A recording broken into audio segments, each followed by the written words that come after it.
Welcome to Sunday action from the premier meet in the country with 2 stakes on the card. Mythical was fast early, beating the boys in the Tremont last month. She puts her perfect record on the line, in the Adirondack back in against fillies. Bring the Band Home ran a race in the Harvey Pack that might have won the Breeders' Cup Turf Sprint. Is this the new Bring the Band Home, or does he come back to earth in today's Troy? And after a quiet couple of weeks, Flavien Prat returned with a vengeance. 4 wins on Whitney Day, including a powerful performance from last to first on Sierra Leone, who looked like he's ready to defend his title in the Breeders' Cup Classic. We'll look back on that performance and Deterministic. Kendrick Carmouche, grade 1 score in the 4-star Dave. This one on a roll for Miguel Clement. That and more coming up on this Sunday edition of Saratoga Live.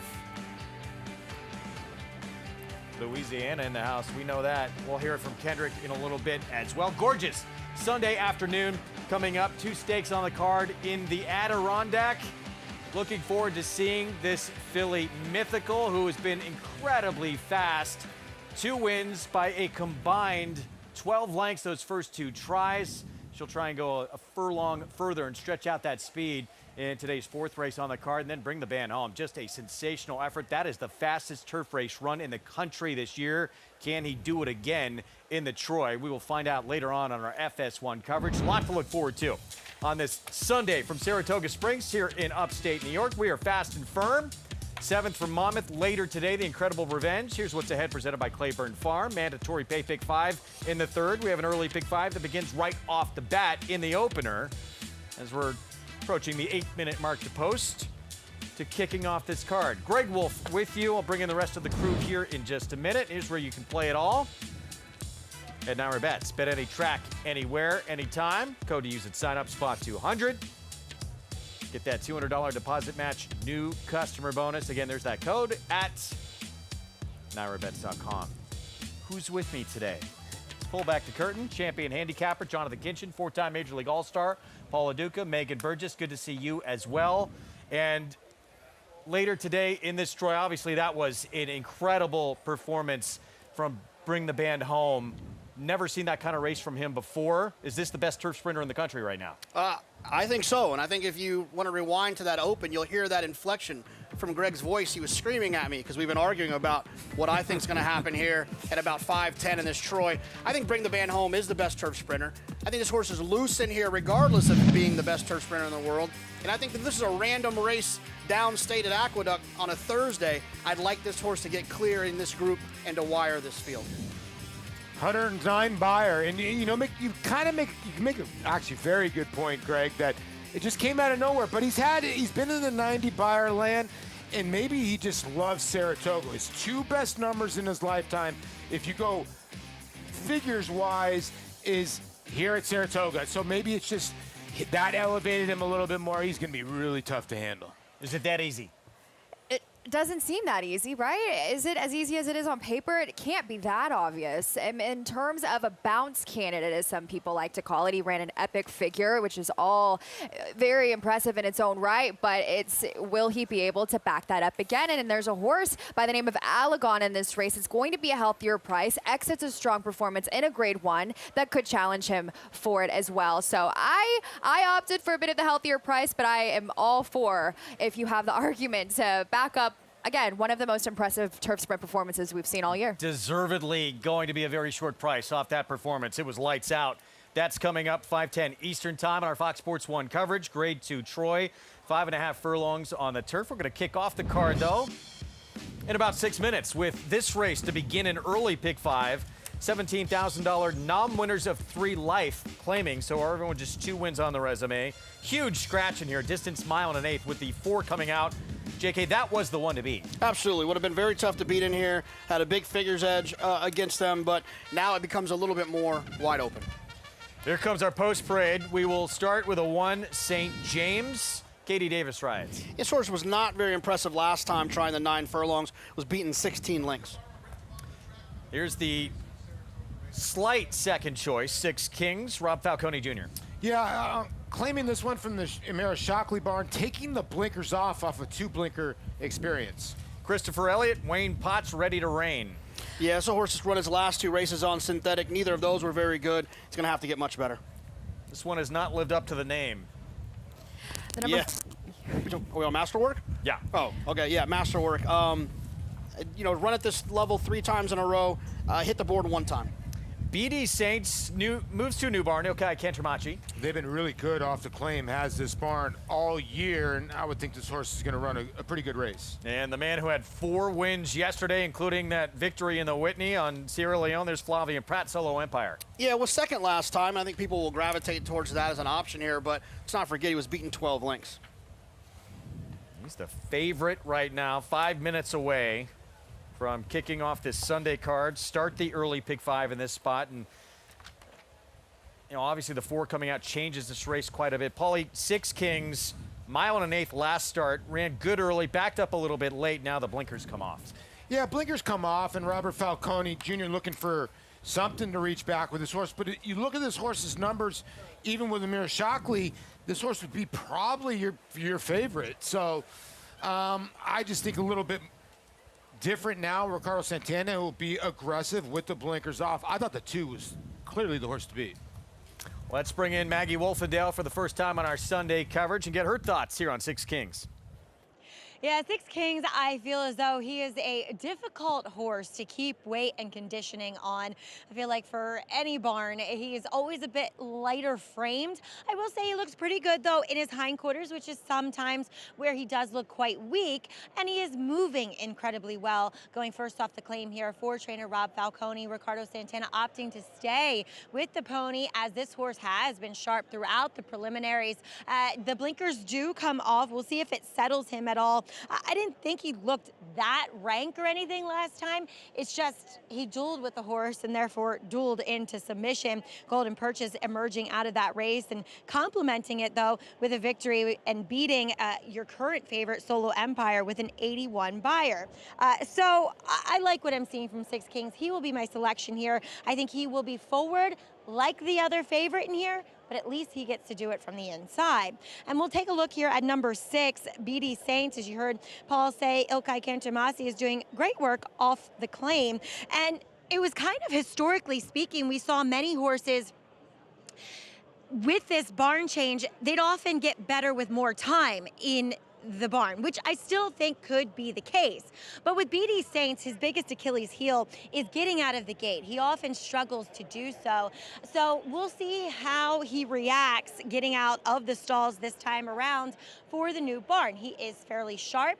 He is well turned out in the respect of his coat. It looks resplendent out there. Again, a horse that does struggle to carry his conditioning as much as I would like to see. But then again, these are 9 furlong horses, and you want more of that. You think of a marathon runner as a human, well, equate that to horses, and that's what you're getting with number 2, 6 Kings, and number 6, BD Saints. Guys?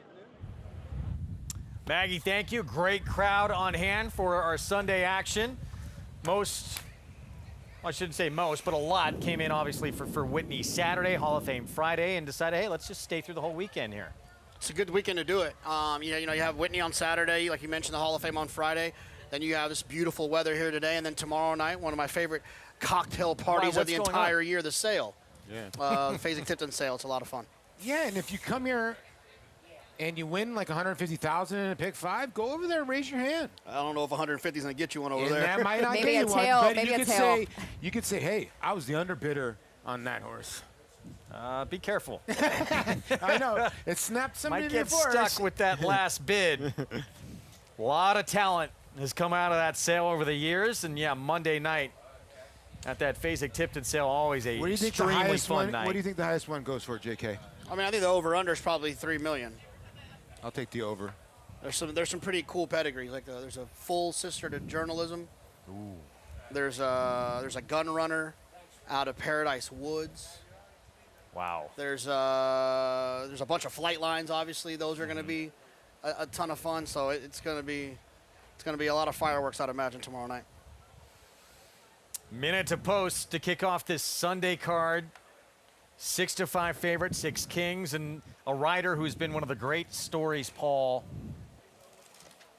of this meet so far, Ricardo Santana Jr. Yes, he's at 17 or 18 wins, somewhere in that area, and he's really having a great meet. It seems like he's been putting Megan his horses in the right spots consistently and finishing on his horses. He does. He's been riding excellent. And in terms of the specific horse that he's riding, the number 2, Six Kings, my question is, the blinkers come off. If you go 3 back, this horse did better when he settled a bit off of things. So my question is, this number 7, of course, we see wants to go to the front end and Solo Empire, but I wonder, with some pressure, if the number 2, Six Kings, is maybe going to be sitting, rating in that position, and that's going to be his tactical advantage here, potentially, like I said, with those blinkers coming off. The 5 is going to pressure here, right? The 5 has to go, right? Stretching out. I mean, I understand the question, yes, but when you have a horse who hasn't run all that well going longer, the idea of being aggressive early might be the wrong idea. They might want to try to take back, make one run, see what happens. Or that horse just might be for sale, hoping someone will claim him, but I think that's probably wishful thinking. Six Kings, Rob Falcone Jr. First off the claim, Ricardo Santana Jr. will ride the one to beat as we kick off this Sunday card in an early pick 5 that includes the Adirondack for 2-year-old fillies and the undefeated mythical in race 4 for Jorge Delgado. Let's send it upstairs to kick off the Sunday action here on FS1. Here's Frank Miramati. Thank you, Greg. St. James is loaded. Here's Six Kings taking up his spot, joined by Ready to Reign. Masterwork will be next. 2 more. BD Saints and Solo Empire will complete the line.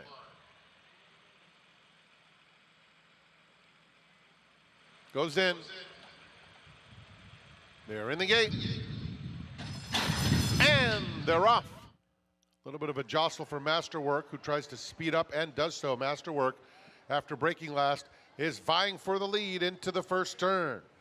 Solo Empire, Six Kings is down at the rail, and Six Kings now takes the lead. Masterwork is very keen, which is obvious, and he's now moving up once again to challenge for the lead as Six Kings backs off. So it is Solo Empire, lots of action in the opening quarter mile. Solo Empire establishes the pace, and the opening quarter went in 23 4/5 seconds.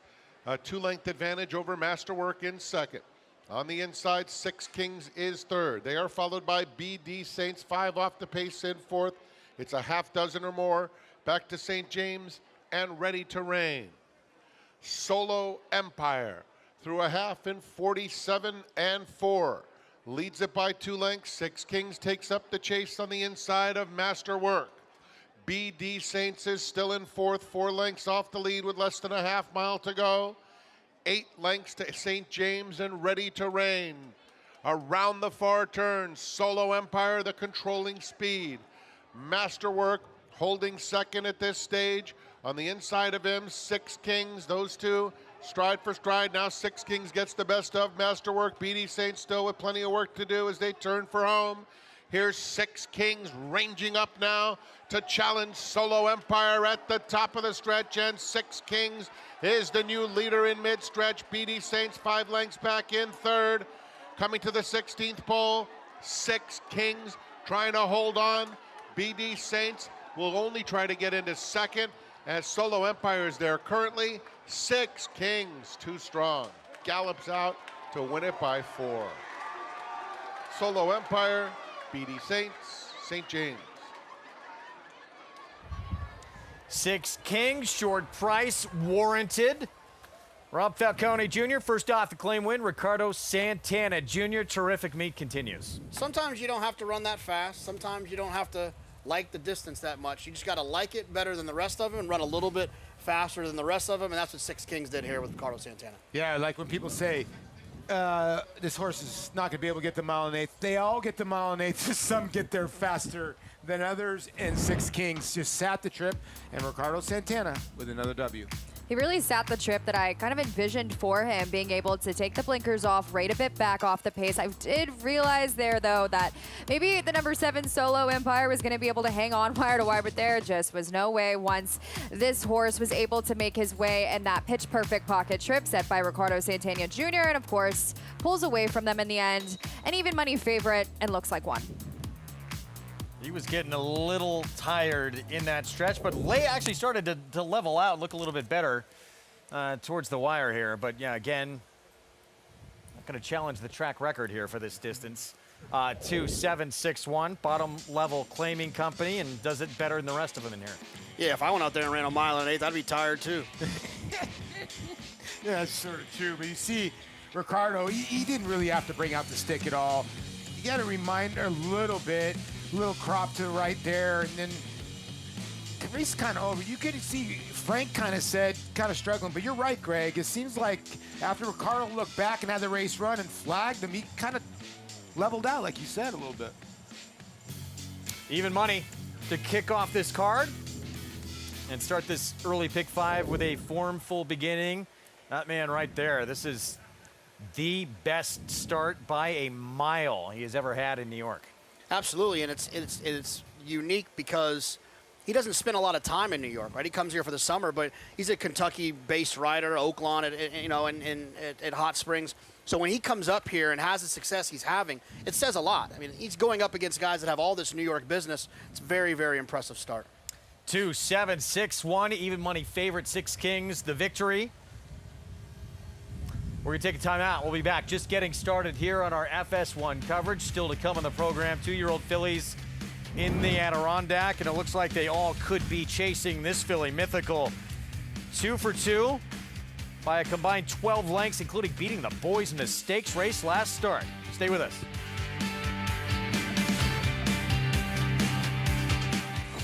You bet with Naira Bets. Bet any track, anywhere, anytime. Download the Naira Bets app to play today and get a $200 deposit bonus. Watch live horse racing. Get expert picks. Boost your bankroll with weekly promotions and hone your handicapping skills with exclusive tips and tutorials. Download the Naira Bets app now. Sign up now to claim your $200 deposit match bonus. You bet with Naira Bets.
Back with you on our Sunday coverage here on Fox Sports 1. You're watching Saratoga Live from Saratoga Springs, New York, brought to you where you can play with us all summer long and beyond at Naira Bets. Go to nairabets.com. Formful beginning to kick things off here, Megan, at 6 Kings in the opener. Formful indeed. He's a horse that we knew was going to be pretty reliable at this distance. Ricardo Santana, as we mentioned earlier, is doing extremely well here in this New York circuit, and even money favorite, he looks like it. Let's go to Maggie. Here with winning trainer Rob Falcone Jr. And Rob, you were just telling me this is actually the first win for you and Ricardo Santana, who's been riding so well, but I feel like he's ridden so many of your horses so well, but yet, first victory. Yeah, we've been trying for a couple of years, maybe 2 or 3 years, but, we hit the board a lot, but we never got to win. We never got to win together, so this is the first one, so And finally. yeah, exactly, the relief. But 6 Kings, a horse you claimed last time, really good job with him. I know he's not the easiest horse to keep the weight on, you were telling me, but he was also moving really well today. Yeah, we got him, and he kind of just backed off on him a little bit, and, and he kind of just got better the more I backed off on him, and then I actually wasn't sure what to do, because the type of horse, after you work him, he's really like a daisy, but then once you work him, he kind of peps up for a few days. So if you saw there was a late workout, he worked 3 days ago, a half mile, and then I walked him in. I walked him for 2 days, and he ran. But every horse is different, obviously. But that's one thing with him is when he works after the work, he kind of gets pumped up for a couple of days, and then after that, he gets real laid back and, just kind of relaxes every day. So it worked out with him. Great intuition there. As you also send out Bent Al Dandy, she'll be a short price coming up in today's 5th, looking to break her maiden here. It was a scary situation, Belmont Stakes Racing Festival, where she got actually stuck under the gate. Is that something you've had to work on her with? No, she's been perfect. I took her back I think I walked her for a few days and then jogged her for a couple of days, and the first day she galloped, I took her back to the gate, and she went right back there. She didn't do anything. She stood in there fine. And So it wasn't her fault in the end? Yeah, no, it wasn't. Actually, the horse next to her, if you remember, broke through the gate, and then it was like a chain reaction, and unfortunately she, whatever she did, went up and lost her balance, and yeah, it was a pretty bad situation there, but thank God she only had a scrape out of the whole thing, so, and yeah, she's doing good. Yeah, looks to be one of the shorter prices, maybe the favorite in there. Best of luck with her. Congrats here. Thank you. All right, as Rob was telling me, always good to get off the duck, especially with a jock that you've been trying to do so with for a long time. Greg? Good for Rob Falcone Jr. So tough to win at this meet. Gets one here with the even money favorite, $4.30. 6 Kings to kick off our Sunday action. As we move on in a moment, first, started this summer, passing of the legendary D. Wayne Lucas, such a great ambassador to our sport, would always try and create our future fans by bringing young ones into the winner's circle. We've kept that going with Wayne's winners, and up in the treehouse here in the paddock, a tribute to one of the greatest to ever do it, who up to the very end was still getting up on horses, the great D. Wayne Lucas, and still to the very end was winning on the biggest stage with Seize the Gray in that Preakness victory. It is the truth, and what a beautiful mural they put up. And if you've ever been in the treehouse, it's a phenomenal place that overlooks the paddock, but that is dynamic. Well done. I'll never forget meeting him this year. It was my very first Derby, and he was a man that always supported young people, and it was evident the minute I met him, and it was pretty somber but special and bittersweet to see him on the pony with his last Derby. It was pretty special for me. Race 2, 5.5 furlongs, sprinting on the lawn, and a restricted maiden special weight, so horses that sold for $50,000 or less, their most recent sale. A lot of guesswork goes into a race like this, JK, but when you see on a first-time starter a horse open up at 8-5, that's pretty telling with the 6-2 Ducks. Yeah, absolutely. When you see that, especially for a trainer like Carlos Martin, who doesn't have the highest percentage with first-time starters, right? 7% throughout his career. And when a horse takes a lot of money like this, there's obviously some signs of talent. Yeah, and Mendelssohn hasn't been the great sire, especially for turf. And so you're seeing a horse getting bet a little bit. That obviously been working okay in the morning. And Carlos, when he gets money, they usually do fire. He does get Irad Ortiz Jr. aboard, but this horse is taking pretty significant money, being a son of Mendelssohn, who hasn't been the greatest sire for turf. I have a rider aboard that attracts a lot of money as well. Irad Ortiz Jr., leading rider at the meet. See if he'll get going here in race 2 on this Sunday card. We're going to take a timeout. We will look back to a sensational Saturday afternoon, the rematch from the 1-2 finishers, last year's Breeders' Cup Classic, and this one all Sierra Leone. What a performance in the Whitney.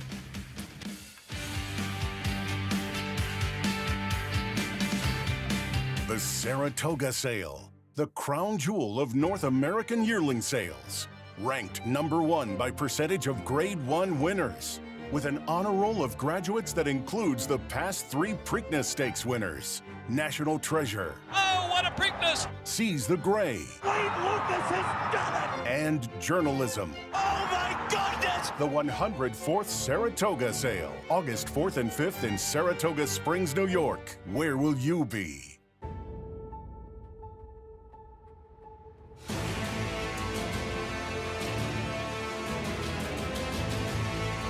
They come on for the finish in the Pilgrim Stakes. Annapolis by a head. It is Annapolis in front. It is Annapolis to win the Coolmore Turf Mile.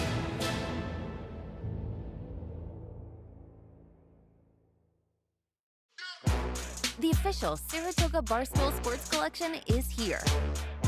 Check out the hottest styles of the summer. Shop this limited drop before it's gone. Get yours at shop.naira.com.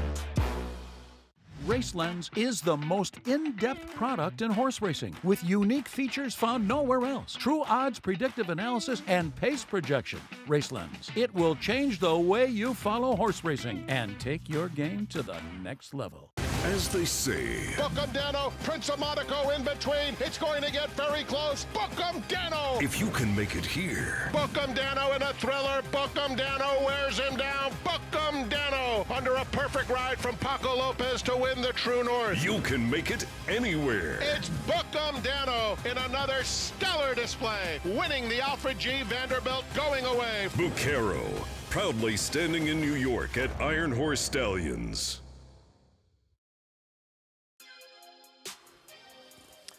Back with you on our Sunday coverage here on Fox Sports 1. Saratoga Live, brought to you in part by America's Best Racing, making the sport easier to follow. Explore stories, betting tips, and race day insights at americasbestRacing.net.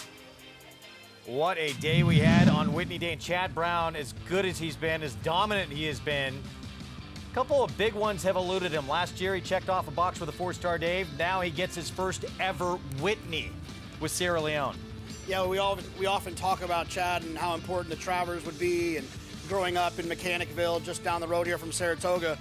This is up there, too, on that list, I would imagine. I mean, they're probably 1 and 1A, in all fairness, the Travers, and in a race like this, like the Whitney, especially with a horse like Sierra Leone, who you'd like to think would have been so frustrating, right? Thought he was going to give him his first Travers win. Came up a little bit short. Almost gave him a Derby win. Absolutely, and to be able to pull this off here, it's got to mean a lot to him. Saw his brother and the rest of his family. His parents were all here. Everyone was dressed like they were expecting to win the Whitney. I'm kind of with you, JK. You can put all the Dianas that he's won, a lot of different races that he won, and the cart talk that you did, right?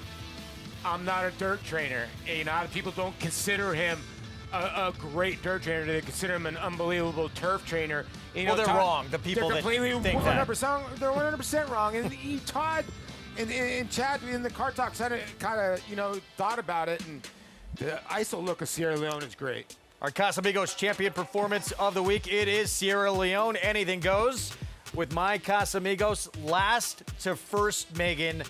How impressed were you with this performance? I've always been enamored by this horse from when I saw him close from a different area code in the Remsen at 2. And he's a horse that doesn't really like to cut the corner and take all that dirt in his face. He kind of likes to make that long run. And for him to do this, as Chad had mentioned and been quoted to say, was a lot of heart and a lot of determination. And not only a horse that gives him his first Breeders' Cup Classic winner, he looks to match the, of course, impressive Tiz Now and trying to go and win 2 of those, but also to be able to do so with Peter Brandt, somebody that's been right there with him. Peter Brandt hasn't had a Whitney winner since, I believe, 1985. So for the Coolmore connections, Peter Brandt and Chad Brown to be able to put this all together, I'd imagine was one of the highlight days of not only his racing career, but just overall in general, and a really, really special moment for the entire team.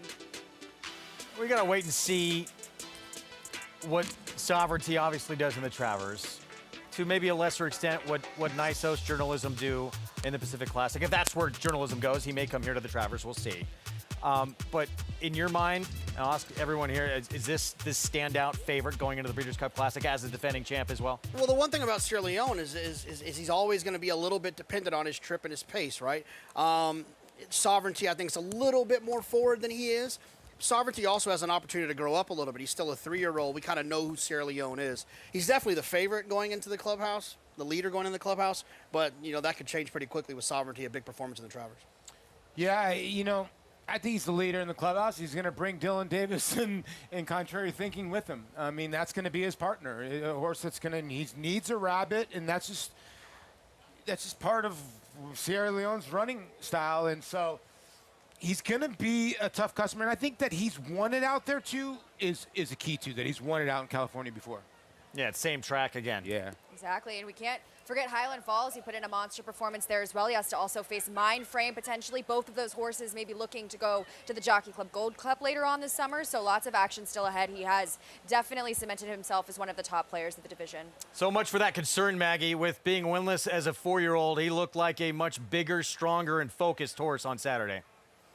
I think focus mentally is the key with Sierra Leone coming back now as a 4-year-old. He's always been a big strapping colt. At the end of the day, that's why they paid $2.3 million for him as a yearling. But, he just ran straight and true. He got enough pace, not a wicked pace to close into, but enough. And the context of the race and the dynamics played out for him favorably in here. So, yes, I also agree that Highland Falls, whom trainer Brad Cox, when I talked to him on Friday, felt as though his horse had a serious and legitimate shot in this Whitney. He'll look to win back-to-back Jockey Club Gold Cups as well. And in reference to that race, we could have a lineup that is better than what we've seen in recent years in that affair. So really looking forward to the Whitney. And as I was talking about, or I should say the Jockey Club Gold Cup, and as I was talking about with Andy Sterling on the Handicapping show earlier, is that this is a rare year, at least as of recent times, where we have such a good 3-year-old crop with Sovereignty, with Journalism, but also the really good 3-year-olds from last year stuck around. So the handicap division, I think, is stronger than ever. And for them to meet this coming Breeders' Cup weekend, it will be a showdown for sure, Greg. So much still to happen before we get to that classic. See what Nisos does in the Pacific Classic, where Journalism is going to wind up next if he comes with the Travers to tackle Sovereignty again, which is still on the table. Yeah. Or if he goes against the older horses in the Pacific Classic. Hey, Baeza, too as well. He closed the gap a little bit, but you could say Sovereignty kind of played with him, but... Yeah. Don't forget Mindframe just beat Sierra Leone. Yes, true. And we'll see him, as Maggie said, Jockey Club Gold Cup, end of the month here at the meet. This second race, 5.5 furlongs on the grass, coming up here momentarily. We take a look at our Fox Saratoga Saturday schedule. Resorts World Casino Sword Dancer coming up Saturday with Farbridge, Nation's Pride, the Alabama. That is going to be an incredible group for those 3-year-old fillies, JK. Absolutely, yeah. I'm looking forward to the Sword Dancer, but also the Alabama, where we get to see, hopefully Lakara is back and ready to rock. Good cheer again. We'll see what happens with Scottish Lassie, but Nitrogen. It should be an outstanding race. Let's go to Maggie. Taking a look here at this race, which is a restricted maiden special weight, going the 5.5 furlongs on the turf course. And we do see a horse that is a first-time starter taking a lot of money as of now. That's number 6 in here, 2 Ducks. Now, you guys mentioning before the Whitney talk that Carlos Martin, doesn't generally win first time out. The one thing with Carlos Martin, though, his horses take money because he likes to tout his horses as well. So we'll see if, where there's smoke, there's fire. I don't mind him as an individual. I'll say that. He has been extremely professional despite being accompanied by the pony here in the paddock. Definitely looks like a turf horse, as his pedigree would recommend. The dam went on the turf, and 2 of the 3 siblings have done so too. And the second dam, she was good on the turf, and he's a son of Mendelssohn. He, in his workouts on the dirt at least, does have trouble finishing them. But, as I often say, horses that do that, they want the turf. He's gotten a little bit more awake now that he's been saddled here. He's fit enough. I still think there's some development to be had, and I think there's some horses in here that just are a little bit further along physically than what he is, and one of them is another horse taking money, which typically George Weaver in these sorts of situations, as we do see some greenness right now from 2 Ducks. But Johnny's Red Storm, a son of Twirling Candy, not much pedigree to go on, is half to a one-time turf winner. Okay, the 6 is continuing to act up here as he does not want to walk forward since he's been saddled. Back to Johnny's Red Storm, he's been a professional throughout. Big, mature horse. I actually wasn't expecting this much size to this guy, and I like what I'm seeing from him, and I just feel as though George Weaver, he takes money in these situations, generally performs. He's wearing blinkers first time out, though. As number 2, we saw him just kind of jump up in the air a little bit. Rare Eclipse for trainer Rusty Arnold. Big win yesterday in the Grade 1 test with kill win for him, who wore that same saddle cloth, too, in here. He'll break more towards the outside. Son of Yalpan, who worked 10-3 over that sloppy track at Timonium at the Fasig-Tipton sale. Not the biggest stride in the world, but I feel like that's counterintuitive because he's actually got some size to him. He's actually way more athletic than I anticipated him looking, just being a bit green. So maybe we do need to take the wait and see approach here, at least from what he's showing me in the paddock, just for some mental development. And then a long shot that I'm intrigued by, who has experience, is number 4, Natural Shooter. He's the son of Munnings, who is good with his turf sprinters.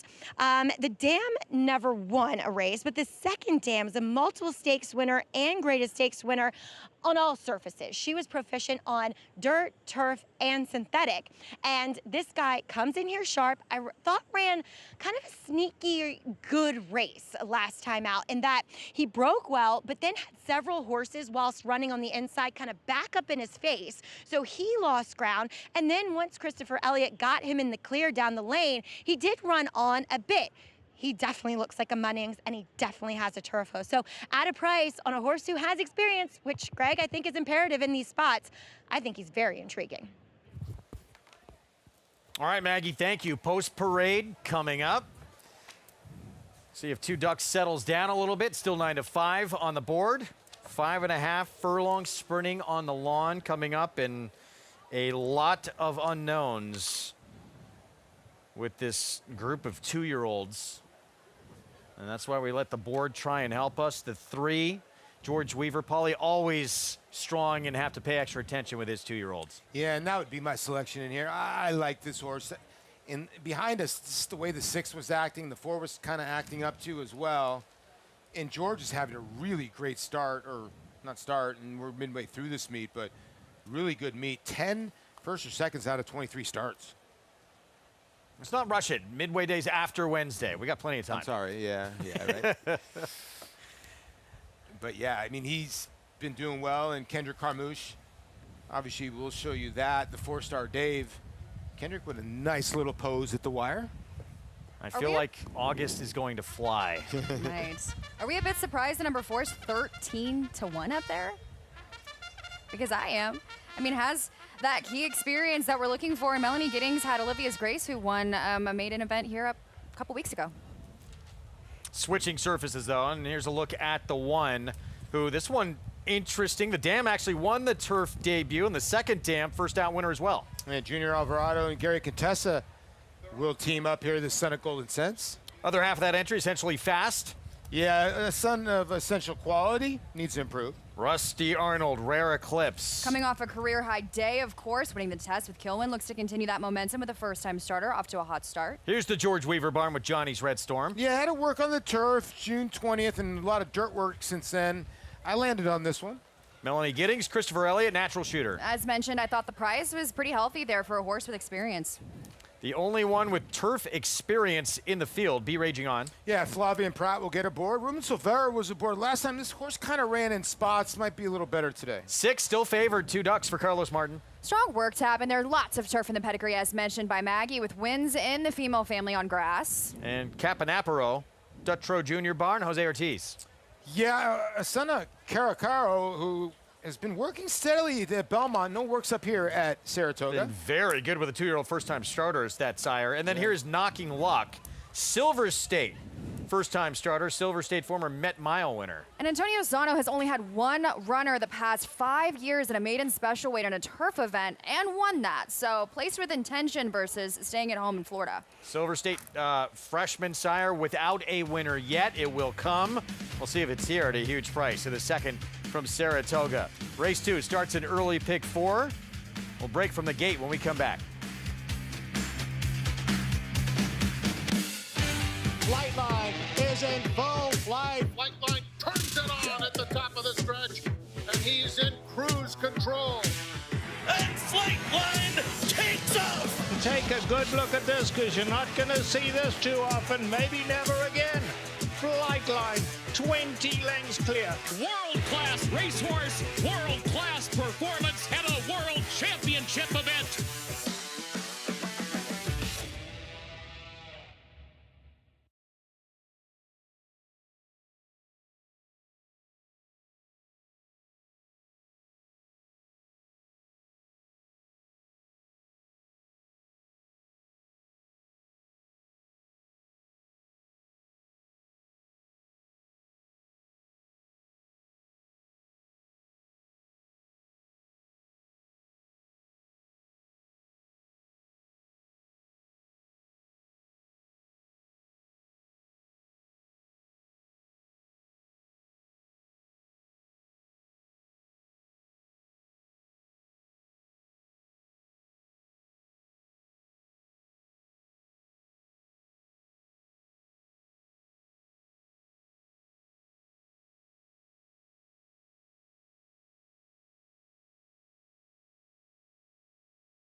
Good to have you with us on our Sunday coverage here on Fox Sports 1 at the premier meet in the game there at Saratoga. You can follow along, get all the stats on the horses, trainers, jockeys with free Equibase past performances. Go to NATRA.com/TV schedule. Download your PPs right now as we get set for this early pick 4 coming up. And here's still, this one has been the favorite throughout. 2 ducks, and the man leading the way at this meet will be aboard, Arad Ortiz Jr. 32 wins.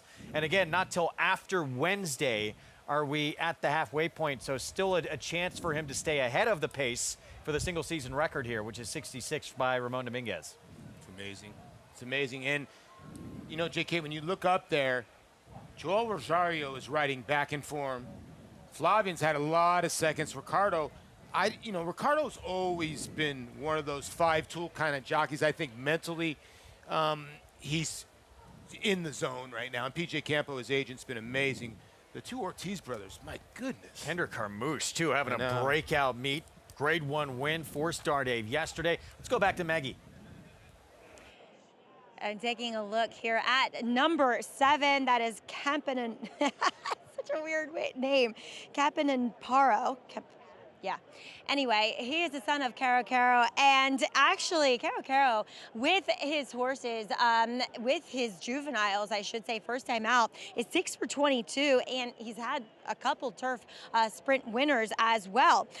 Incredibly good looking, really caught my eye back in the paddock, but when he got on track, he was a bit green. Actually, Jose Ortiz had to ride him with the pony with his feet out of the irons for most of the way, because it was like he wanted to kind of pull away and wheel away from the pony, though great job by the pony person and Jose just to kind of keep him engaged, keep his attention and him moving forward. So one, I get the feeling that we're not going to see the best of him first time out, but one I want to keep my eye on as it's actually a little bit more dirt on the bottom side, but I think with the influence on top, he should be okay on this surface. But as always, it's an easier surface to deal with. I see pretty much everyone except myself has gone with number 3, Johnny's Red Storm, whom I think is the stronger of the 2 favorites. He's just so focused. He's been so professional. He is a absolutely fabulous mover, and he's got that size, that physical maturity that I think is so important when dealing with these young 2-year-olds, and plus he's got that guy in charge of him, George Weaver, who just wins these races in consistent fashion. As number 6, 2 Ducks, he was a little bit more professional out on the racetrack, and he too is a very nice mover, has that lovely spring to his step, which, as I always say, is really indicative of a turf horse. I just prefer the 3 in here, but I'm going to take a stab with an 11-to-1 shot, natural shooter, in hopes that experience and affinity for the turf might pull off an upset, Greg. JK, real quick as they load, you see Johnny's Red Storm moving in. Give us something on George Weaver here. Yeah, George has been outstanding with these types of horses. In the past 2 years, 7 for 18 with 2-year-old turf sprint debuters. He's got a real knack for this. Pretty strong numbers. That one co-favorite at 2-to-1, slight second choice. This one has been favored throughout the 6. 2 Ducks, Carlos Martin. We send it upstairs. Frank Miramati with the call. Thank you so much. Coach Rick Pitino, RAP Racing with the Johnny's Red Storm co-ownership. Knocking Luck goes to the outside.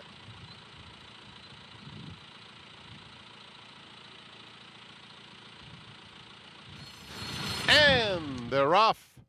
And Johnny's Red Storm fires out of there straight to the front.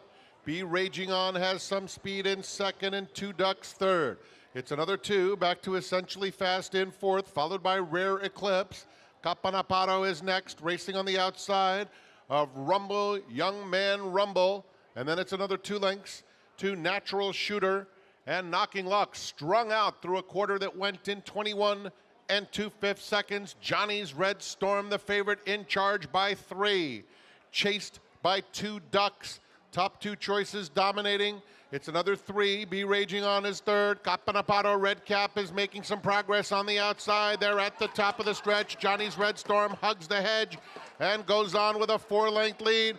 Capanaparo on the outside, battling for second with Be Raging On. 2 Ducks inside of them. 16th pole. Johnny's Red Storm by 4 over Capanaparo.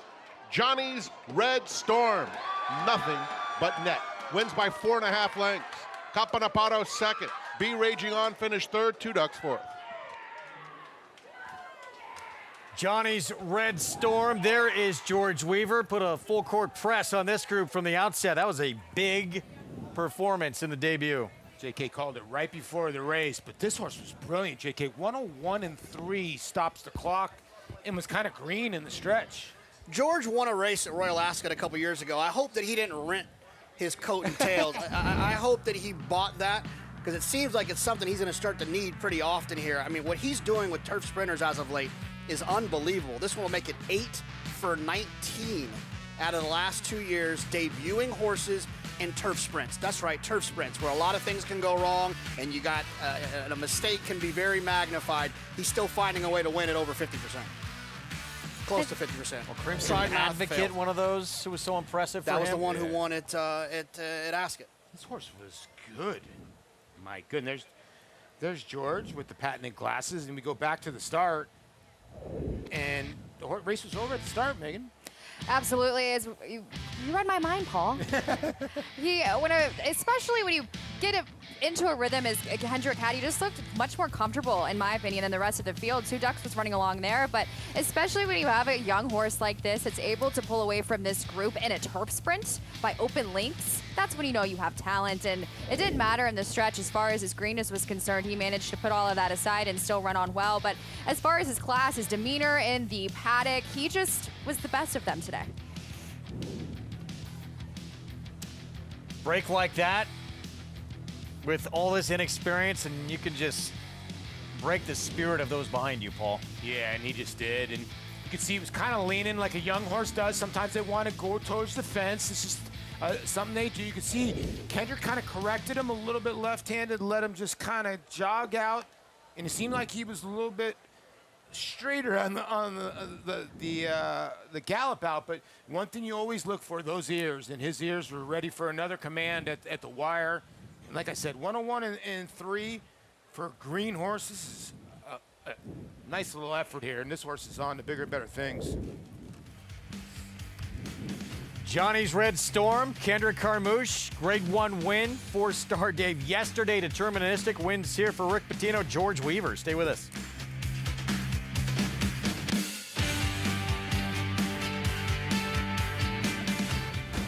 He's a running son of a gun.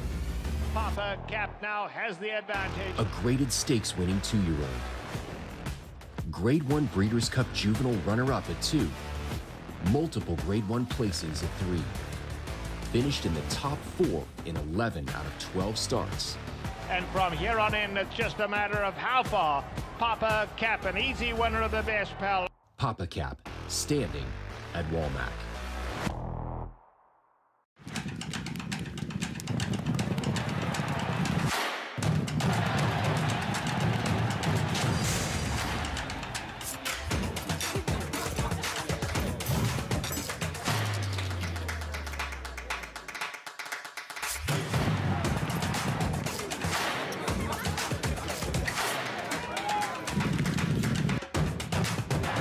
This is my Oakland.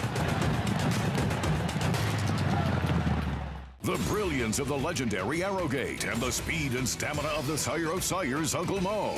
Introducing Petulante, the first son of Arrowgate to stand in New York after winning handily at first asking. Petulante!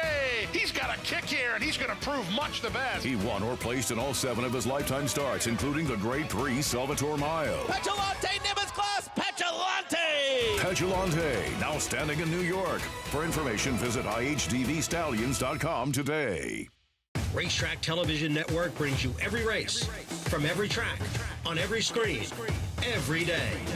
With monthly packages starting as low as $5, RTN gives you great value and access to more live HD streaming and race replays than anyone. Visit RTN.tv today to sign up and watch on almost any device, including Roku and Amazon Fire. RTN has packages that start at $5 per month.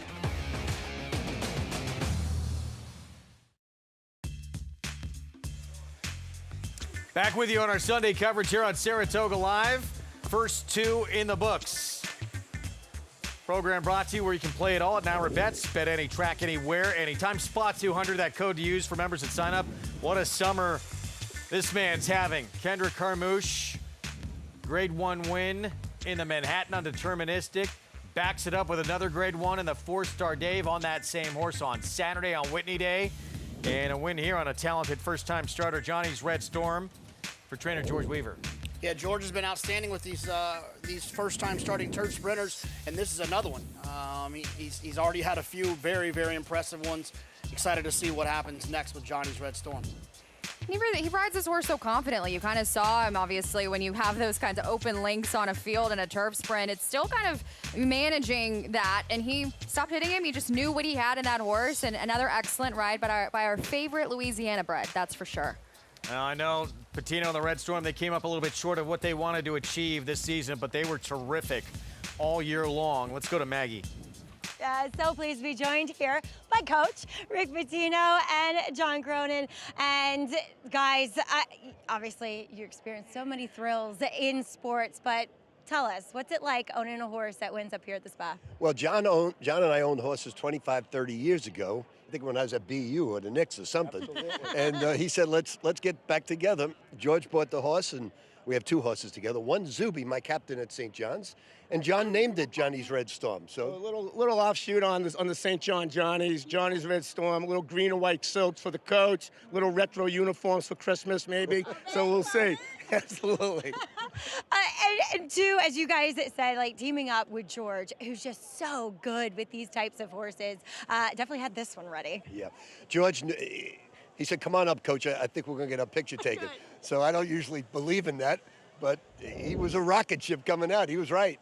We went up to see the horse in January with Steve Venosa, who picked out the horse for George, and someone who was really high on the horse as well when we saw him in January. So optimism is always cautious, but at the same time, we were pretty excited. And George, who's usually a very calm, collected guy when it comes, he was pretty fired up that we had a real good shot today. So we're glad we were all here. You could have a double. You can't tell where he's from. Yeah, no, not at all. You might have a double, though. You send out one of my favorite horses, Agalos the Great, a little later. Agalos the Great is terrific, named after my Greek agent. When I got out of coaching at Louisville, I went to Greece to coach professional basketball, and Agalos was my agent. I love it. Well, best of luck with him, but congratulations here. So Good to see you guys back together. Thank you. It's great. It's a lot of fun. Thanks a lot. They were so pumped up, as they should be, with Johnny's Red Storm getting the win, guys. And how about this? December 20th for St. John's.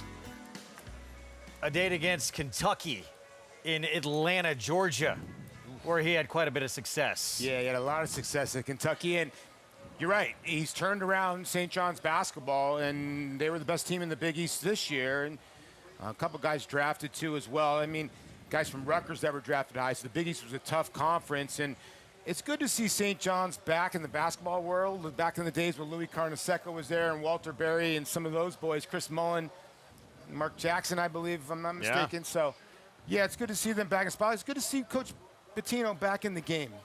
You know? Those teams were battling Patrick, and we just saw Ewing, the 2-year-old, win, look impressive in that Saratoga Special yesterday. Yeah, it's a sport that reaches to all different areas and locations, right? And that's the best part about it. We're proud of what we offer for this game, and it seems like a lot of other guys and girls that have success in other sports still find a home here in racing. Yeah. It just shows you a guy that's won a national title as a coach is screaming his head off for a horse because it's out of his control. I've said this many times not. And as being a coach, a lot of stuff is out of control because you send your kids out there. But, if you ever watch Rick's, he's got some really candid when he post conferences. But he's a great teacher and a coach. So to let the horse go out there and do it, it's got to be a nervous wreck for him. He challenged this team. Yeah, he did. This past year, and it really turned things around for them. He was hard on them, but it worked. Tremendous season. As we move on to race 3, 6.5 furlongs in a 3-year-old and up. $50,000 condition claiming race. This is a tough group, I thought. 10 Cent Town, Rick Dutrow Jr. and Arad Ortiz Jr. right now favorites at 5-2, Megan. This was the handicapping puzzle of the day for me, guys. I'm not sure if you saw this race the same, but I thought I didn't quite want to accept an overly short price. The entry Natal is not in here anymore, and I thought that was kind of the horse to beat here, so it really made everything a little bit more open. I thought the number 7, Jack's Promise, was a little interesting there for trainer Dale Romans, and this is a puzzle, guys. I think this is one, especially in those wagering menus, that you're going to want to go a little bit deeper in. Grab your blankets, guys, because you might want to get some cover here. I already know who's going to win this race because I was going to use all but one. Oh. So the one's probably going to be the one I was not going to use. It's probably the standout in here. Paul, you're going to play a pick 5 that starts here, mandatory payout pick 5. What are you going to do? I'm using the 1. No, the 5 was the one I was going to leave out. Oh, I'm sorry. I'm going to go 1, 2, 3, 7 in this race. I would have thrown in the 6 late, but I decided not to. I am going to single the 1 Mythical in the Adirondack. She's just been absolutely brilliant in her 2 starts. I don't want to try to beat her. If I try to beat her, you're going to have to use multiple horses. 3, 5, 6, 7 in race number 5, race number 6, 3, 6, 7, 8. I like Vino Roge in there. And then the 7th race, 1, 2, I added the 4, yes. 1, 2, 4, 6, 8. I added the 6, Northern Chill. I do like Aguilos to great. So if Mr. Bettino has we get to that last race, it'd be nice to see Rick have a double. Vino Rouge does not love to win. I know. Here's the bankroll leaderboard. You're having a great week. Thank you. 2,400 plus. We gotta get Andy a better picture than that. And just, we should put an asterisk there. You should have, what, 2,000 more? That was last week. That was last week. Oh, we reset it every week? Yeah, reset. Yeah. So we don't have to show how. It's all good. I'm going all in here at the end of our show. Okay. So we'll have a play. Gator Carmouche, we just saw him win on a first timer for George Weaver. Back-to-back grade ones on Deterministic. 4-star Dave Saturday. We'll look back next.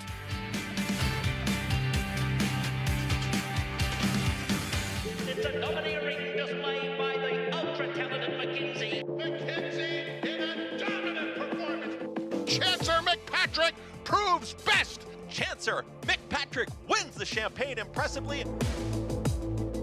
It is going to be all Scottish Lassie. What an amazing effort from Scottish Lassie, who's in front by 15 lengths.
Hello racing fans, my name is Humberto Chavez, and I am the Executive Director and Lead Chaplain of the New York Racetrack Chaplaincy.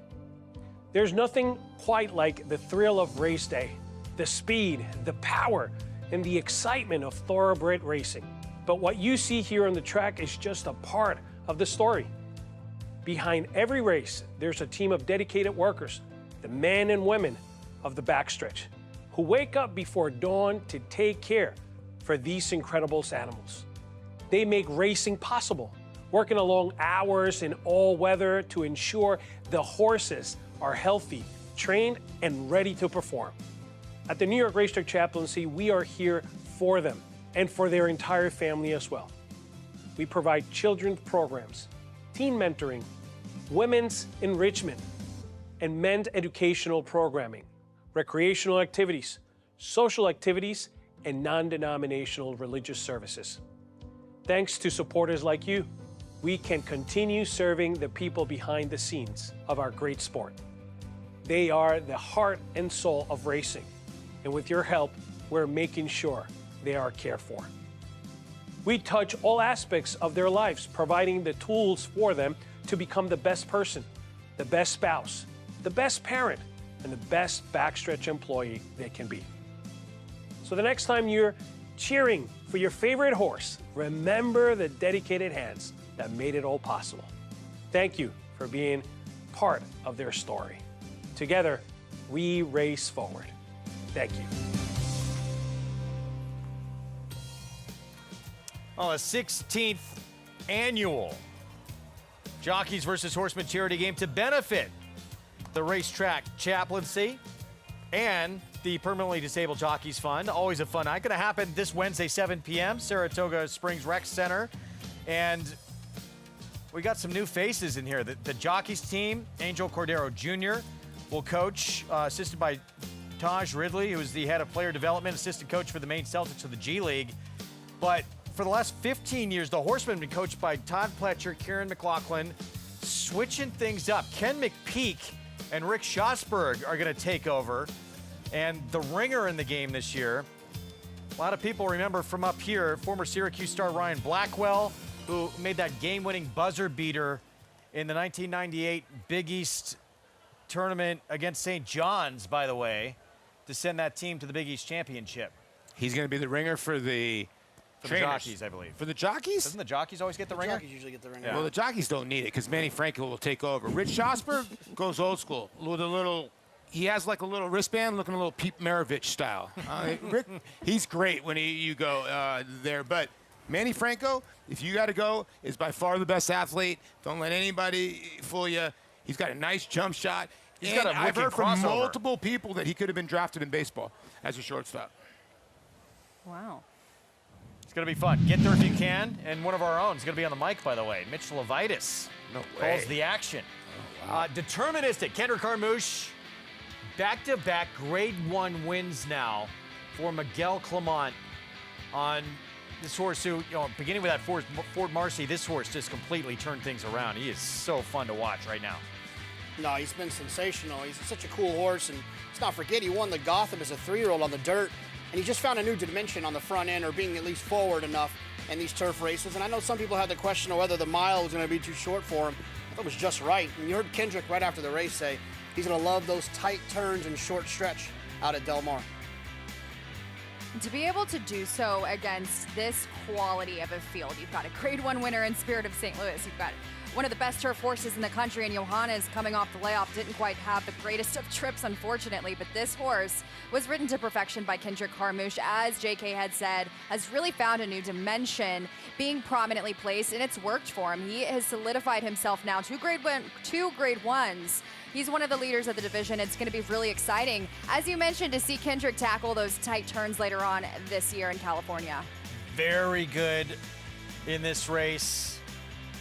Winning you're in for the Breeders' Cup Mile. And this is afterwards, and part of what makes Saratoga so special, the walk back that jockey's path to the jockey's room.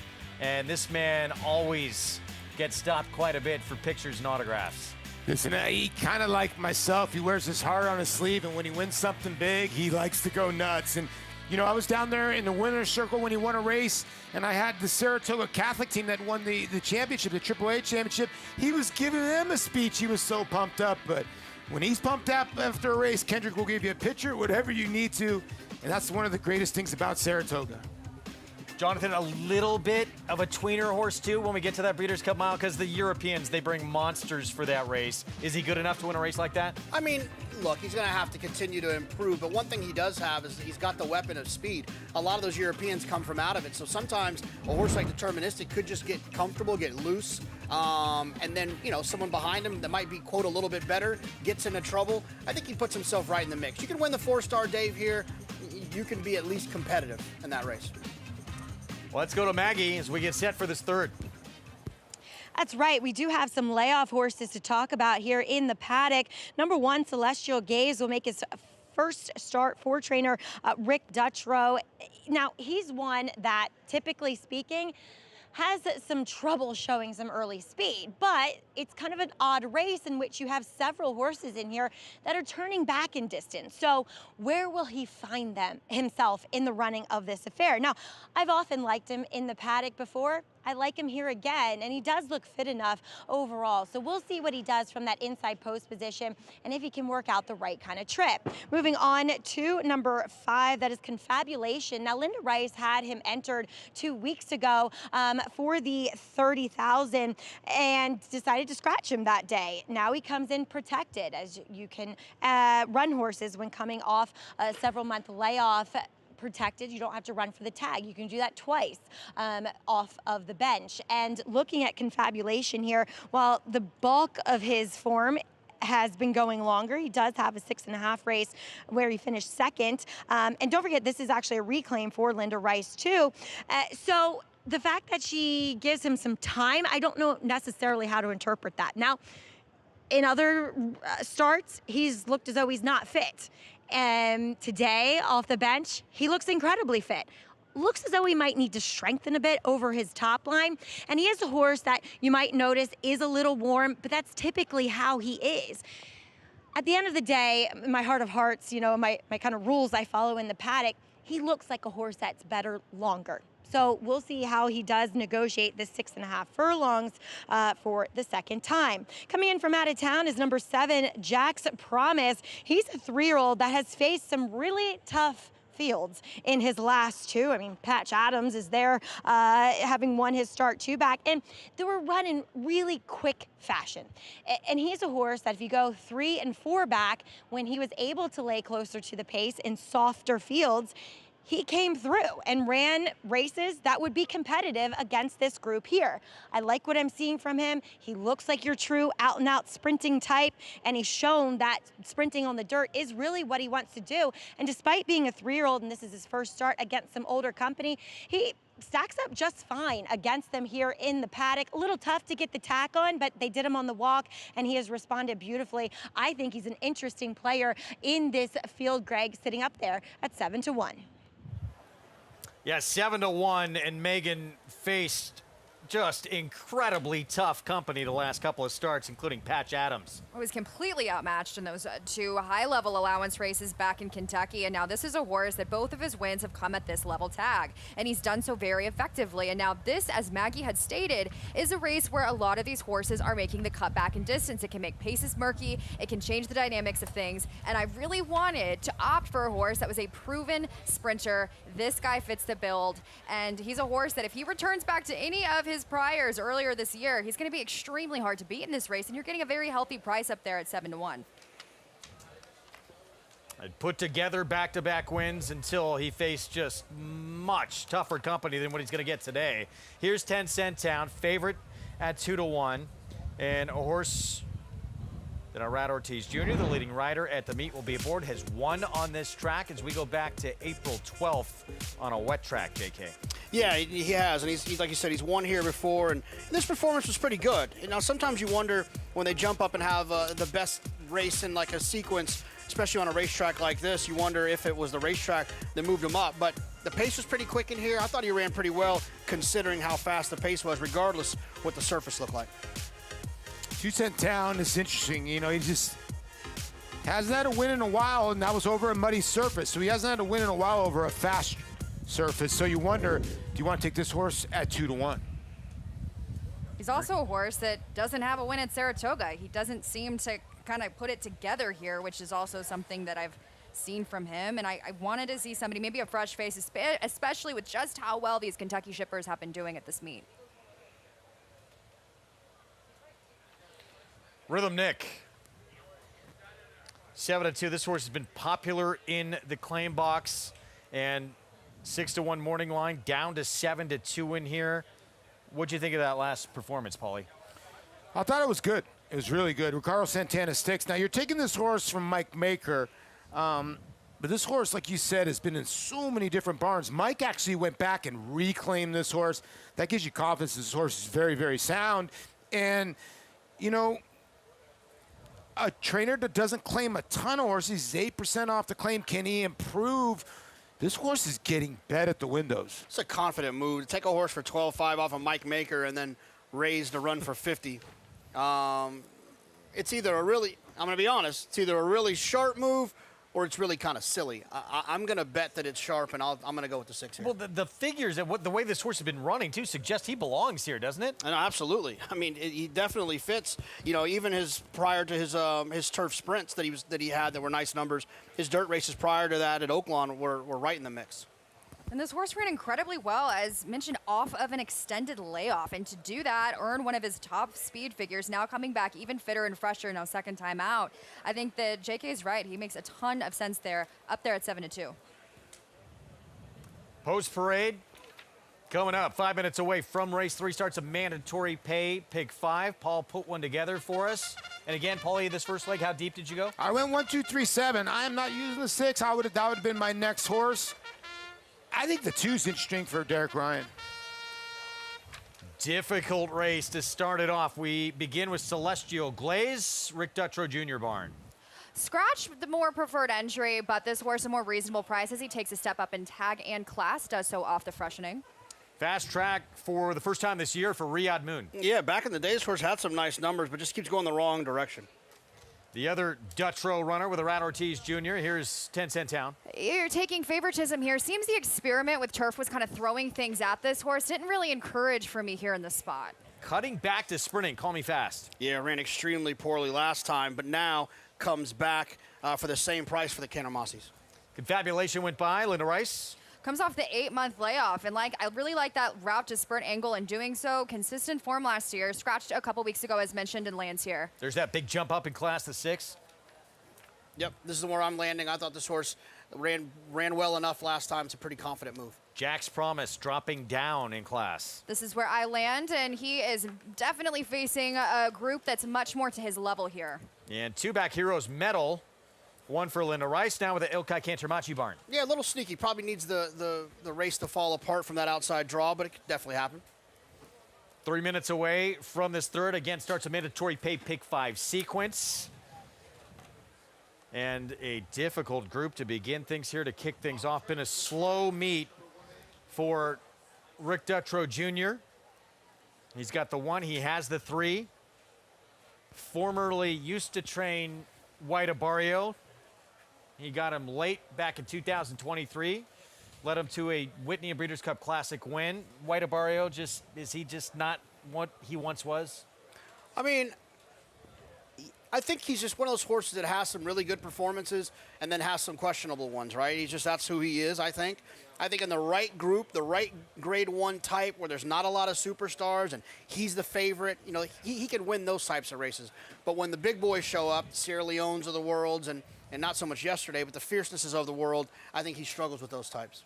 And I think sometimes the luster maybe dulls a bit as you get older, right? You're facing new horses and new competition as the Sierra Leones and fiercenesses, as you've mentioned. And he's run incredible races against high-level company, but at this moment in his career, I feel like he's just a cut below at this point. He ran huge in the Pegasus this year, still at an advanced age. So Saffie Joseph Jr. still believes he's got the ability he had when he was 3 and 4. We certainly did not see it in the Whitney.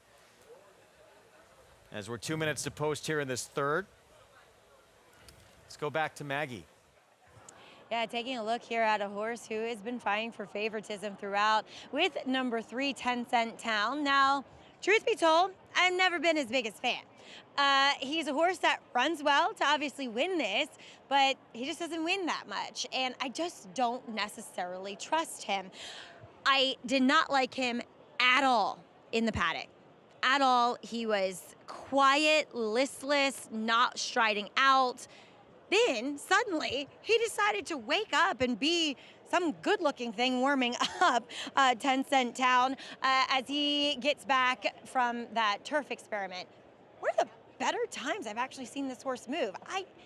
Honestly, I never know how to take this horse. So he could win, but he's just never one I'm going to take with much confidence. Now, number 2, Riyadh Moon, he gets on a fast track, as Greg was pointing out, for only the 3rd time in now his 9-race career.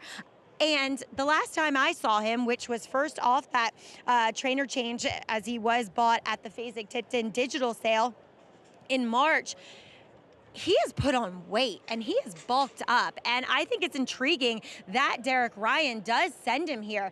He was so sharp in the paddock too, as Jose Lezcano opting to stay with the pony. Probably the right call. And as we see, Paul has interest in him, and he's a hefty 12-1. He, I think, is going to have to run the best race of his life. But the fact that there's that fast track here for him to do so, and I think from my vantage point, I think he looks better than ever. He could be up for it. As number 6 is your current second choice on the board, Rhythm Nick, as he jumps up from the 12-5 claimer, but has participated in races like these in the past, going back to just a year ago. I don't love the way this horse looks or is necessarily moving behind. Not that it's bad, but just I've seen him look a little bit better in that respect in the past. So I get why people like him. He's just not for me, Greg. Well, a lot tougher group that he's going to have to face this afternoon. But again, the way he has been running, and not just that last start. Obviously, that last start was very good.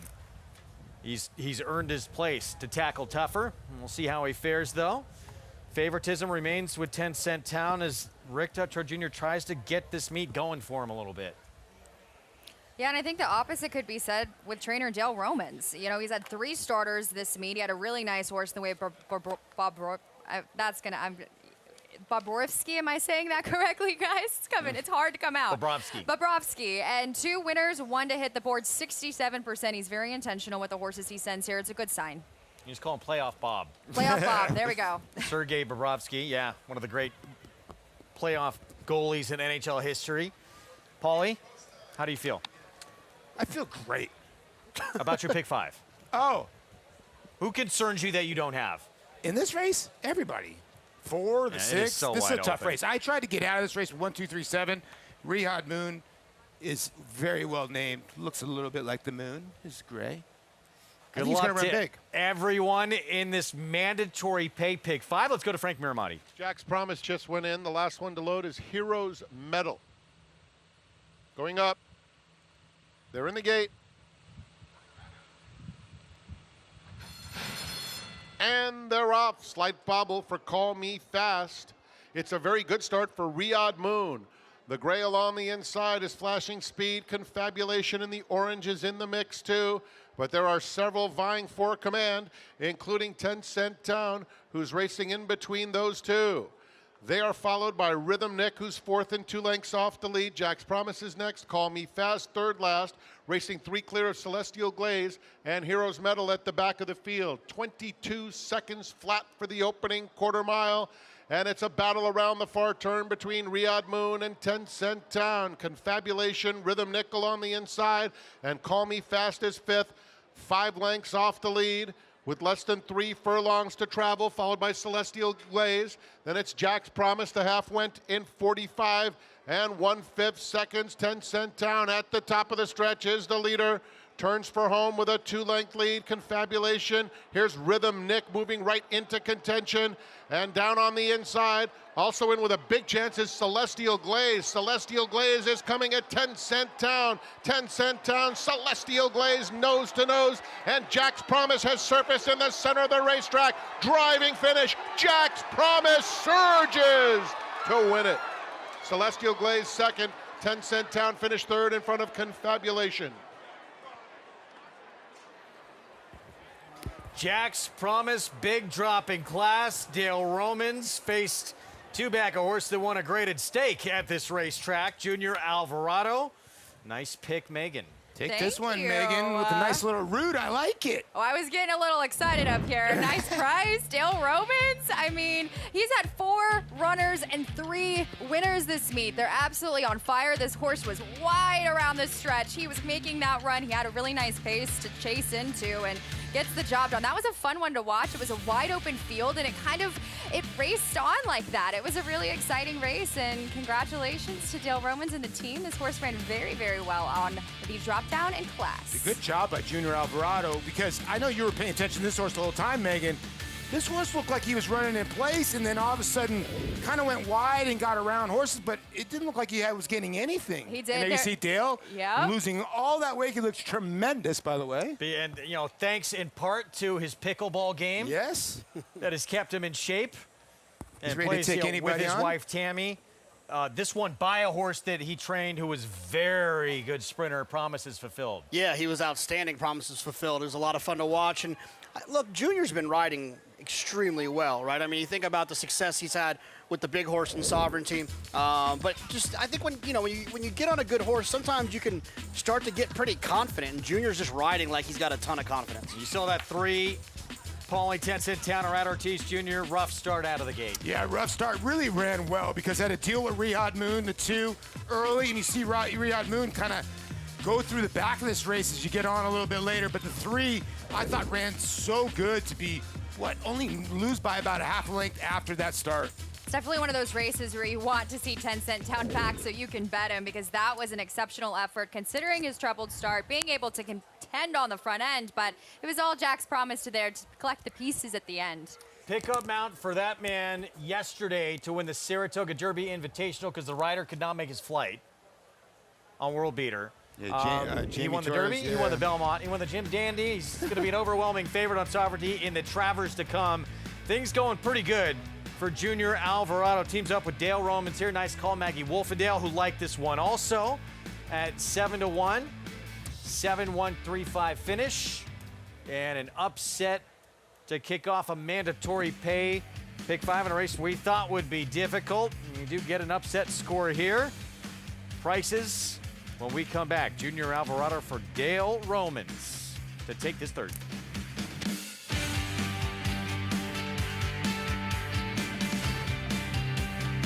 Volatile continues to rise to the top of the crop. Last year, he was the #2 freshman sire of Grade 1 stakes horses behind McKinsey and #2 by winners behind Vekoma.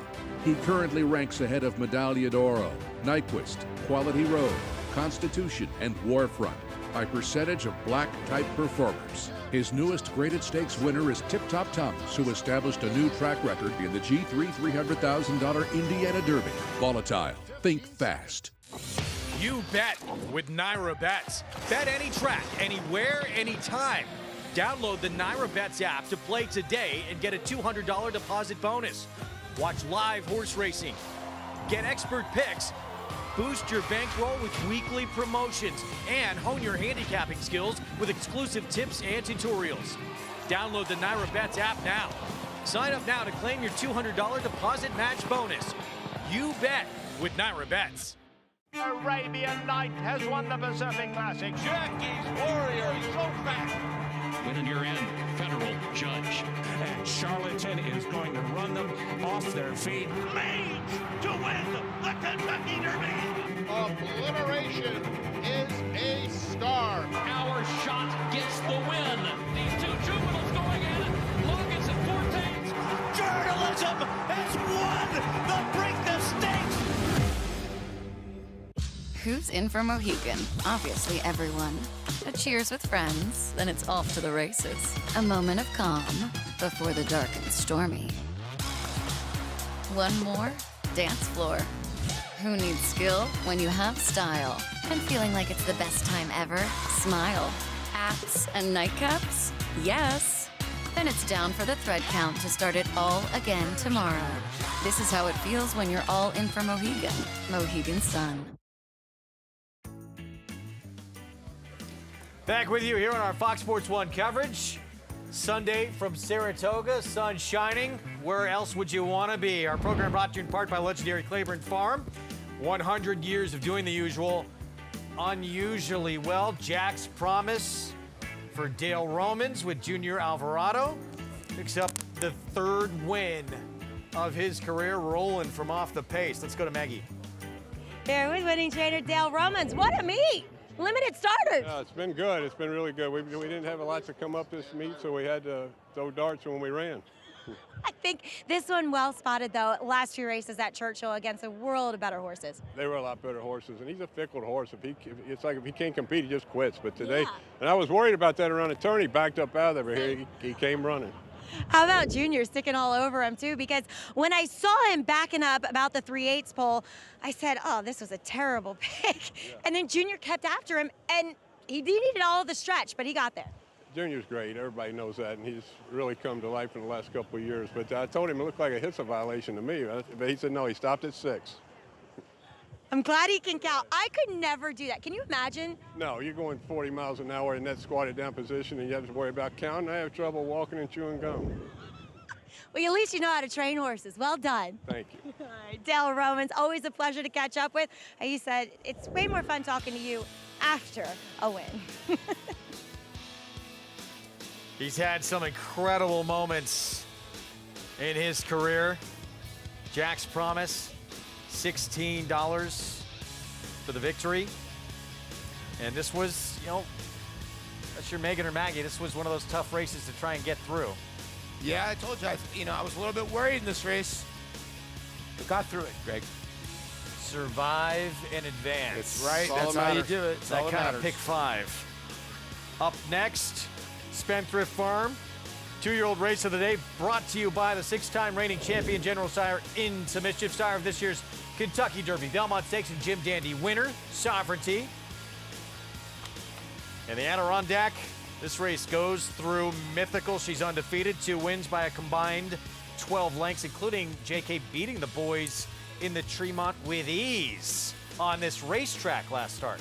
She did, but at a short price, I don't quite trust her. I feel like she kind of had everything go her own way in there. We'll see if that happens again, but it feels like she's going to get some pressure, at least a little bit. Got to try and carry that speed now an extra furlong. Yeah, an extra furlong, but she was dominant last time. Her sire actually was a horse that was a better horse on the turf. But you know what? When you look at Mythical, those races are really fast, and her Tremont was fast too. She beat the boys, and she draws the 1 hole, which is going to make her go anyway. So there's no rating, which I do like. I think if she would have drawn it outside, they would think about rating, and we saw what happened with that with some other horses yesterday that we'll talk about later. But I think you got to let this horse go from the beginning.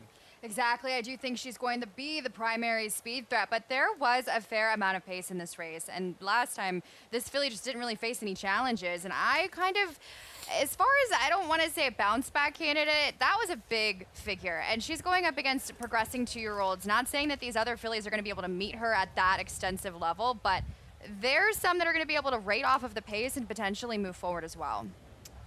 One who was behind her came back, was second in the Sanford. 3rd place finisher came back and won the Bashford Manor. Next start at Churchill's, pretty good group that was behind her as well. She is even money right now, and that may get shorter here. We're going to look back to yesterday and Grade 2 Saratoga Special. One of the things we love about this meet, these new breakout stars, and Ewing looks like he might be just that for Marcassi, the son of Nick's Go. Now 2 for 2. Yeah, look, this is one of the most underrated races on the day yesterday, with these 2 horses coming in off the performances that they both had already at this meet. I preferred Ewing just because I thought that Ewing had another step to give. You know, Obliteration already run a couple of times. I felt like Obliteration, if you want to call a 2-year-old a finished product, at least on the day, was more of a finished product than what Ewing was. And Ewing took another step forward, taking all that pressure down on the inside, which I believe is more of a disadvantageous place to be when you find yourself in a bit of a speed duel. And I thought Ewing ran extremely well.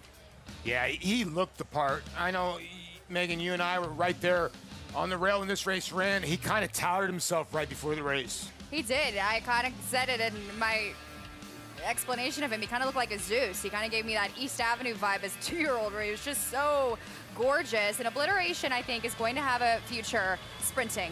Ewing, I think, has so much upside. Not only has he been proven at this distance, but I think, as JK mentioned, that step forward to give, he's got that as well in terms of routing in the future. So going to be very exciting to see the path he takes to hopefully Del Mar later on this fall. One of 3 wins on the day for Jose Ortiz. Of course, his brother leading the way at this meet. Between them, 6 Eclipse Awards. They've combined to win 9 of the last 10 riding titles here at Saratoga. But as competitive as Jose and Arad are on the track, they are supportive of each other off of it.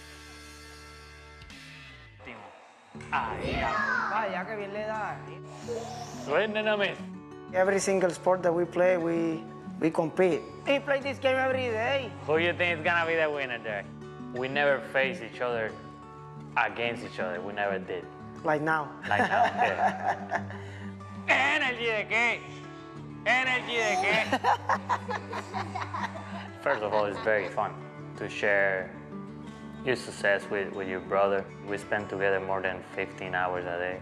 We know how to manage its business and life, real life, so that's pretty good. When we understand that, we have a line right there, it's perfect. Despite how close the brothers are, sometimes their competitive nature lends itself to some tense moments. We've been very heated moments.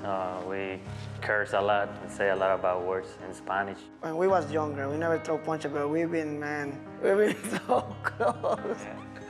We don't talk about races before the race runs. It's fun. It's Ira is very quiet, like you cannot say nothing. It's like on his own, and I don't want to know anything about his thing. yeah, it's very fun when you can outsmart the competition. I have to think how he thinks to try to beat him. It's very hard to a rider like Ira try to read his mind before he does it because he's so unpredictable. He's one of the best, and I think he has made me better. Sometimes I came over to Jose, what you will do different if you ride the race again? He say, nothing. I say, are you sure? Because I have another mind, I see something different that probably he don't see. It's like the same thing happened to me. While the brothers push each other to be better riders on the track, Arad credits Jose with making him the man he wants to be away from it. He used to be too on the muscle, like too keen, and I tell him he need to calm down and think before he do things and say things. He start winning like crazy and start winning all the Eclipse Awards.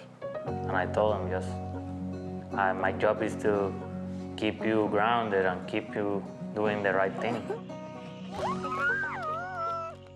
As a person, I think he made me better. He's so good at some things that I'm not.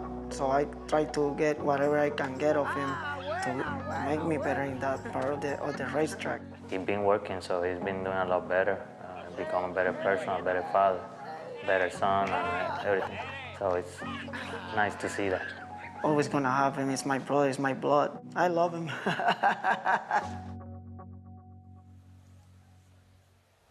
Two incredibly talented riders. And again, we're not even at the halfway point. That happens after Wednesday. These two guys not leaving a lot of wins for everybody else. 60 combined by the Ortiz brothers so far, Paulie. Yeah, 61 from the next four. That's pretty crazy. But you're dealing with kind of, I've said this before, it's the Williams sisters in for at least brother-wise, I would think Williams sisters in tennis, they're getting to that point of dominating a certain sport. Anything about the Mannings, the Williams sisters? These guys gonna go down as certainly one of the best siblings in sports history, what they've been able to do. Yeah, and look, I mean, I know that it's Irad is definitely the favorite to win this thing, but you know, a couple win day for Jose here, a couple of bad beats from Irad there, could turn into a race to the wire. 3-win day for Jose yesterday. He's only 4 back of his brother, who's leading the way right now. We're gonna take a timeout. Grade 3, Adirondack, and Mythical at even money, trying to win her 3rd straight.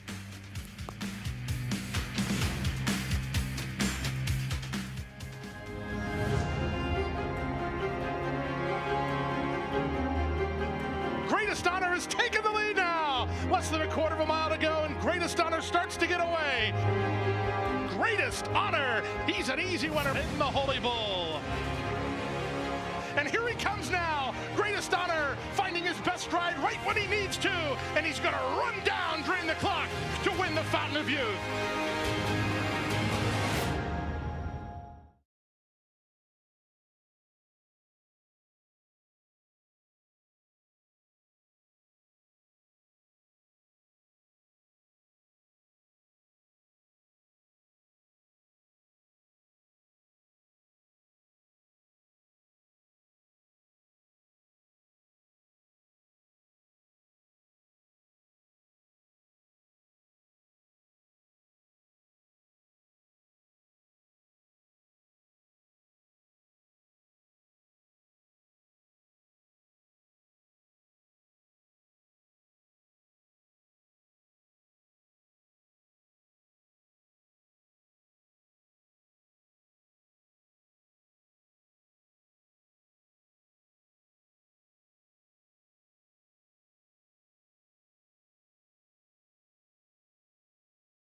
Do you already know what colors that canoe is going to be painted?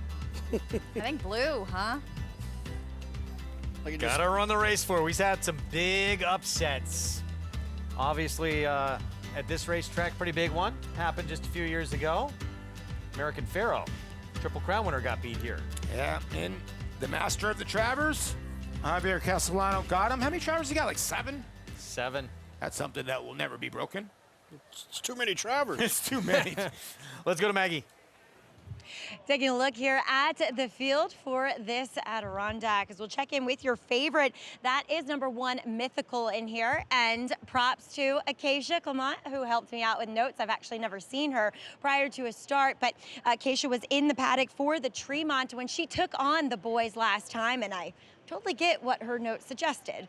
She had said that she definitely looks like a filly taking on the boys, meaning that she looks a bit smaller, just a bit more effeminate. And so I'm sure there was a bit of concern given her placement in that race. Well, now she's back with her own type, and she still looks quite small. So that is a reason to be cautious, I think, from my perspective at least, because we're stretching out to 6.5 furlongs. So she's going to have to go a whole extra furlong further. And I know that her trainer, Jorge Delgado, has expressed that this shouldn't be too much for her, but I'm going to express my concerns that you might be stretching her.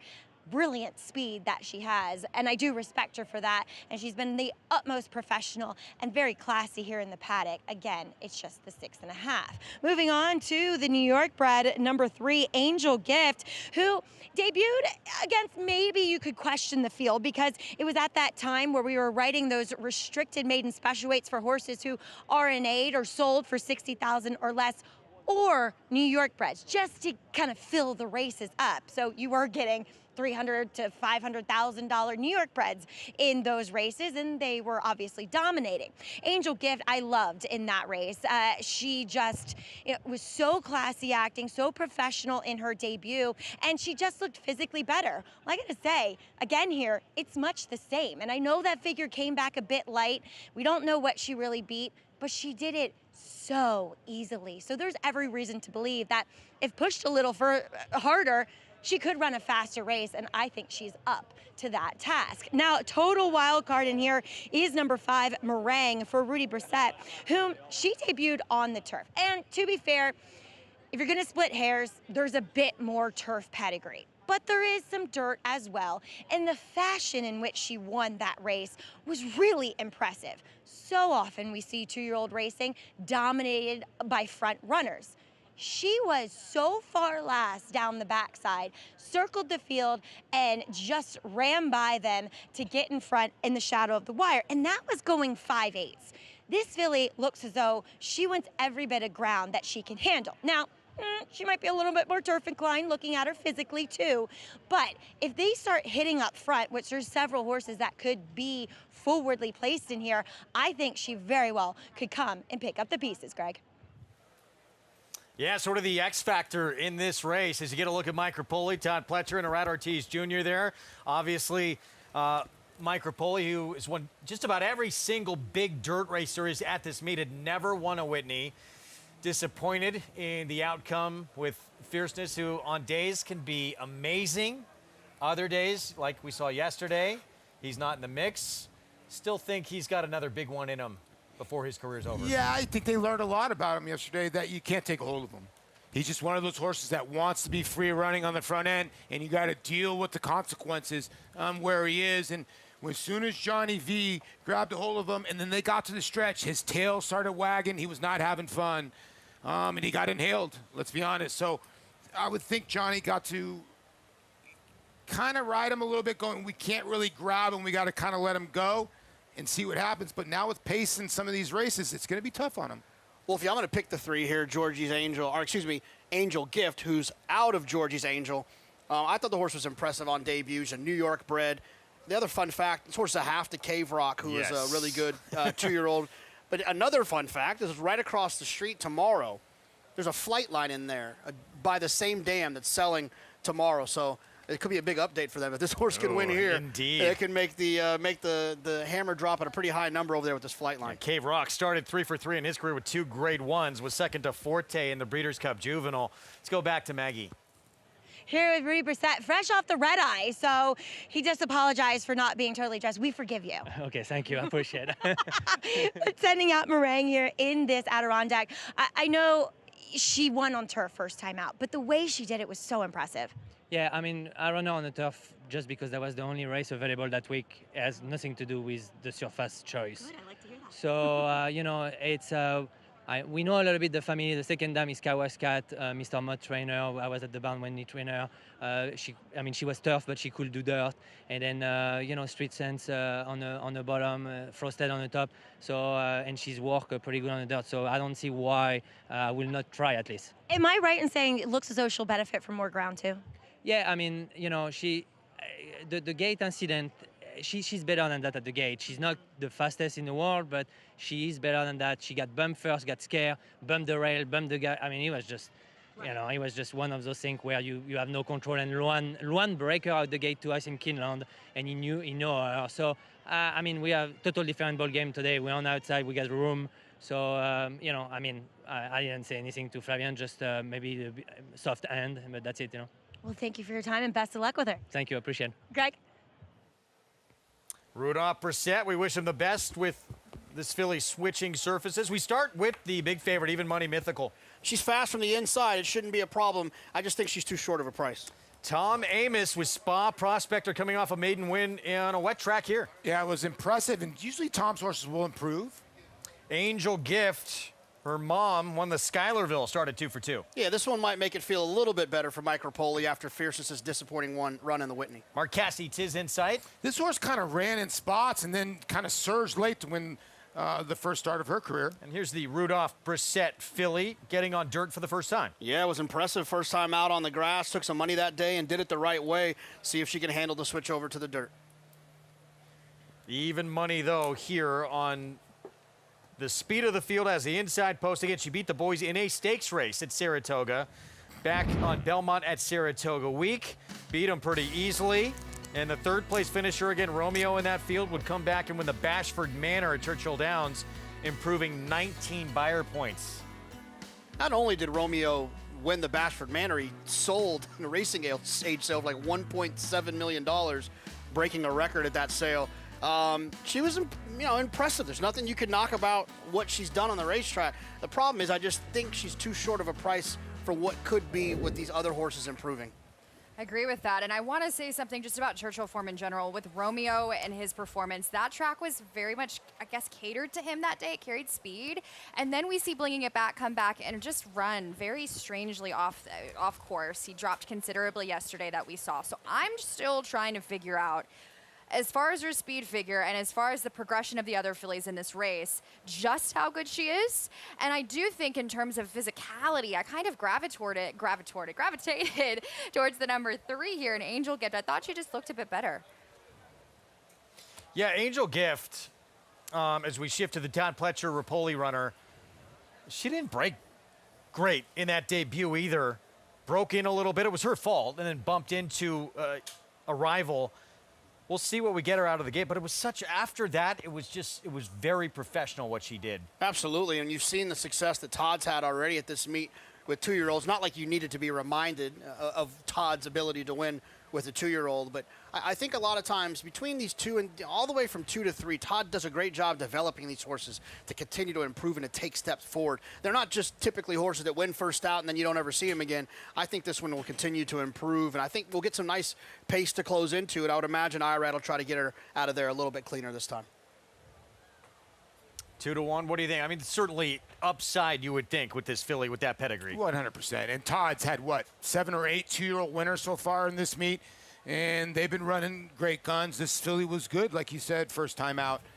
And she's the one that's going to want to go the distance of the, this distance now of the 6.5 furlongs. And you see Todd Pletcher, Hall of Famer.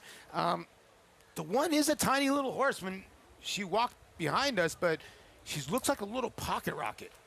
She does, and I think the number 4, Tiz in Sight, was also extremely professional on debut. She showed a lot of courage. She had some natural speed, so I think she's going to be able to use it, but also showed that she could settle. And I don't think that comes extremely easily to especially 2-year-olds having to do that on debut. So I thought she was extremely interesting up there at 6-1 for Mark Assey, who's looking to sweep both juvenile races this weekend. There is Mike Rapoli. Did not happen for him, trying to get his first ever Whitney with fierceness. But he still has, maybe, we talked about Sierra Leone going to the Breeders' Cup potentially as a favorite. Chad Brown has said he's going to line up again, if all is good with him, in the Jockey Club Gold Cup, and that's where he'll meet again. Mike Rapoli owns a part of Mindframe, who just beat Sierra Leone. So there's a very good chance whoever wins that race, if they do line up again, I mean, more fireworks to come at this meet, that's going to settle who will be the favorite on Classic Day. Yeah, and look, I think the 1.25 miles of the Jockey Club Gold Cup probably helps Sierra Leone as well. We'll see how Mindframe handles that added distance, but the blue and orange are going to keep throwing punches at old Sierra Leone. Let's go back to Maggie. Yeah, taking a look at the other 2 I didn't talk about in the paddock, including number 2 in here, Spa Prospector, who's a huge price right now. I was not expecting her to be double-digit odds for Tom Amos in here. I do have concerns about, translating that 74 buyer to the fast main track, because she's one that I noted that just moved impeccably well over the sloppy sealed surface. Now, that's not to say she can't run as well here today. I wish there was a little bit more of her, in that field last time. She kind of looked like a standout, and today, not so much. But again, that's too big of a price. As we'll check in with Mark Cassie's runner number 4, Tiz in Sight. I think she overcame a lot and showed some professionalism as she broke well. Then she had to take back going into the turn and then switch out over heels in the stretch and was able to surge past those early leaders. Now, she's one that should be quick again, and not having to break from the inside should help her chances. She's another one, though, that I wonder how far she ultimately wants to go. She's awfully petite. She is very well turned out. It's just quality. How good is she?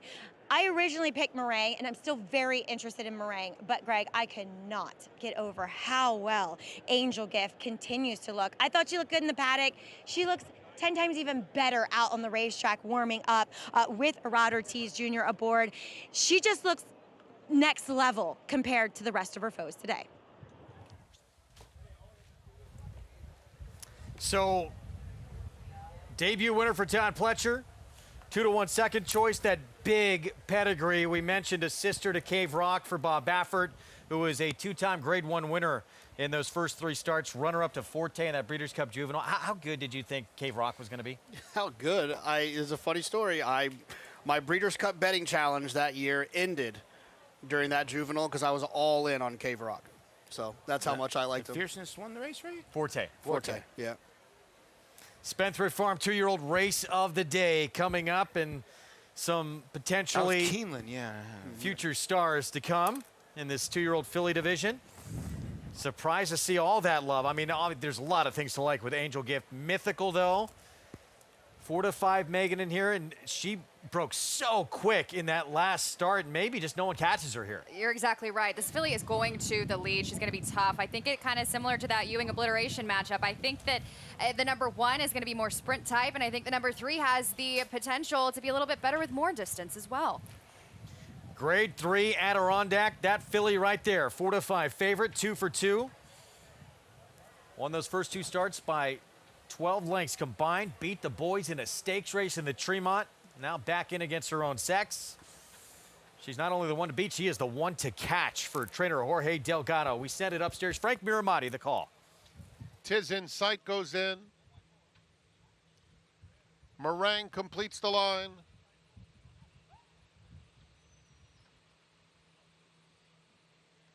They're in the gate. And they're off in the Adirondack.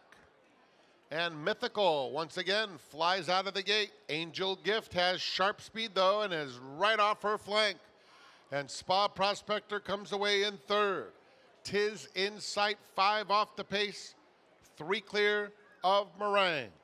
And so it is Mythical who gets a relatively easy lead to the half-mile pole and a 2-length advantage. The opening quarter in just under 22 seconds flat. Angel Gift holding second. Spa Prospector just inside of her. It's another 2 lengths back. Tis in Sight and Meringue. They take closer order. 6 lengths covers them. Mythical clear by 3. Irad Ortiz gives Angel Gift a little nudge. Spa Prospector on the inside of them. Tis in Sight will angle to the far outside. 44-4 for the speedy Mythical. Turning for home. In front by 4 lengths. Spa Prospector into second.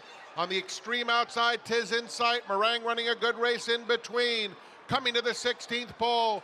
Mythical by 5. She's unbeaten. She's untested. Mythical rolls home in the Adirondack.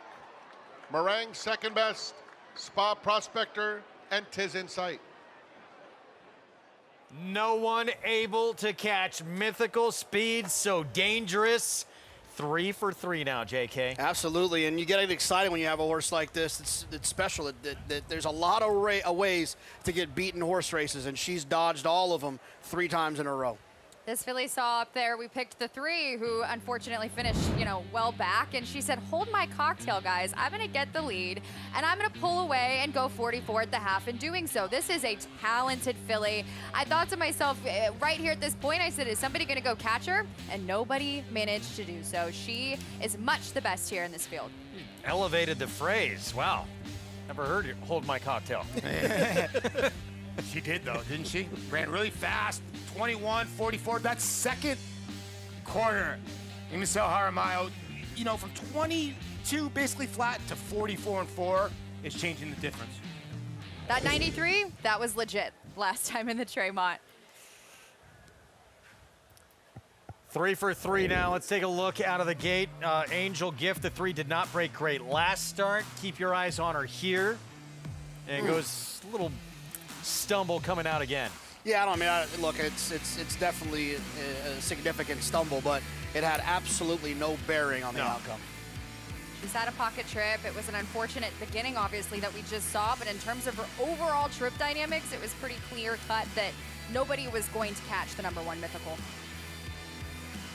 Mythical, no one has been able to catch her in 3 starts now, not even the boys in the Tremont. And you gotta think designs on going a half furlong further, don't you, at the end of the meet? Oh, certainly. I would imagine we'll see this horse closing weekend. And the way that she ran in here today, there'll be some other ones, some maidens from the big barns of Todd and Chad, Brad Cox, and the rest of them, but she definitely deserves to be in consideration for the spin-away. Yeah, 7 furlongs, grade 1 spin-away, premier race of the meet for 2-year-old fillies on closing weekend. See if she comes out of this one A-OK and ready to roll in that race. She has been good, and she is quick, and she keeps on rolling. We'll have the prices for you when we come back. 1-5-2-4 finish, grade 3, Adirondack. It is all Mythical for trainer Jorge Delgado.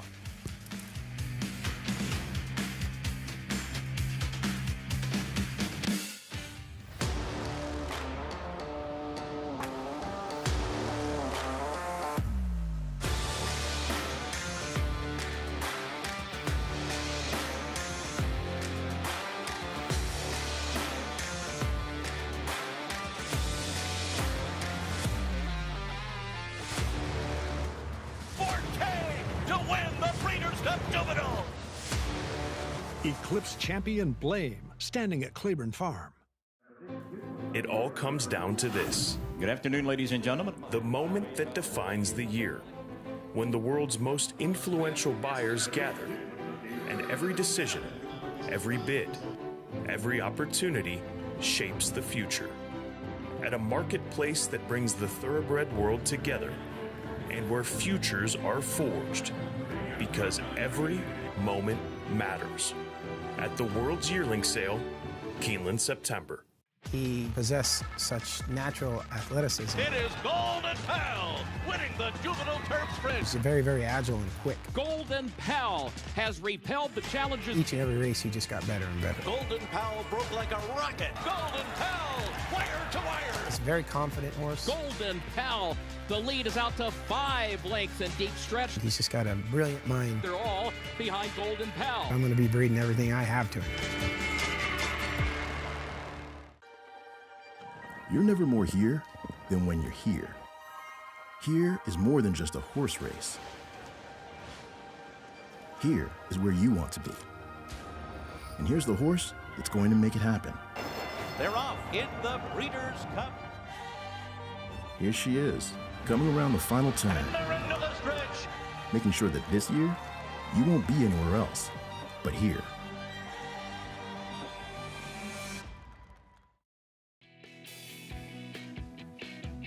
Back on Saratoga Live, brought to you in part by Mohegan Sun. All in for Mohegan. Grade 3 Adirondack. No stopping. Mythical, too fast, and too good for this group as she drops back in against her own sex here after having beat the boys in the Tremont last start. That's 3 for 3. She's led every single step of the way, every start of her career. She's too tough to run down, JK. Yeah, I mean, you think about all the big races we saw yesterday, the Sierra Leones, the Deterministics. When you have a horse like this, like Mythical, who wins this race and is undefeated as a 2-year-old, you start getting excited of what's to come. What grade 1 races will she win this year, next year, or maybe as a 4 or 5-year-old? It's the exciting part of these 2-year-old races. And they've given her time. We mentioned offset that she skipped the Schuylerville to run here, and it definitely paid off. Maybe we'll see her closing weekend, grade 1 spin away. She's been awfully good to this point. And there's the hardware given out to Jorge Delgado. Arundel and the rest of the company there. We're going to get to Maggie in a moment. We'll see. We always expect to see some breakout performances, these big barns, Chad Brown, Steve Asmussen, Todd Pletcher. They have a lot of ammunition with these debuting 2-year-olds. We'll see if someone kind of stamps themselves coming forward. Well, we did see Tommy Joe, yeah, who was pretty sensational. Yeah, so you'd like to think that, you know, when you got Todd and Delgado, the Tommy Joe could still be favored even based off of that performance. Let's go to Maggie. Here with Brian Cohen of Arundel. And Brian, she has been remarkable. You know what's fascinating about her is she's not the biggest thing in the world, but her stride is like 3 times bigger than what she is. Yeah, just so thankful. You know, George's done a great job with her, and just happy to win a race here with the family. But yeah, I agree. You know, at first we sent her down to Florida thinking, you know, 4.5 at Gulfstream, perfect horse for that. But then the way she won and how easy she's been doing everything, you know, George thinks she's got a huge stride, can stretch out a little bit, but you know, so far so good. And you said that you have your family up here. How is it? Because you obviously have won a few races here this meet, but just to be here with the family experiencing Saratoga. Yeah, it's amazing. Saratoga has always been amazing, but you know, to do it with the family now, and we got a couple little ones. You know, it's a little hectic, but it's great. I know the feeling, but you know, introducing them to the family business and keeping the legacy going. Yeah, no, just so thankful and just so happy to just have a great day and to win one like this here with them and just awesome. Well, enjoy the awesomeness. Congratulations. Thank you, Maggie. Appreciate it. Brian Cohen, Arundel, they definitely have a nice 2-year-old filly by the name Mythical, guys. There's a lot of races that you want to win in this sport, but to some degree, having a talented 2-year-old win a graded stake at this meet with so much potentially ahead of you in the future, in some ways, there's nothing like it.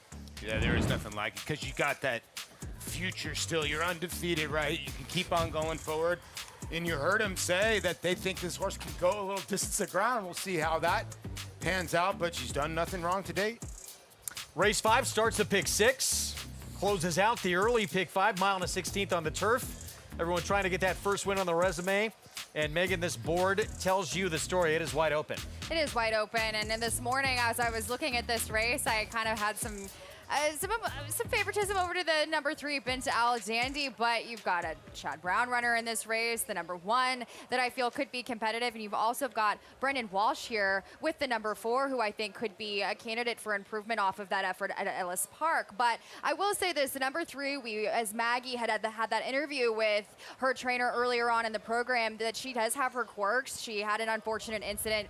Luckily, it just came away with the scrape, but she will be one to kind of watch as far as her behavior, as far as she reacts to things, and hopefully we'll be able to improve here. More on the 5th coming up. We're going to look back to yesterday. Junior Alvarado should start thinking about riding for the Mott family more often. Yeah, they gotta seem to get along well. Of course, Sovereignty. He'll be in the heavy favorite in the Travers to come. And he got a pickup mount here for Bill Mott's son, Riley. At the last minute, rider unable to make his flight here in time. Junior gets the pickup mount on World Beater, and he delivered a world-class ride. And it's not always, you know, this is horse racing, and even our friend Richie Migliore will say it's not jockey racing, it's horse racing.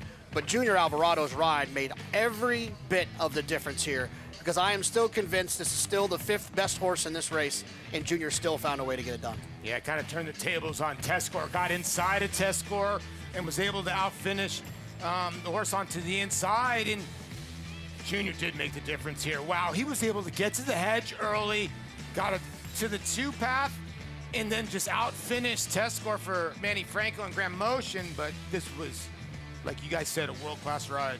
And I will say, Tescore is very classy. He just didn't look as comfortable. He was a little bit fractious yesterday, but prior to the start. And a classy racehorse, and also classy owners. I got to catch up with the Ammermans and Bob Feld last night at the phasing event, and they were so happy and so satisfied with the effort. They're very proud and very much eager to continue on in the season. But all the credit to Riley Mott. His first ever graded stakes happens to be a grade 1. At Saratoga, incredible. And couple of kids who used to roam these grounds together. Look at this. Miguel Clement sending this out. He had a grade 1 win in the 4-star Dave. Throwback to when these 2 young kids, Riley and Miguel, were dreaming about being trainers. Now they both win grade 1s at Saratoga on the same day. Huge congrats to Riley Mott on your first grade 1 victory. Riley would reply with this. God. Oh, that is incredible. Does Miguel still have the beanie? We need to find out. Miguel looks exactly the same. Right? He does. He does. And you know what? If you look at Riley up close, it does exactly. Now I get to rip on Riley with those curls, but I mean, that is the just sweater too game, good, Miguel, man. and the T-shirts. Now we got the new guard here taking over with some incredible pedigree. You would expect these 2 to be very good. Absolutely. You learn from the best, and you know, I think that both of them have had the luxury of being able to come up under their fathers and to get that experience in a way that, you know, it's not just on the racetrack. You're getting it at home, you're getting it at dinner, you're getting it at family outings, vacation. You're always learning lessons, and it's paying off for them, winning 2 grade 1 races yesterday. You got to want it too, Greg. You got to understand, a lot of people, remember, when you have a successful father, you got to have to open up your ears. There's a lot of kids that just don't. They ride their father's coattails and don't really do anything with it. But these 2 kids obviously learn from both of their fathers and now putting their craft to work and succeeding at it. And I'm sure both of their fathers, one up in heaven is looking down, and Bill obviously so proud of both of those kids. In a lot of ways, yes. I mean, you got to work almost even harder when you come from a successful family like that in this sport. Congratulations to both. Meanwhile, what a move to, one, get a little insurance in the race for Rusty Arnold, but also to switch Kilwin to the dirt. Out of the gate, it looked like her race was over from the get-go. Stumbled badly. You see Ragtime there on the inside, got out comfortably. And then when it came down the stretch, Ragtime really had a great trip. Another great ride by Junior Alvarado. But then it comes down to these 2 horses, and he kind of drafted Jose Ortiz off Junior Alvarado a little bit. Right here, he decides to switch to the outside and go, let me draft off the 1 here. And he goes right by Ragtime, which a nice filly, too, in her own right. I think this is a performance that we're going to look back on as the year progresses as one of the best of the year. For her to recover and being able to manage this trip was outstanding. Only her second, as mentioned, career start on dirt. And from hindsight's always 2020, I was musing to a friend last night, if you like ragtime on paper, you had to like Kilwin as well there. I mean, they had very similar figures and right there at the end together, but it was Kilwin's day. Incredible, gutsy performance for very deserving connections. Let's make no mistake, Echo Sound came into this race with a performance no one had in here. Obviously not her day, but what do you think, guys, going forward for her? Is it the distance? It's just not her day? Was the track maybe not playing to what she wanted to do? It was the quickest she'd ever come back. I know Rusty Arnold was a little bit concerned about that. He'd said he would have loved a couple more weeks. I think that might have been the key, and her jockey had mentioned as well in the recap that she just didn't travel as comfortably, and as for a filly that has just done nothing wrong, I don't think that we just hold this one against her. This was in a very competitive group. This was a huge test, no pun intended, and I think she does have a bright future, and she is right there as a top-class filly, and is one that I expect, given some time to progress and gather herself, will be able to continue to, I believe, make a memorable campaign as we progress into the fall. Test always one of the great races we have at this meet. It did not disappoint yesterday. What a day of action on Whitney Saturday. Crowd was tremendous as well. Race 5 coming up next. We're going to start off this pick 6 on our Sunday card. When we come back, wide open group going a mile and 16th on the turf when we return.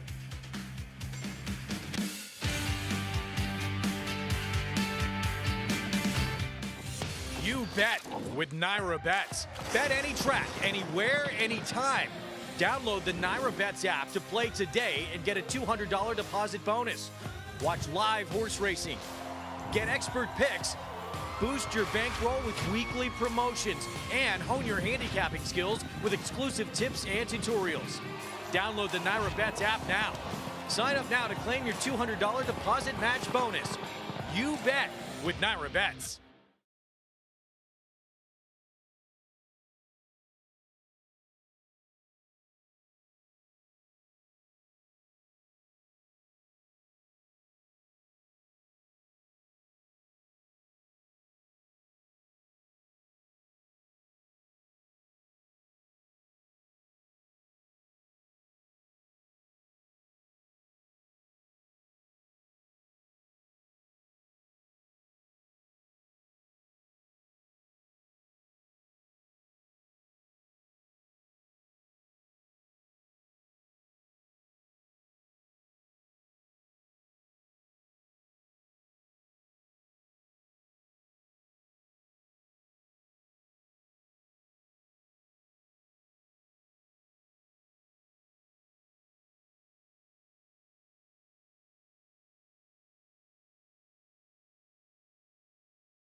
Our racing stable, Windstar Farm, is purely a driver to our stallion barn. That's what we try to do. Saratoga is circled every year because it puts out stallions. American Pharoah, Flightline, Tapan Street, Constitution. We look for them. Constitution came out of the Saratoga Fasig-Tipton sale. 139 from Vinery Sales, whose agent is the Bay Colt by Tappet. This one is out of Baffled by Distorted Humor. 400, thank you. Beautiful horse.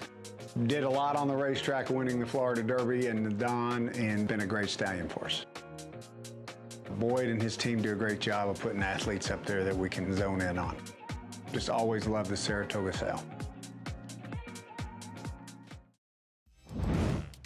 Back with you on our Sunday coverage on Fox Sports 1 on a glorious Sunday afternoon from Saratoga. 13 minutes away, race 5. It starts the pick 6. Mile and a 16th on the lawn. As everyone tries to get that first win on the resume, there's the favorite American debutante, Brendan Walshbarn. A little surprising as the favorite. Let's go to Maggie.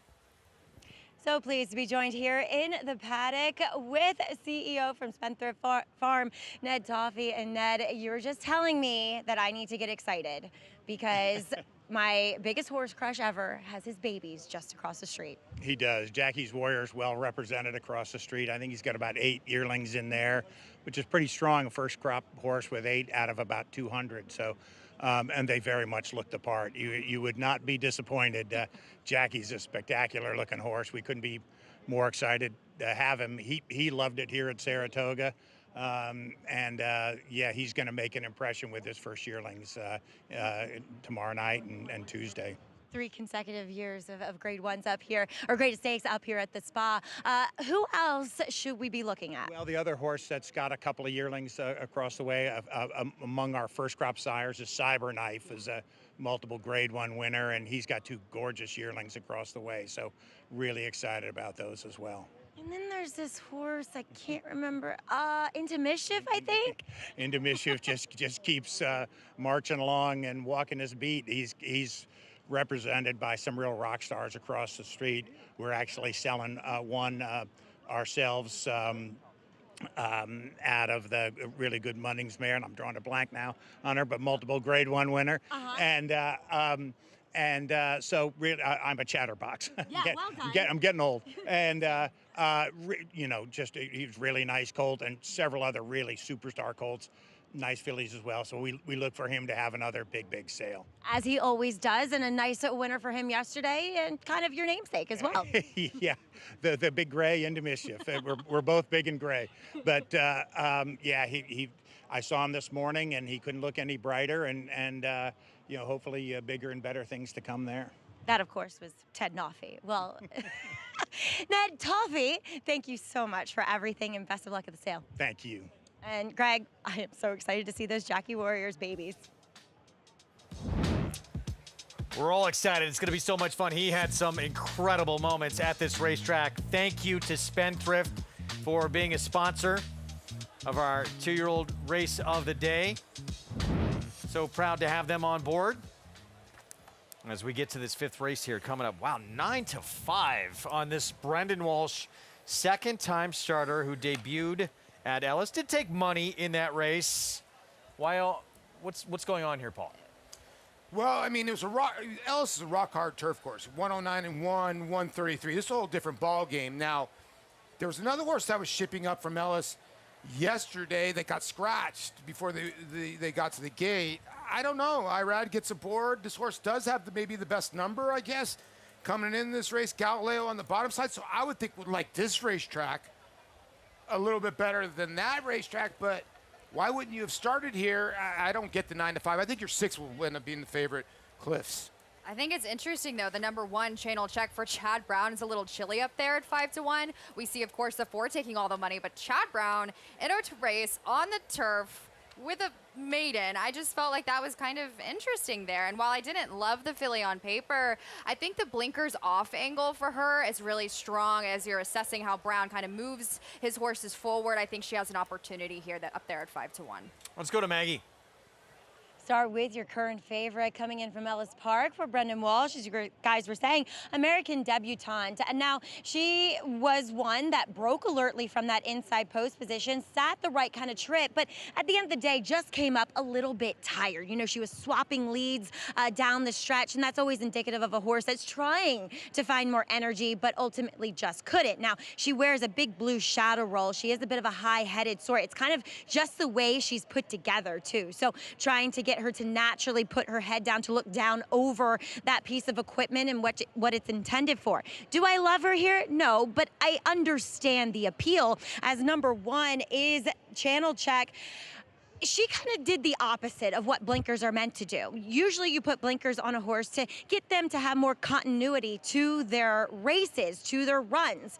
She instead, with the blinkers on, just ran in spots, I thought, last time out at Monmouth. Now she's gonna have to get faster because her races so far are slower. But I was talking with Andy Sterling about this race earlier on the handicapping show, and he did mention to me that Chad Brown has expressed some liking of this filly in the past. So we'll see if she can improve. Number 6, though, is Cliffs, and she by far looks best in here. And I think she was against the racetrack last time when it was a day here at Saratoga. You wanted to be down on the rail. That was not the case for Cliffs. She was 3 to 4 wide throughout, even wider through the stretch, and she still ran on well to only be beaten 2 3/4 lengths.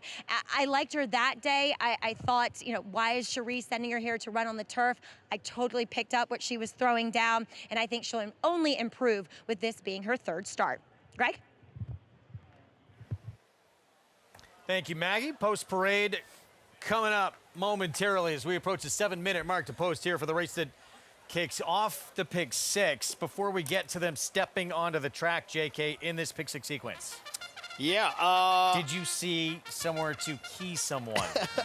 I feel like you're trying to set me up so you can start screaming at me again. I do. I think that you could single the 3, bring the band home in the 8th. The rest of it I thought was very, very complicated. All right, here's channel check. Chad Brown, blinkers coming off. As Maggie had mentioned, blinkers do come off. Not much speed in the first 2 tries at Monmouth, but definitely looking to take a step forward here. Bint Al Dandy took the blinkers off last start for Rob Falcone Jr. Yeah, look, I liked this horse last time. Obviously, had a little bit of trouble at the gate, but I am looking forward to seeing her run today. Meets leading rider on American Debutante. Taking a lot of money. It almost feels like I ride money of sorts, but all arguments aside, as far as her trip, she was kind of working along and looks to get better here. Spendthrift Farm Silks and all the Fields pedigree for the grass for Danny Gargan. Yeah, the trusty all but one for me. I would have liked to have seen Todd Pletcher try this one on the grass. Cliffs went by Cherie DeVoe. Closer who will need some pace to develop up front, but doesn't seem to have a lot of work on paper to aid her late. And Frankie Dettori for Jack Sisterson. Hello, Beauty. Yeah, I mean, this horse has a couple of races that absolutely work in here. Was entered last week to try to run against New York breds, catches the open company here, but I still think it's pretty live. And I just learned this, never realized Frankie Dettori's iconic flying dismount. Angel Cordero Jr. taught him that back in the late 80s. Yes. He borrowed it from Angel, but if I'm not mistaken, I wish Richie was here, he would know. Angel borrowed it from someone else. Really? So it's been passed down. Now, no one made it more famous than Frankie. See if he can get a win on the 7. Hello, Beauty, the favorite, though. American Debutante, the 4, 5th to start the pick 6 when we come back.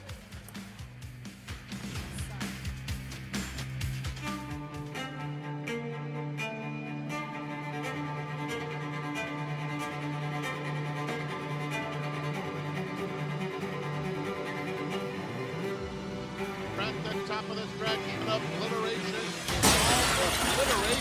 perfectly named individual is romping home in the Sanford, 7 lengths past the 16th hole. Obliteration is a star.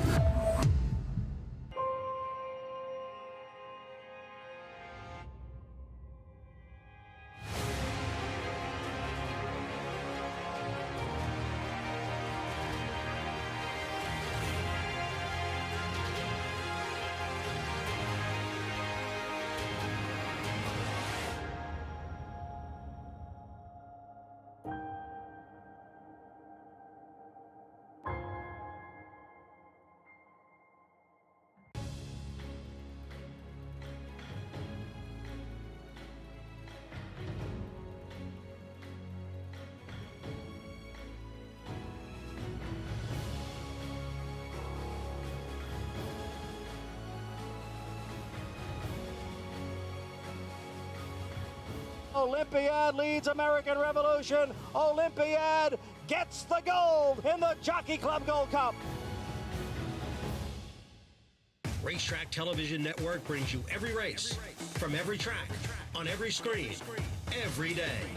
With monthly packages starting as low as $5, RTN gives you great value and access to more live HD streaming and race replays than anyone. Visit RTN.tv today to sign up and watch on almost any device, including Roku and Amazon Fire. RTN has packages that start at $5 per month.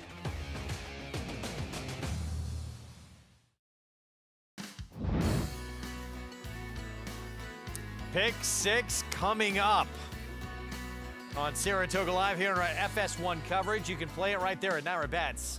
Bet any track, anywhere, anytime. If you're a new member, have not yet signed up, use the code SPOT200. Get that $200 deposit match sign-up bonus and get down in this Pick 6, 3 minutes away to put your ticket together. I know,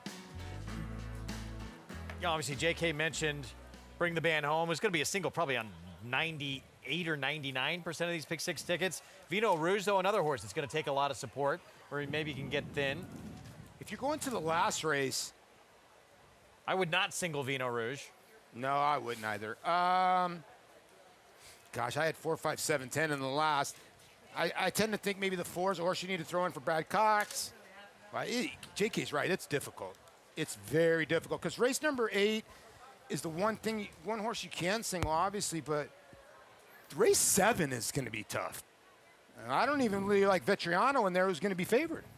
Well, Megan, this race, obviously, we got to get started here. You like Bint Al Dandy, the 3. What do you like with this one? I didn't change my mind from this morning. I think she's settling into herself nicely on track. She was one that I was kind of worried about as she's kind of had those issues in the past, but she seemed to settle into herself well, and I just really liked her effort last time out. And guess what? She was in a key race with a horse by the name of Peak Hype, who we saw take the finale yesterday for trainer Chad Brown, and I think that she is certainly a candidate for improvement, and she also managed to surge past Cliffs, the number 6, up there at a shorter price than her last time out. So I think you're getting a little bit of a nice price there at 4 to 1. I really like her chances here in this field, Greg. Let's go to Maggie. So the thing with comparing the 3 and 6 in here that do come out of that same race, that track so tilted to inside speed. The rails were down up here opening weekend, or I should say July 4th weekend. I can't get over that. But she had the most ideal trip. She broke well. She got to save ground the entire way. And really, the race just ran 1, 2, 3 around the racetrack. Nobody really changed positions. And I thought that Cliffs was the one who was able to make up a little bit of ground, which I thought was a feather in her cap. And I think that's why we see the disparity in prices right now. Now, Bint Al Dandy, I also didn't think looked that fit in her last start, despite it being her, I should say, it was meant to be her second start at the layup, but she had that incident at the gate on Belmont Stakes Racing Festival weekend.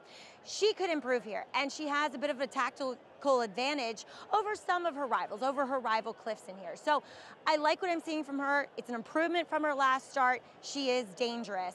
As we'll move on to a complete wild card, and that's number 5, All the Fields for Danny Gargan. I don't really see turf with her, as she has a heck of a pedigree. The dam was a graded stakes winner as a 2-year-old on the main track. The second dam graded stakes winning dirt sprinter, did win on the turf sprinting, and the dam is half to Always Dreaming. We know what he did. He won the Kentucky Derby. And also graded stakes winning Hot Dixie Chick. There's a little bit of turf. I don't really see it with her physically, but I will say this. She does have a comprehensive work tab coming back here, some fast workouts, and she looks incredibly fit out there. So I'm wondering if Danny Gargan, turf generally perceived as an easier surface, not as taxing, if he just wants to try to get a race into her, have a good experience, and maybe then they switch to the main track again. But I will say, she really looks fit. See if she handles the turf, Greg. I'm intrigued by her. Just one of my favorites of all time was Extra Heat. The second dam lost by a neck to Extra Heat in the Grade 1 Prioress. But then she also, the only time she ran on the turf, she was a stakes winner, ran a 96 buyer in her lone turf start. So there's turf in the pedigree, double-digit odds right now with the 5. And I'm still not over the number 1 at 6-1. And especially as Maggie has said, you know, on the handicapping show with Andy, that Chad had a liking to this horse early on. And I think that especially with the blinkers off, but she could really potentially take a step forward here and maybe improve on the stretch at this route of ground, excuse me. It's just hard for me, the fact that she was 6-1 at Monmouth. Yeah. Off of being odds on prior to that. She gets the switch to Flavian. Chad had an unbelievable day yesterday, and she's 6-1 here. To me, that's screaming she should probably be 10-1, and she's actually 6-1 because of all of those reasons that we're struggling with why she's 6-1. You don't see this barn cold on the board like that here at Saratoga, and you don't see this barn searching a little bit too with equipment changes. No, not really. And when Chad is doing that up and down, he's looking for something, but most of the time he hits the spot. So you are getting the price you want for these connections. Always dangerous though. 4 wins yesterday, Chad Brown. As we see the 6th step in, Cliffs, Sharitova. Let's send it upstairs. Pick 6 starts here. Here's Frank Miramati. Hello, Beauty for Gallagher's stud, the last one to load. They're in the gate.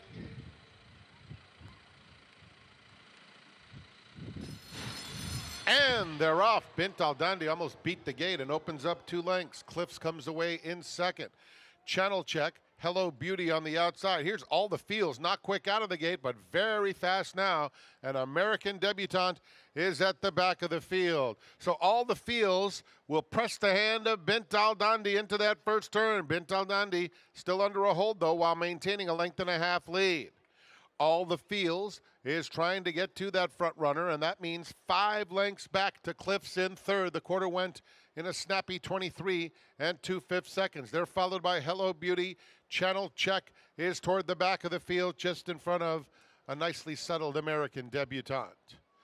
It's Bint Al Dandi taking them down the backstretch with a length lead. Pursued by All the Fields in second. All the Fields really not letting Bint Al Dandi get any breather whatsoever. It's another 3.5 lengths back.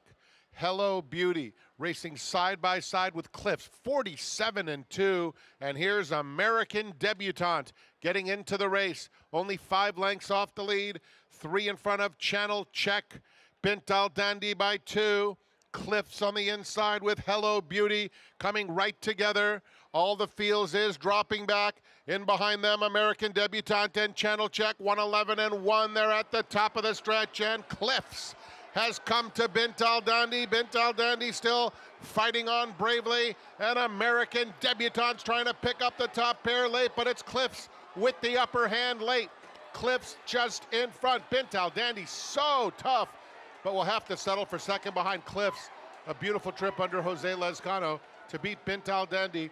Then it was American debutante third and Channel Check fourth. Sharitova, Lowell Stables, Jose Lezcano. It is Cliffs to start off the pick 6. Yeah, look, this horse was impressive. Bint Al Dandi ran extremely well. You heard Frank mention it in the call. But if you look at these 2 horses on that 4th of July weekend, Bint Al Dandi spent a little bit more time on the inside. Cliffs a little bit more time on the outside. The inside was where you wanted to be. The outside was to me, it was at a disadvantage, and it showed right here in the stretch. Really fast time, too. Came home in 140 and change. Sharitova will go down and always look like the winner right here. You can see Jose Lezcano trying to urge Cliffs to go by Bint Al Dandi, but I'll tell you what, Bint Al Dandi did run well because the 5 got left in this race. All the Fields is all the way out the back, was the one that put on the pressure. Megan, but Cliffs was able to get the best of the 3 late. You're right, and as far as the disparity that both Maggie and JK had referred to as far as the loss of ground that Cliffs had over Bint Al Dandi, I agree with Paul. Bint Al Dandi ran an incredible race, setting quick fractions on the front end and being able to still hold on, and what I thought was a gutsy performance to a horse that was able to sit off of things and, in my opinion, have a bit better of a trip here. Close-up look at your winner. There's Jose Lezcano on Cliffs. Tips outside here, and now it becomes a 2-horse race. Absolutely, and it absolutely was a 2-horse race, right? Bint Al Dandi on the inside, who ran extremely well, wasn't going to let Cliffs get past, but Cliffs just kept grinding away. And the one thing I love about this game is it just always keeps giving me feelings. Every time I see these silks, it reminds me of the late, great Barbaro, no matter who is who's wearing those silks. Cliff's impressive here. And 5-2 beginning. Was he to this pick 6? Let me see. Was she your favorite at the post time? I think the 4 was highlighted, but I could be. You're almost there with the answer there, Paul. Yeah, yep. The 4 had 7,000 more to win on her. Well, if you have this one, good luck. Long way to go, obviously. If you're not alive, this pick 5 still could be very lucrative. It's the good thing about getting beat in the pick 6. You come right back in the pick 5. In all honesty, do you structure your tickets that way, some way to knowing you have the pick 5 still to come? It depends. Get very lean in the first leg of a pick 6? It depends on what the sequence looks like, but I will say this. In the first leg of a pick 6, if you do not have a strong opinion and you're spreading, you're not supposed to play the pick 6. You're supposed to play the pick 5. So what I do in that situation is sometimes if I do like a horse in the pick 6, I'll single that horse in the pick 6 knowing that I'm going to come back with my bankroll and play the pick 5. Yeah. Up close, there's Jose Lezcano. One of the best in this sport on the lawn, no question. Teaming up with Cherie DeVoe. And it is Cliffs to start off this pick 6 with a victory. That is about gonna wrap things up for us, but you have something for us before we say goodbye? Yeah, I'm gonna try to catch these guys. Hopefully Andy comes on here in a second, makes a bunch of bad bets and loses all his money. I'm going to play a double in race 7. The QR code we're gonna give you is not the amount I'm gonna play it for. Oh, race 8. No, it's race 7. Oh boy. So we're not gonna QR code it because it is race 7. So you can tell us what it is. Yeah, it's not that one. Race Take that 7, one 8, out. right? It's not that one. It's not that one. Take that away. It's not that one. It's not that one. It's not that one.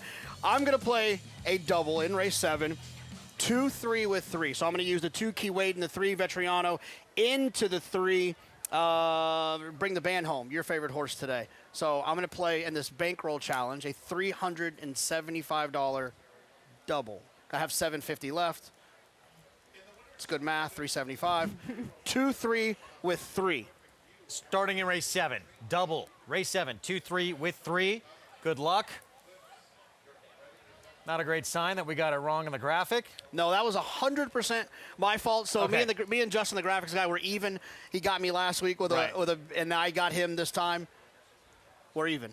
You did it on purpose, didn't you? No, it was you a get complete payback. accident. You don't forget when people wrong you, do you? No, it was an accident. It was my fault. I had a good time. Megan, Paulie, JK, it was fun. Next crew, take you to the rest of the way, including bringing the band home in the Troy. Heavy favorite, maybe the best turf sprinter in the game. They're coming up next.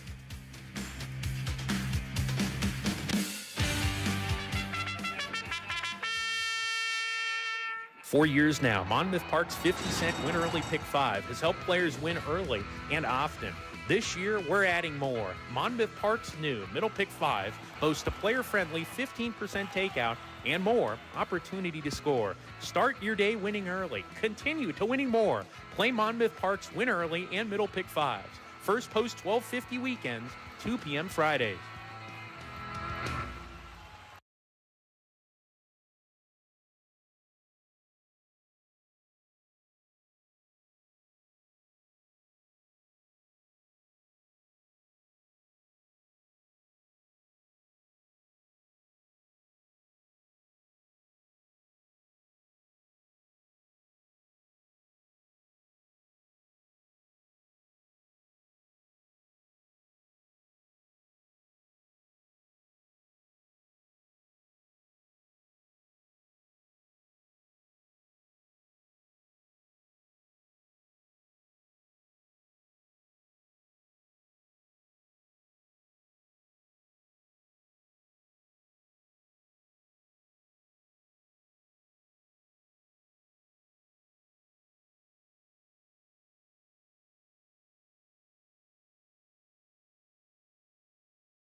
Welcome back to Saratoga Live here on FS1 as we saw some action on the turf.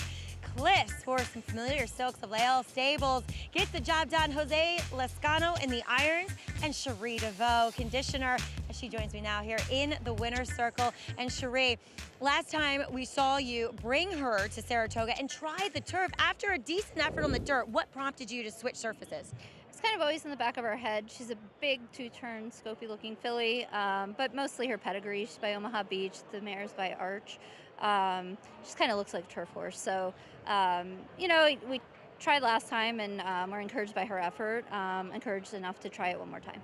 Perfect trip today. I think against the racetrack last time, and today Jose guided her just beautifully around there. Exactly. You know, wanted her a little bit more forwardly placed. We did get some pace to run at, so it all worked out perfectly. Well, as we always look forward to the future, on Friday we had the Boston Spa, and you will send out Deep Satin off that De La Rose Run in Divisions win, but she was very impressive, and far outside post, it is a tough field. It drew some really nice horses. It definitely is.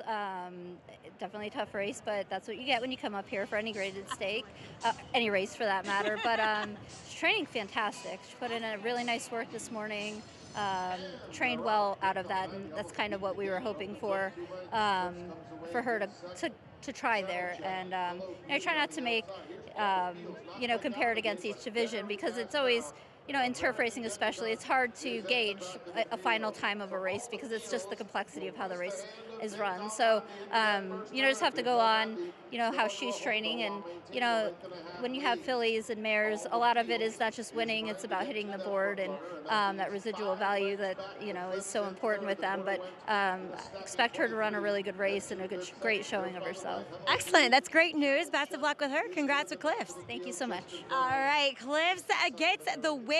She was your second choice, I believe, on the board. Maybe, slightly. She pays $760 over Bint Al Dandy, who ran Too Good to Lose.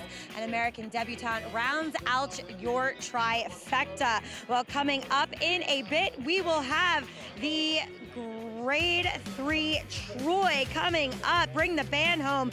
Looks to run fast again. Make that a Grade 2. We'll also have a new crew joining us, Lafitte and the gang, coming up next on Saratoga Live.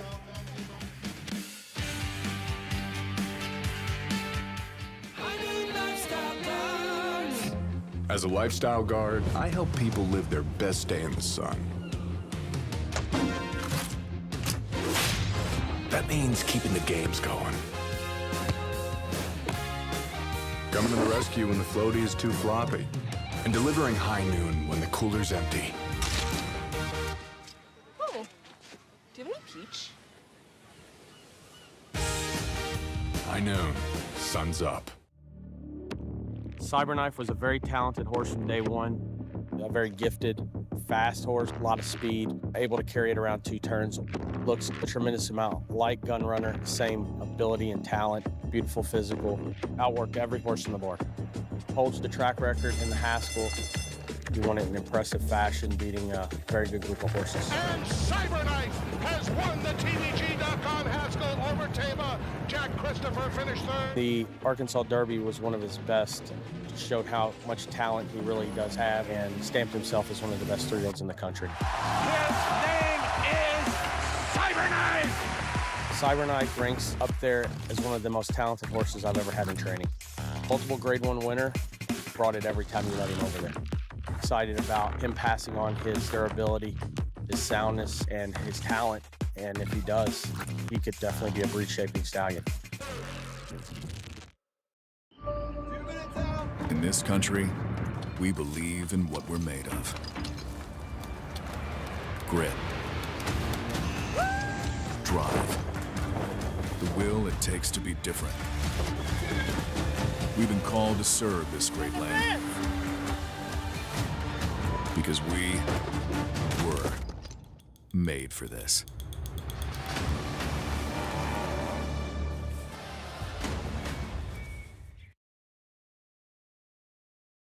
And they're off at Saratoga.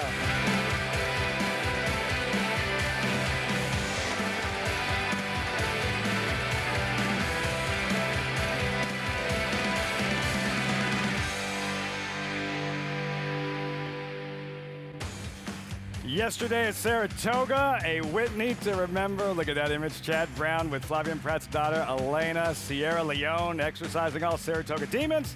Statement race heard loud and clear. Today at Spa. Marquee event, different brand of racing altogether. High-octane sprinters on grass. Enter.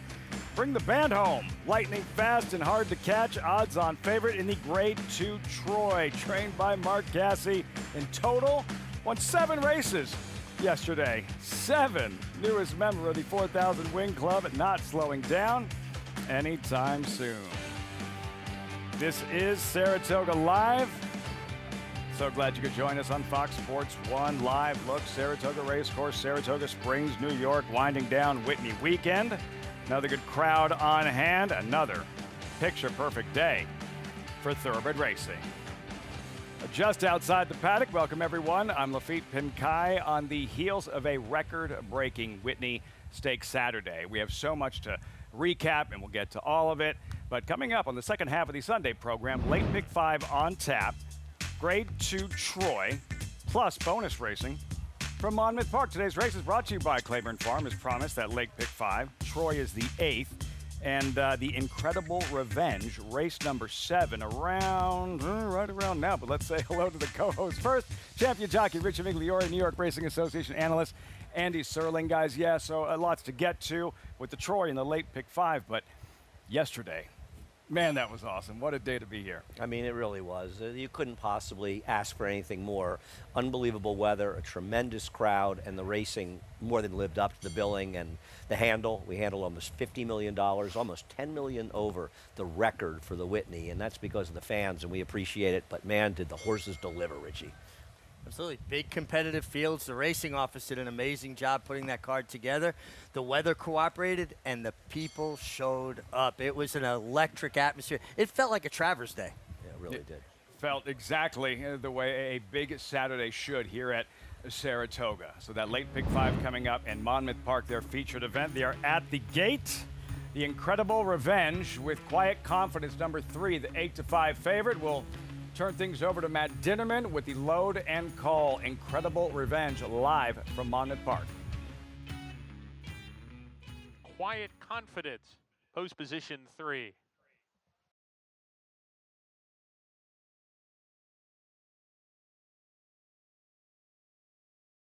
Love Appeals is loading it. 2 back. Great Venezuela. Etrurian to the outside.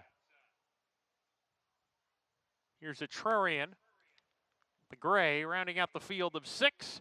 We're ready to go in the Incredible Revenge Stakes. And they're off. Great Venezuela was off slowly, and A La Breve was sluggish coming out of the gate. Etrurian to the lead at once. Trefaro's taking second. Quiet Confidence is back in third, stalking the pace today with Love Appeals. Length and a half to Great Venezuela and 2 more to A La Breve, who's the trailer. Down the backstretch they go. Etrurian leads the way. Quiet Confidence keen to get after that. Front runner takes second. A half length back. Wanna Hold goes pretty well on the outside, stalking. Gap of 2 to Love Appeals. Trefaro's is back in fourth on the fence. While niggled along a little bit. 2 more back to Great Venezuela, and A La Breve is yet to pass the runner as they round the far turn. Etrurian at 12-1 leads them to the top of the stretch. Quiet Confidence still right there battling, and these two are off the turn together. Etrurian with a narrow edge here. Outside Quiet Confidence not going away, coming on now. Great Venezuela down the center of the track, and Love Appeals is kicking it in. Final 16th. Love Appeals is gaining good ground in the middle of the course and grabs the lead close to home from Great Venezuela into second. Love Appeals, Sammy Camacho to win the Incredible Revenge Stakes. Second home was Great Venezuela, and it was a blanket photo for the minor awards. A bad weekend for trainer Miguel Clement. Grade 1 4-star Dave score yesterday takes this Incredible Revenge with Love Appeals. Yeah, she's always been a very nice, hard-knocking filly, and she gets the job done. They moved up front, and Quiet Confidence, who was the second choice, she's good, but she's probably a horse that needs to be in front in the races to get it done. And Love Appeals just had a good trip and got it done for Miguel, who's just rolling along. Yeah, and just a really nicely judged, well-timed ride by Sammy Camacho. There was a bit of a pace battle on up front. I agree with you. quiet confidence is not the kind of passes horses. When she wins, it's because she goes right to the lead and kind of dominates. And once she got outfooted or was allowed to be outfooted to the lead, that basically sealed her fate. Yep. Here at Saratoga, the co-feature had the Adirondack a little bit earlier, the Troy coming up. Grade 2, talking about some fast turf sprinters. One in particular, the field, it's race 8, 5.5 furlongs. And number 3, Bring the Band Home at 3 to 5. In case you missed it, the Harvey Pack, like maybe you blink and missed it. Richie, Bring the Band Home, 4th of July, and Lightning Strikes. Man, is he fast. He's always shown high speed. He took it to another level. I mean, this was a performance that he had never come close to before, and he just blitzed this field. You know, it's interesting, Andy, right? You get a little soft spot for some horses. This horse made my day that day because I really needed him to win. So, of course, I'm going to be have a little more affinity for him today. See, I'm the opposite. I would have moved on. But you're a nice guy, and I'm deranged. You know, I remember last year when Cogburn went under a minute flat for the 5.5 furlongs in this race, and we said, well, that's something you've never seen before, and it was fair to think you'd never see it again, and suddenly you saw it again with this horse, and that 109 buyer is rock solid. But the question with him is, where'd it come from, and are we going to see it again? Because he's always been good, but he's never been that good. Now, I'm not saying maybe he's turned the corner and he's just a different horse and he likes it in Saratoga, but at 3 to 5, I want to see it again. Trainer Marcassi told the Daily Racing Form he is, quote, concerned about the bounce. Can you explain the bounce and what that's all about? They usually use it after a race to make an excuse when their horses don't win. Now you're hearing it pre-race. I don't subscribe to the bounce theory. I'm not saying I'm right. It's just the way I look at things. But what is it? It's suggesting a horse puts a very strong effort and it won't come back and run that well again. For my money, most of the time, horses put in huge efforts because things go really well for them. They have favorable circumstances. And I'm not saying things went particularly well and they just didn't go badly, but they'll get a bias in their favor, they'll get the right kind of racetrack, and they run a big effort, and then the next time, they don't have a situation that favors them as much. Now, in this case, he's got a pretty favorable draw because any horse that wants to run with him, woe to them because he's fast. So probably has the same setup today, Rich. As for Marcassi, like yesterday, his operation, like busy, real busy, 27 runners total at 4 racetracks, 7 wins, 3 stakes wins, including the Saratoga Special with the Hoya Destroyer in Ewing. And Cassie looking to do more damage today with the favorite in the feature later on in the Troy. What an afternoon. And that is a prep for the Nashville Derby, for the $47 million actual Nashville Derby that'll be run at Kentucky Downs. At this point, I can't tell if you're exaggerating about the purse at this point. They might. It's over $3 million, and I got to tell you, I have an issue with that, but that's for another day. 6th race, late Big 5 about to get underway. And you're looking at Louise Proctor, currently 3 to 2 as we welcome in Acacia. Come on, standing by in the paddock. Acacia, a couple of questions. A, what are you seeing in the paddock? And B, how was the 4-star Dave Knight victory celebration last night? Well, Miguel is, if not serious about his work and his early bedtime and early wake-up calls. So I think we were home around 9:30 last night. So it was an early night, but certainly great dinner with family and celebrating a really special horse with some wonderful owners in Deterministic with back-to-back grade 1s. But as far as horses here in the paddock, the number 3, Louise Proctor, unfortunately, neither Maggie nor I have notes on this horse, as neither of us were in the paddock for her last race. So nothing really to compare her off of this second off of the layoff here. But looking at her, they did saddle her in the shed row, accompanied by the pony. She acted very professionally, didn't do anything wrong, but certainly led me to believe that that's something that had been previously decided or perhaps done before. But she's been very calm, very relaxed, and she does have a lot of good weight for a filly that has come over from France as well. It's certainly not kind of that what you think of a European import with a very light frame or just maybe not carrying a lot of substance. That's not the case with her. She's very powerful. Last time out, when she ran here in June, it was raining during that race. She was off slow. The field was pretty strung out, made a little bit of a wide move and then flattened. Just really looking like she needed a race. And you would imagine, too, that now her second start stateside, she should break a little bit better as well. And she gets onto a real firm turf course, which sometimes when horses come over from Europe, it's in the desire of a firmer turf course. And her worst race in France, albeit in a Group 1, was on a soft turf. Taking a look at a couple of others, though, the number 6, Vino Rouge. I always like her physically. It's just she is a little bit tough to trust with not being able to get a lot of wins. Has crossed the wire twice, but just one legitimate victory to 4 seconds and 4 thirds. She comes off of yet another second place finish where I did think that she was forward where you wanted to be. Awesome check wiring the field, and they just went 1-2 around. But she always kind of runs her race. She always shows up. She looks fantastic once again. She's a very big horse, incredibly fit coming in for Tony Dutrow, whose horses have been running lately. My biggest concern with her, though, is that she just doesn't seem to have that powerful punch in the stretch to get the win. The number 1, Collaboration, comes in off a little bit of a freshening since May. She threw her head up at the start last time out, and that is not the first time that she's done that, not by a long shot. She's had a habit of doing exactly that. So that's definitely something to be concerned of. She was able to move forward and then ended up getting pretty keen prior to that. She strikes me as the type of horse that has a very soft mouth as well. She looks like she has done well with the freshening, though. Great in her weight. Sometimes she can act up before her race. Not the case. But watch her in the gate, and especially watch how she breaks, because that's where her Achilles heel really is, Lafitte. Richie, we'll have you expand on that in a little bit. A soft mouth for a thoroughbred and what that means for a rider. And reminding our viewers, if you haven't signed up just yet, yeah, we're winding down Whitney week, but still 4 weeks remain here at Saratoga. Get involved, sign up, use that promo code SPA200. Enjoy betting on over 300 tracks around the world and start winning today. Join now, NairaBets.com. Soft mouth. Richie, what's that? What's that all about? Well, every horse has, the bit is against the horse's nerve endings in their mouth, and give a rider control. Some horses have very tough mouths, we call them, right? They're iron jawed, and some horses have a very light mouth, they're very sensitive. So you can't put too much pressure. And we talk about hands with riders. It's knowing how much pressure you can apply before you reach that break point where a horse will throw their head in your face, you lose control of them. You've got to give and take. You've got to feel that point. More finesse than just a brute strength and in trying to impose your will. And really, at the end of the day, a 115-pound person can't out-muscle a 1,000-pound animal. You've got to figure out how to get along. Speak for yourself. Post-parade, let's meet the field. Collaboration, a runner-up in last fall's Ticonderoga at this distance. I'm taking her in this spot, second off a layoff. She has races fast enough to win it.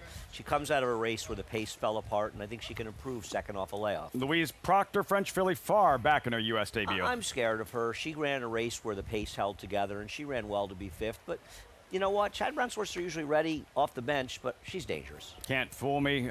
Really aggressive, really pulling in her latest. Then number 5, Any Port at 25-1 with Jose Lezcano. Yeah, well, it's a trainer's been known to put over a long shot, but this one would be tough, but not awful. Jose Ortiz aboard Vino Rouge, contender. I think she has good tactical speed. If nobody wants it, she can make the running. If they want to go a little quicker, she can sit just off it. Her versatility makes her doubly dangerous. War Siren, French filly now with Mike Maker. Well, her owner, Kirk Wyckoff, who recently bought her for $50,000, he assured me she would run well today. So, Kirk, is that right? You're under the gun right now. Nice. He's creating a lot of new enemies for you. Ratcheting up the pressure. There's Celtic Charm, lightly raced 4-year-old filly. Well, and I think she could take her step forward off her last effort. You get Junior Alvarado for Bill Mott. Junior seems to have a very good rapport with the Mott family. I think her dam, yeah, I think her dam Rubelinda, who Chad Brown trained, I believe she's the first Frankel to win in this country. I could be wrong, but I think she was the first one. We will cross-reference that fact, whether or not it is a fact, while we look at the winner from the incredible Revenge, Richie. And how about Love Appeals with Sammy Camacho and Miguel Clement? Yeah, the cherry on top here with another stakes win. Yeah, grade 1 yesterday with the Deterministic, who is just such an easy horse to root for. Such a cool individual. And Love Appeals is honest. She shows up with an effort pretty much every time. So much for the Whitney hangover. Lots going on this day after the day. Cross-country pick 5 alert. There is the sequence. 2 races from Monmouth, next 3 from Saratoga. First leg, race 8, Monmouth Park. Post time, 4:14 Eastern. That cross-country pick 5. Back to Saratoga, 4 minutes out. And this late pick 5 about to get underway. About Vino Rouge. What do you make of her chances against this field as we revisit her 4th of July effort? Essentially, Andy does everything but win. Personally, I'm not sure she's not the horse to beat over the number 3, and it's sort of a Chad Brown situation. She ran super here. This was at a time period where they had taken the rails down to 0, and very few horses were successful that didn't ride the rail for the majority of the race. Well, the winner rode the rail. She was outside chasing every step of the way, and she was compromised by that, and she still barely lost. She ran very well in her race 2 back. Her trainer, Tony Dutrow, an excellent trainer, is having a good year, and I think she's the horse to beat. I picked her 2nd, but I think she's the one to beat. Yeah, I think this is who I like, and who did I run into? The first person walking in here today? It's automatic. Tony Dutrow. So I got to go in that direction. Oh, and by the way, Rubelinda was Frankel's first U.S. winner. I got one thing right on the show, so I got 9 more dumb things, I'm going to say. And that's it. Scientific and foolproof. First person you see at the racetrack. Go right to the windows as we look at collaboration. We mentioned that runner-up effort in last fall's Ticonderoga at this 1.16 distance. Gerard Ortiz aboard at a price 7-1. Yeah, my feeling is if you look back at her last year, she has a plethora of races where she ran fast figures, fast enough to win this race. And she came off a layoff last time, and she really didn't take any money. I thought she'd be a shorter price. She was a short price morning line. She was sort of dead in the board. She forced a pace that fell apart, and I'll give her a gimme there. And you know how much I respect Linda Rice. And the guy who riding her, I'm getting 7-1, and Irad Ortiz taking over riding this horse. That's not a bad thing either. That's a good thing. We saw Irad win for Phil Bauer at 24-1 in the stake about a week or so ago. Any concern with collaboration? Because at times she does act up in the gate and it's her own worst enemy leaving there. Oh, sure, absolutely. I think that's a fair thing, but I think at 7-1, you're sort of getting paid, you know? No. And that's that. I mean, there's always things, but, you know, I'll take the good with the bad with her at the price. I wouldn't bet her at 7-2 or 3-1, but at 7-1, I'm happy to lose a few dollars. Number 8, Celtic Charm, is 4-1 as we get closer to post time. And Acacia, what's she showing you here pre-race? Well, she is one that came off of a huge layoff last time out, and I do think that she's going to run a better race today, getting a little bit less distance than that 1 3/16 that she tried to navigate last time out, where the race was kind of dominated towards the front, and she wasn't that far off of it, but she did look like she was running a bit high-headed throughout the early parts of that race, and then she did kind of flatten a little bit late in there. So striking me as the type of horse that probably needed a race, and as wonderful and exceptional as Bill Mott is, it's a hard thing to do to come off a layoff from December of 2023 to July 2025 and run a 1 3/16. So she looks very fit coming in here today. Like I said, also the way that she's built, I think she's going to appreciate a little bit less ground, but I was encouraged that she was more forward last time than she had been in her 2 prior starts. The 7 War Siren, now in the Mike Maker barn, I guess got some solid marks from the 3 Diamonds team and Kirk Wyckoff. She had a big warm-up out there.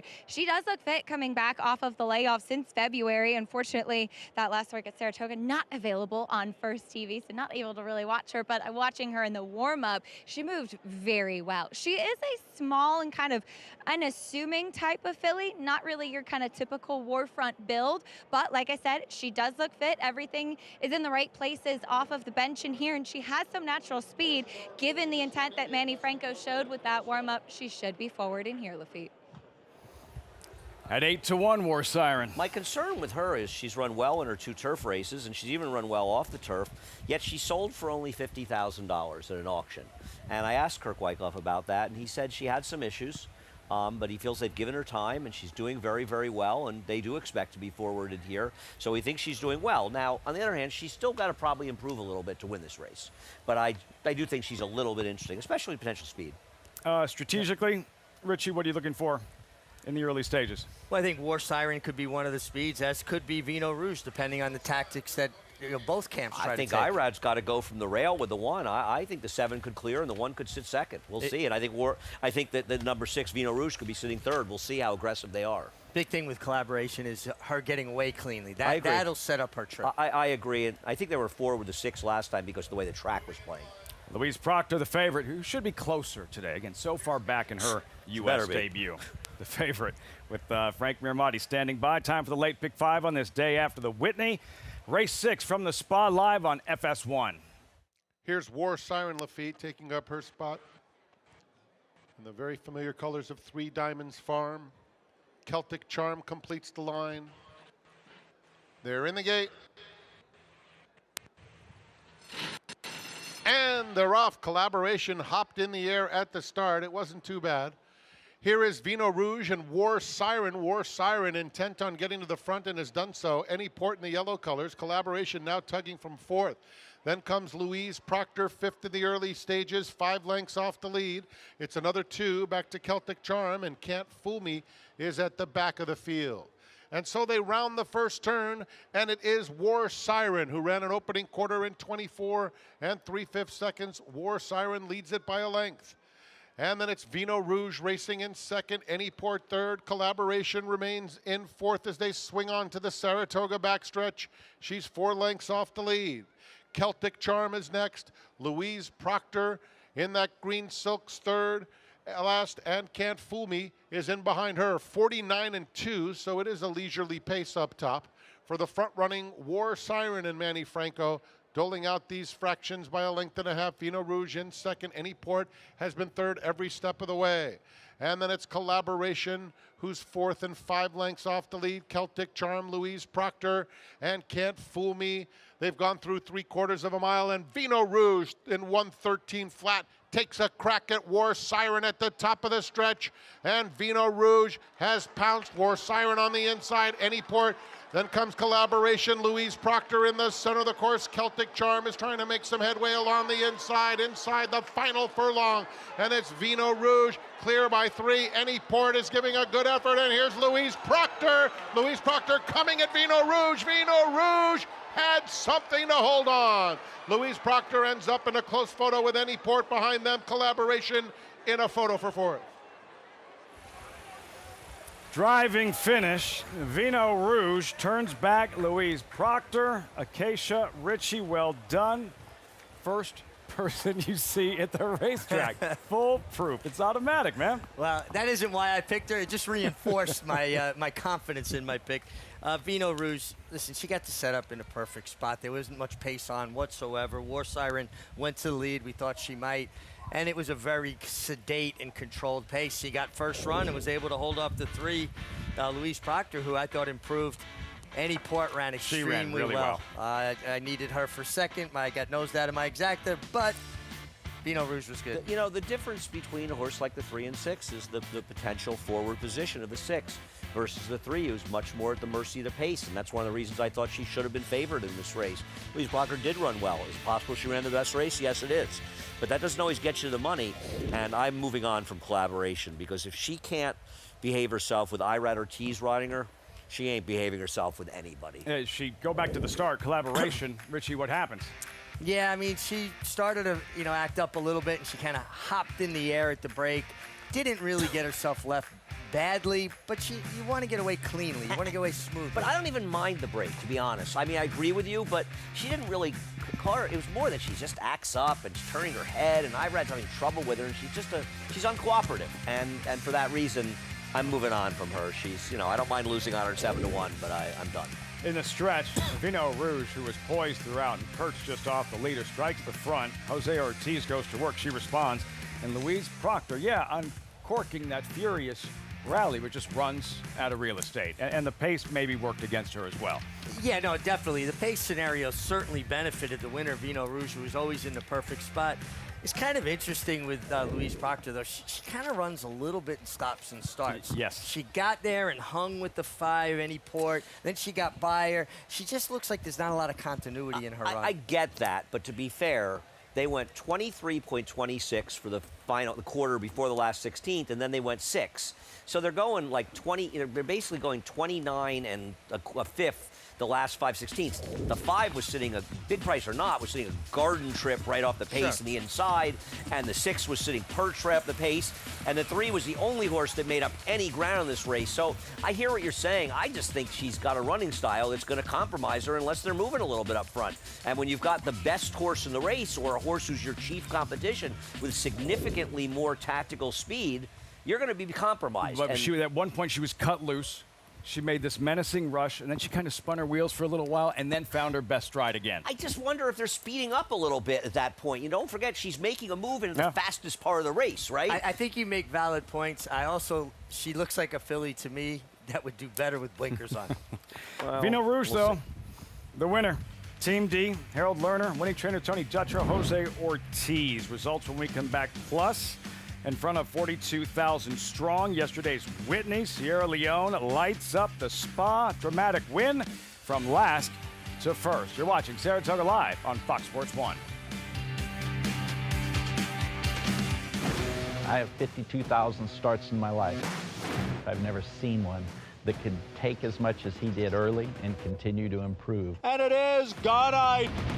He's strong, he's attractive. And he's going to win the hopeful. He's extremely smooth and fluid. Gunite is a tough customer here as they come on for the finish. How sound he is. Gunite got the jump. Consistent mentally, physically. He will defeat Elite Power in the Forgo. Complete package.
Welcome back to Saratoga Live, brought to you in part by Gainesway Power Passion Performance. As Vino Rouge gets the vino today, I'm very happy to be joined by winning owner Harold Lerner. Here's Harold, as you and I were discussing, she is such a big, beautiful filly, and she was able to hold on there in the stretch to get that win today.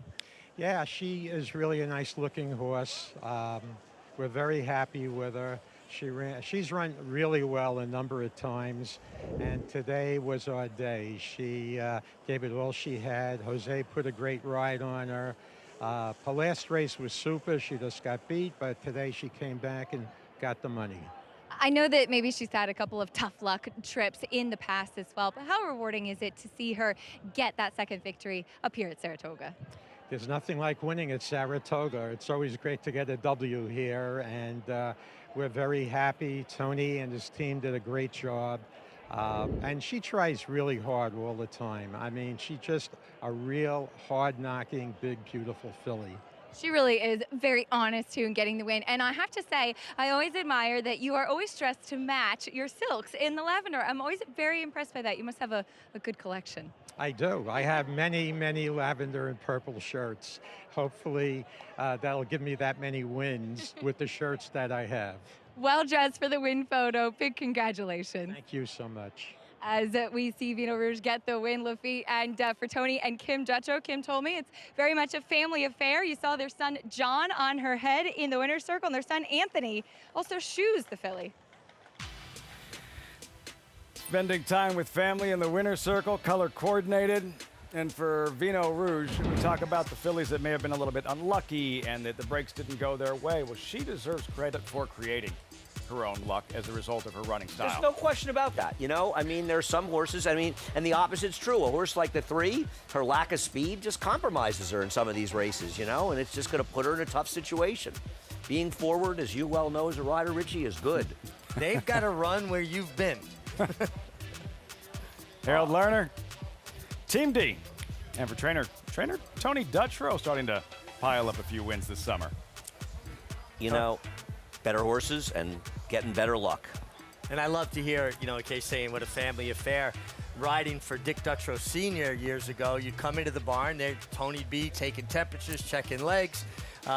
Chip, the other brother, be walking a horse, and then sometimes they'd be looking for Rick Jr. Yeah. Yeah, I think a lot of people who are younger, weren't around the game, don't realize that Tony, Chip, Rick's father, Dick Dutro, was a legendarily great trainer. I mean, tremendous trainer. A lot in Maryland, but also he won a lot of big races in New York, too. Oh, yeah. Generations of terrific horsemen as we march forward and get ready for this 7th race. Start of the late pick 4. It's a really good allowance race, but going back to dirt and having sprinters here. And you have a bankroll play in this one. I do. Yes? I'll hope I'll get the 3-1 on the number 8. Agalos the Great. I'm hoping for a big day for Rick Pitino, who had that very nice-looking first-time starter win earlier for George Weaver. And what Agalos the Great lacked in some of his races was pace. Last time out, he lost to a horse who's very good, who got loose in the lead. This race is full of speed, and I think he gets his pace to run. I think he's very good. Now, I know there's a lot of money for Midland money. He's bet off the board. He's a horse that has not run in 14 months. Comes here for Bob Baffert. He won his first start at 1-5. He is buried in the multi-race bets, but he's going to have to run hard from the inside because there is plenty of speed outside of him, and I'm going to hope Agalos the Great picks them all up. Week 4 bankroll leaderboard. Now, we only have 4 races left, but still, you have Jonathan, Paul, Andy with several plays remaining. This is how it looks as it currently stands. They start out with 1,000 at the beginning of the week, max of 200 a day.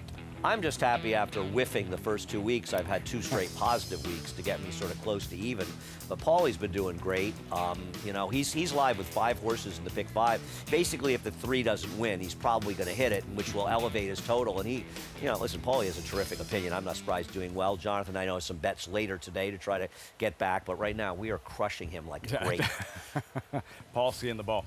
Indeed, had that late pick 5 earlier in the week, a late pick 4, I believe, on Friday. We'll see what happens with the bankroll leaderboard. We'll keep you posted as our coverage continues on this Sunday afternoon, 20 minutes out. As promised, we will recap that Whitney, and what a performance by Sierra Leone. For Flavien Prat, yet another Grade 1 win here at Saratoga. First Whitney for trainer Chad Brown. We'll recap as our coverage continues on Fox Sports 1 from Saratoga.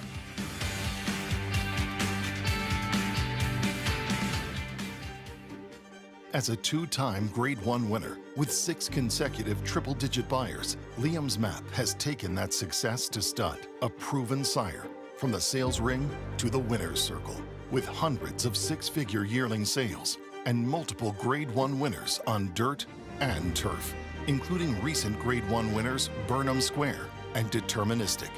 Liam's Map, standing at Lane's End. You bet with Naira Bets. Bet any track, anywhere, anytime. Download the Naira Bets app to play today and get a $200 deposit bonus. Watch live horse racing. Get expert picks. Boost your bankroll with weekly promotions and hone your handicapping skills with exclusive tips and tutorials. Download the Naira Bets app now. Sign up now to claim your $200 deposit match bonus. You bet with Naira Bets. The Fasig-Tipton New York Bred Yearling Sale, the industry's leading source for quality New York breds, selected on conformation and pedigree. Recent grads include multiple graded stakes winner Moldflex and New York bred champions Pandagate and With the Angels. Yearlings in this year's catalog will compete for equal purse money as open company horses on the NYRA circuit in 2026. The Fasig-Tipton New York Bred Yearling Sale, August 10th and 11th in Saratoga Springs, New York. Where will you be? New York breds. Race them. Respect them. Bet them. Respect them. Breed them. Respect them. Buy them. Respect them. Train them for a second career. Respect them. Join us in respecting thoroughbreds at every stage of life. Learn more at nybreds.com.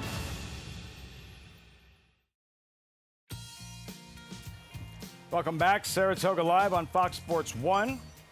Coverage brought to you in part by NYRA Bets. Bet any track, anywhere, anytime. Visit nyrabets.com or download the NYRA Bets app to get started.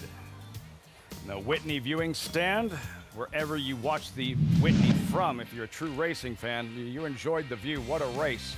Going back to the start, Richie, what was key that happened early that impacted what happened late? Well, the fact that the Rabbit, the 8-horse, got left, actually. Dylan Davis tried to hustle him up.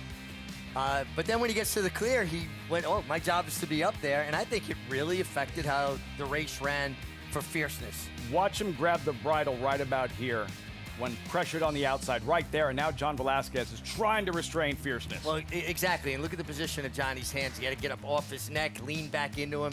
And it just doesn't seem like fierceness responds well to that. It was almost like he quits because he worked out a good trip after that. He really didn't have any visual excuse, but he's not a horse that wants to get grabbed like that. Well, this is the problem with him is when a stone has been thrown in his path, he has not responded to it. And you're right, you know, horses naturally, when they move up outside of him, they naturally kind of go after him. Oh, yeah. And a lot of horses would have no problem sort of sitting back there. Fierceness is not that horse, and while he continued on and did well, I mean, it was just a different story, but also with the Rabbit creating that separation in the race. So there's a faster pace, and the field isn't bunching the way it can before. Made it easier for Sierra Leone to get comfortable in the back of the pack. And very interesting, as Flavien Prat sort of takes him inside and swings outside, he gave him a picture-perfect ride. Well, that was it. Saved the ground there, threaded his way through the field, and then angled out. Because a horse with this kind of stride, now you want him to use that stride. You don't want to get in a position where you might have to tap on the brakes because you can't count on him regaining his momentum. You get a closer type, turf or dirt, save ground, angle out and get out in the clear. That is the perfect trip for a closer. And Highland Falls ran horse you liked, actually, Lafitte, ran an exceptional race to finish second, arguably close to as well as the winner in this race. But Sierra Leone is a very, very good horse, and when he gets at least an honest pace in front of him, it wasn't a blazing pace, but it was honest. He's a good horse. He's a tough horse to beat, especially when fierceness just doesn't run well, and he did not run well. No, he didn't run well, and honestly, for fierceness, it would have been better for them if the Rabbit had broken sharp. Yeah. And he would have never even ran away. Right, got that position. Now, all that being said, Sierra Leone was extremely good. As impressive as his Breeders' Cup Classic was, I feel like this was his best effort on a lot of levels. I agree with you, and I think, you know, a lot of people discount him. I know that a lot of people sort of turned on him because they kept picking him last year and he kept losing. I get that. The frustration, and that's why Fierce is the heavy favorite over him. But this is a deep closer. He's got 12 starts. He has never not hit the board. He's always right there, and that's hard for a horse who's pace dependent. And with an honest pace, he's the best horse in the country. Sierra Leone, reigning champion 3-year-old Acacia. Very often, it's not a guarantee that those horses that champion, that they're going to come back as older horses and compete whatsoever. Now a 4-year-old, what does this Whitney win mean for Sierra Leone and the decision to bring him back for his 4-year-old campaign? I'm sure it's incredibly validating for the connections because, as you mentioned, in some ways, for a colt with the value of one such as Sierra Leone, not to mention his pedigree, his high purchase price at the start, his on-track accomplishments that do include that Breeders' Cup Classic, he's worth quite a bit as a stallion. To bring him back as a 4-year-old, if he's not successful, it could potentially diminish that. So the fact that he does come back and win a race as historic, as important announced as the Grade 1 Whitney, yes, is validating, but it's also a huge deal for him and his future stud career as well. But I'm sure more than anything, for his trainer, for his owners, to see him back in the winner's circle for a very hard trying, and as Andy said, incredibly consistent horse. I am one of those people that picked him in every single race last year, except the Breeders' Cup. And I was thinking maybe we'd have to see him take a step forward yesterday, but when I saw him in the paddock, I was just wowed all over again. He has such an aggressive, dominant presence to him, and I think that that was really on display yesterday with getting that big victory, and I'm sure a very meaningful one as well in the Whitney Lafitte. I really got that sense from everyone in the winner's circle. This rivalry has been so much fun to follow. That was their 5th meeting. For those of you keeping score at home, 2 wins Sierra Leone, 2 wins Fierceness. Richie, as it relates to the Breeders' Cup Classic division, that was a challenge event. Winning, you're in for the Breeders' Cup Classic. Richie, like what did we learn yesterday as a result of the Whitney? Well, we learned that, even though Fierceness hadn't won until yesterday, he's come back an even better horse. Sierra Leone. Sierra Leone, and more professional. A lot of that, lugging in and greenness that he showed last year seems to have kind of gotten behind him. He seems like he's much easier to ride. He started running straight as a string in the Travers last year. Nobody really noticed it because he lost, But he started getting his act together, and he's very, very good. Listen, it's a good thing for Mike Rapoli, at least in this case. He owns a horse with Vinny Viola named Mindframe. So he's got another good one in the barn to come to him, because we'll see what Fierceness does going forward. Mindframe's going to square off against Sierra Leone and Highland Falls the last Saturday of this meet in the Jockey Club Gold Cup. I don't know where you're going to be, but I'll be here. Jockey Club Gold Cup at Saratoga. Last 23 Grade 1 races at Saratoga. Traditional meet, right? Last 23. 9 Grade 1 wins, Flavia and Pratt. 8 for Chad Brown. 7 together. Wow, that's powerful. How did he win a Grade 1 without Chad? What happened there? But you're riding for a barn like that, a trainer like that. You're going to get the opportunities. Then it's up to you to make the most of those opportunities. And Flavien Prat continually, he's not having the same meet he had last year, at least yet, but he's been riding well. And now when the horses start winning like this, the confidence level rises. He also is leading in money earned going into today. So Diana win, Whitney win. The more important, there are 2 races here. Yeah. I mean, there are a lot of huge races here, don't get me wrong. But the Whitney and Travers are special races. They are special races. And for Chad Brown to win his first Whitney, that's a big deal. Very significant, very meaningful. What a race, what a day. And so glad you could be part of it with us on Fox Sports 1. Where we get set for the late pick 4 on this Sunday program. And these allowance sprinters, while you're looking at the favorite, it's Midland Money, it's Bob Baffert, it's a California shipper who, Acacia, so dominant in his debut, now set for his 2nd career start here at Saratoga. What are you seeing in the paddock?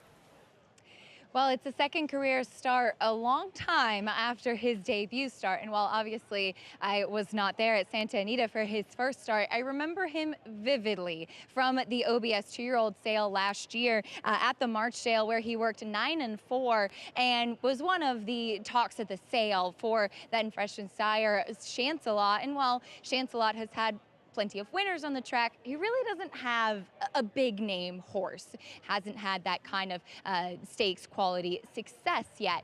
That being said, this horse was an absolute specimen, showed a lot of speed as a 2-year-old, and we saw that in his debut race where he won by 6 lengths. Though, watching that race back, it was not the prettiest. He went right out to the lead. He kind of had his ears pinned throughout. He was lugging in just a little bit late, kind of swishing his tail a touch, a little bit green, and then that was followed by a 13-month layoff. I watched one of his recent workouts on First TV, 3-back on July 10th out at Santa Anita, where he worked in company inside of Howen, who is a 3-year-old filly, but she is multiple graded stakes place and far more accomplished, certainly. And while Midland Money was a little bit high-headed that day, he was working without the blinkers and shadow roll that he typically does wear in the afternoon, kind of that typical Bob Baffert uniform, so to speak. He was slightly best in there and seemed to be moving exceptionally well. He has grown and filled out his frame a lot from 2 to 3, and certainly has taken a step forward. Like I said, he's always been beautiful to behold and looking like he has improved. He looks like he's ready off the bench. It is interesting to see him back here for his first start in a while, and I'll watch how he warms up, but very, very intriguing prospect who could have a lot of raw talent still. Another key layoff runner is the 3 Vetriano, who now makes his first start with Linda Rice. I do think that while he won at a mile, this is a horse that's better on the shorter side, and I think coming back at the 6 furlongs suits him well. He did not really grow much from 3 to 4. He's still that smaller, compact type of build, and he is a horse with plenty of speed. Now, last year, one of my main complaints with him was that he would not usually switch leads. As the year went on, he did it. He switched leads nicely last time out when he did get caught going the 7 furlongs. But watching his workouts on First TV, he's been hanging on that left lead in the mornings. And I always did wonder if it might have been a little bit physical related, if maybe there was something in him that was causing him to struggle kind of with the mechanics of that. I'll watch how he warms up today, but I am happy to see him coming back at this spot. And he does look strong for the return and has been very composed here in the paddock thus far. Lafitte? Nice and relaxed. Vetriano. This is the race Acacia was talking about. His most recent last December downstate in the slot. Vetriano, Richie, he is favored in front, but he's not home just yet. No, Skylander puts in this big run from the far outside, but he kind of did all the dirty work, didn't he? He was the last one hanging around. That was part of the pace. He just couldn't handle Skylander, who came and picked him off. But he's got a problem here, Lafitte. It's a lot of speed in this race, and he runs his best when he is up on the pace. And I'll tell you something else about him. He's a little dead on the board at 5 to 1. And horses off the layoff for Linda Rice didn't really get bet that hard in the multi-race bets. You get the feeling that he's probably going to need one in here, and I agree with everything you said, too. They love the one here. I'd heard that the connections like the one, and this horse is bet off the board in the multis, probably goes down from 8 to 5. But what I would say is, and he may win. Listen, Bob Baffert, you sell Bob Baffert short, you're out of your mind. But he's still awfully short in a race where he breaks from the rail with plenty of speed. And I understand California Bob Baffert speed, sometimes faster than our speed here. But there's other speeds going in this race. He breaks from the rail, and he's still coming off a 14-month layoff. And at a super short price, I'll take my shot against him while being fully aware I might be ripping up my tickets afterwards. Right back to Acacia in the paddock. And here with a special guest, happy to be joined by Boyd Browning, President and CEO of Fasig-Tipton. It's a big week across the street. Boyd, tell us a little bit about the excitement for this year's sale coming up. As usual, I think we've got a stellar group of horses. The excitement is building. Can't wait to get started tomorrow night at 6:30. We've got a terrific catalog, both in terms of pedigrees and the physical confirmation. We think is really, really top notch again this year. So couldn't be any more excited. We're ready to get kicked off tomorrow night. And the graduates have been sensational, including yesterday's Whitney winner, Sierra Leone, and the last 3 winners of the Preakness. Oh yeah, there's no better advertisement for your sale than the success of your sales graduates. It's great to see a horse like Sierra Leone, who was the sales topper, obviously won the Breeders' Cup Classic last year, and to win 2 or 3 days before the sale here is a special moment. You know, we've been really fortunate that our consigners and owners have brought us really top quality horses in recent years, and the success begets success. People come here looking for the very best horses. The consigners bring us the very best horses, and that's why we're able to have the sales graduates achieve the success they're able to achieve. And the select sale always is a great combination of pedigree and physicals. And speaking of Preakness winners, was looking at a half brother to see if it's the gray over there. So some big pedigrees as well. Tell us a little bit of what we can expect. Well, we'll see exactly how things unfold. But, you know, we are first and foremost, we're looking for physical confirmation. And then when the pedigree matches up, it's an added bonus. But yeah, we're fortunate that we've got a half sister to Seize the Gray, a half sister to a horse named Journalism, and some other very top-notch. Full brother to National Treasure. So, and the depth of the pedigrees this year is probably the strongest it's been in the last decade or so. Really exciting. I'm sure there'll be some fireworks across the street. Best of luck with the sale coming up Monday and Tuesday. Thank you, Acacia. Lafitte?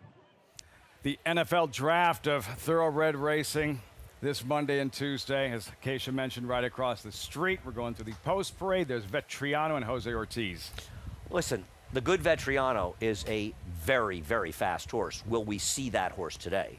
GT 500, Ricardo Santana looking for a second win, I believe. Has races in his past that would make him competitive here. Just haven't seen them recently, and he runs best when he's on the lead. Northern Chill, Kentucky Invader with speed. He's another horse who can be forward in this race. I would not completely dismiss him. 14-1. Then Executive Order, Maryland bred. So far, it's been feast or famine.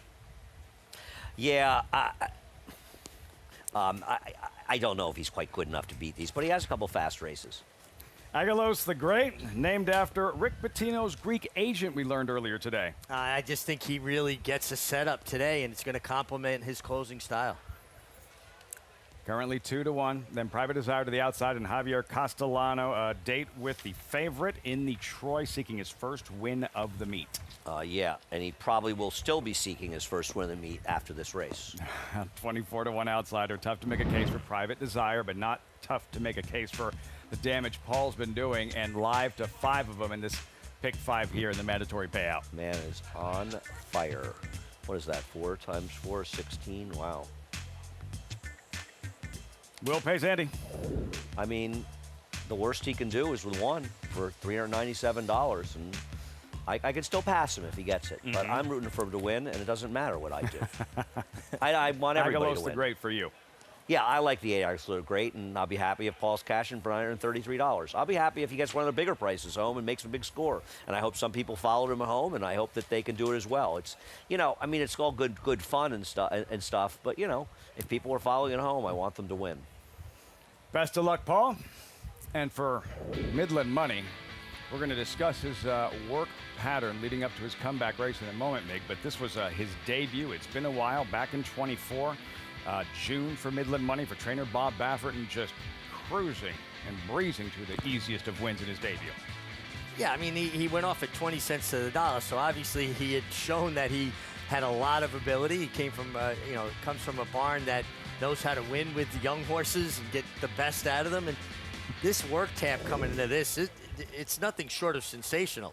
Yeah, he's got 3 gate works that are under a minute flat. The last 2, 59 and 2, back-to-back out of the gate. He's got 2 6-furlong works, 1 11 and 2, and 1 12 and 3.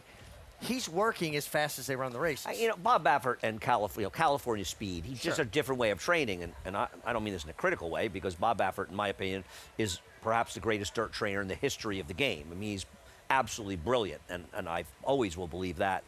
The one thing I'll say about this horse is, let's say 2 things. One, he got a 67 buyer in his debut, and he's bet like he got an 87 buyer. Now, he could very well be a year plus later, completely grown up, but he's still breaking from the rail with plenty of other speed in here, and he's a super short price. It's also amazing. They paid $650,000 for him as a 2-year-old.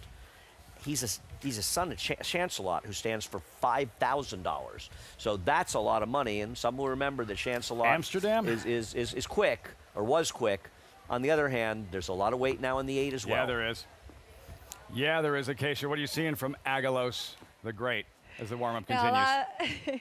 A lot of weight on Agalos the Great. Luckily, he is quite a big horse, Lafitte. But I just really thought that he was going to get the right kind of trip in here. As the guys were saying, it does look like there should be plenty of speed in here, and Midland Money looks fantastic on the track, but has to overcome the layoff, and I don't think he'll be alone up front. And as far as Agalos the Great, he's warming up exceptionally well out there. He is a horse that always gets really rambunctious and energetic prior to his races. He also can get quite washy sometimes. For his standards, he was doing very well. He got really on his toes and started jig-jogging going out from the paddock, but then Manny Franco took him away from the pony, and he settled beautifully. I just think he's going to set up shop and get a perfect trip in here for a horse that does look to be doing well right now. The number 2, Key Maiden, is returning to New York for Will Walden, and they do take the blinkers off, as he did drift pretty significantly last time out when impeding his foes and kind of hurting and bumping everybody in the stretch. He's not one that I necessarily thought was an overly win candidate. He does look very fit and stack up nicely to his competition in here, but thought that he was worth a mention because he is yet another interesting layer as far as this pace is concerned, and he was sharp in the preliminaries, Lafitte. 4-5 at post time in the Rebson. Key Maiden. Wow.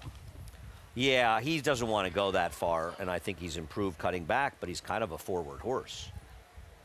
Several of those in here. Any final thoughts as they move into line here, Richie? I think, just keep an eye on the one Midland Money and see what kind of pressure he takes, because from the rail, he has to be committed to go forward with his kind of speed. And everybody on Agalos the Great towards the outside at 5-2. Start of the late pick 4 on the Sunday afternoon. Frank Miramati with the call. Race 7 from Saratoga live on Fox Sports 1. Here's GT 500. Last one to load. If I didn't acknowledge these silks, I wouldn't be a good man. Stephen P. Brunetti Jr., son of the late, great Stevie B. They're in the gate.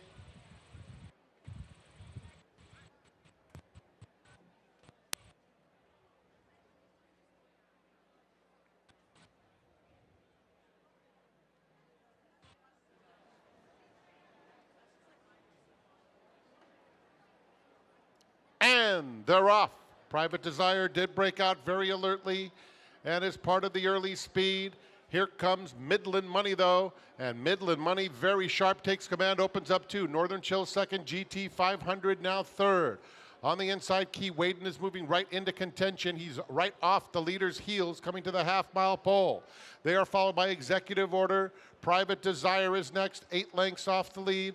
Another 2 back to Vetriano and Agalos the Great. The opening quarter went in 22 seconds flat. Midland Money is the quickest, coming to the quarter pole with Northern Chill right off his flank, putting the pressure on and trying to test Midland Money. Midland Money trying to shrug him off. 3 more back to Key Waden in third. Private Desire is next. On the extreme outside, Agalos the Great is getting underway. He's starting to pick some horses off and coming with a big late kick. In the meantime, Midland Money, 2-length lead. Agalos the Great marching up on the outside of Northern Chill. A 16th to go. Midland Money by 3.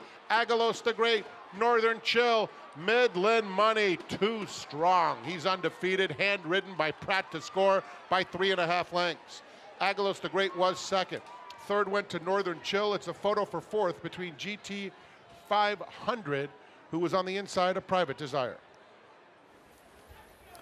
Just too fast and runs them off their feet. Does Midland Money off the bench, shipping in from California for Bob Baffert and Flavien Prat, the winning pilot. That California speed, Richie, is a little faster than our speed. Yeah, and he didn't even break really sharp. I would say he broke slow, no, you're but right. he didn't break You're right. super sharp. Yeah.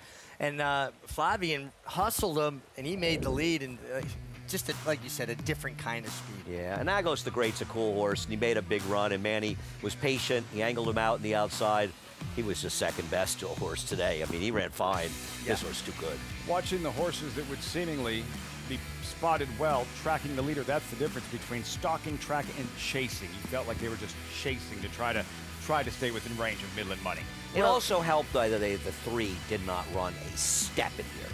You know, the 3 was like second to last, just ahead of him, and 1 speed went down, but that doesn't matter.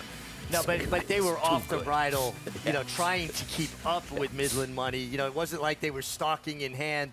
They were chasing because they were being ridden to try to keep up. The only one that wasn't was Agalos the Great, who was well out the back, and he put in his run. He had to come wide, but he was just second best to a horse that obviously the money showed for good reason. No, they were right. They knew, and they were right, and Bob shipped him here for a reason. It's no big surprise that he won. By the way, Northern Chill ran very well to be third at 14-1 because he went after him, and like you say, it wasn't a blazing pace, but they were moving up there. Yep. And he was chasing a good horse and doing that, and he barely got beaten by Agalos the Great. Northern Chill ran shockingly well in here. I mean, listen, he ran extremely well in here, and Matt Shearer ships him in. Not too many horses. He started 3 at the meet. He's got to win in 2/3. That's not easy. 3/4 of a mile, 109.83. I'm going to ask you to speculate. Midland Money, what might be in his future? I don't think there's any question that Bob shipped him here. I mean, I shouldn't say that. I would think he would like to run him in the Alan Jerkins. Yeah. It is in 3 weeks. Now, Bob had said he had 3 for the race, so he may have other horses, not including him. But I'm going to think he's got a 9 winners of 2, but Bob's thinking stakes. Oh, absolutely. Listen, the horse has now run twice in the last 14 months, so you want to maximize when he does get to the races and make it count. Does he looking at a race like the Gallant Bob at 6 furlongs on Pennsylvania Derby Day? Pennsylvania Derby, a race Parks, like that, get a grip. I mean, you've spent $650 for him. You're not looking to win allowance races. Now, obviously, he's had some issues. Been off a long time since that last race. But I'll tell you what, they keep this guy together. He can run. He does burn. He does burn bright. Midland Money for 2-time Triple Crown winning trainer Bob Baffert Flavian Pratt, 4 wins yesterday. The Whitney, he's not done yet. Strikes here with Midland Money in race number 7. And look who's on the move. Bring the band home. His left is Stoll on his way to the paddock. Promise you he moves a lot faster than that. Torched him in the Harvey pack. Up next, the Troy. You're watching Saratoga Live on Fox Sports 1. McMahon of Saratoga Thoroughbreds, home to 4-time leading New York sires Central Banker, sire of champion New York bred Bank Frenzy. Bank Frenzy, a hard-fought winner of the Commentator. And multiple stakes winner Sunday Girl. Clear winner in the John Hettinger Sunday Girl. Also standing into mischief's Grade 1 son Provocateur. And top young stallion Solomini, sire of Mike Lee Stakes winner Doc Sullivan. At McMahon of Saratoga Thoroughbreds, celebrating over 50 years of equine excellence.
Welcome back, Saratoga Live, where we just saw Midland Money crush 4-trainer Bob Baffert, Flavian Pratt, crop uncocked.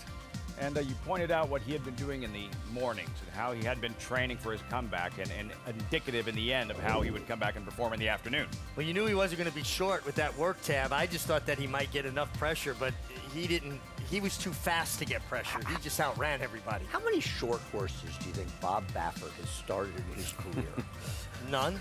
Never. It's definitely the single digits. Definitely not this one, too. At least, at most. In the winner's circle. And I'm very happy to be joined by Mr. Bill Childs, winning owner with Midland Money. As Bill, we were just saying, worth the trip here to Saratoga to see him do that. It sure was. You know, the colt's actually owned by a group of us, CSLR Racing. And we bought the colt, as you know, at Ocala, and took him to California to Mr. Baffert, and he won his first out, real impressive.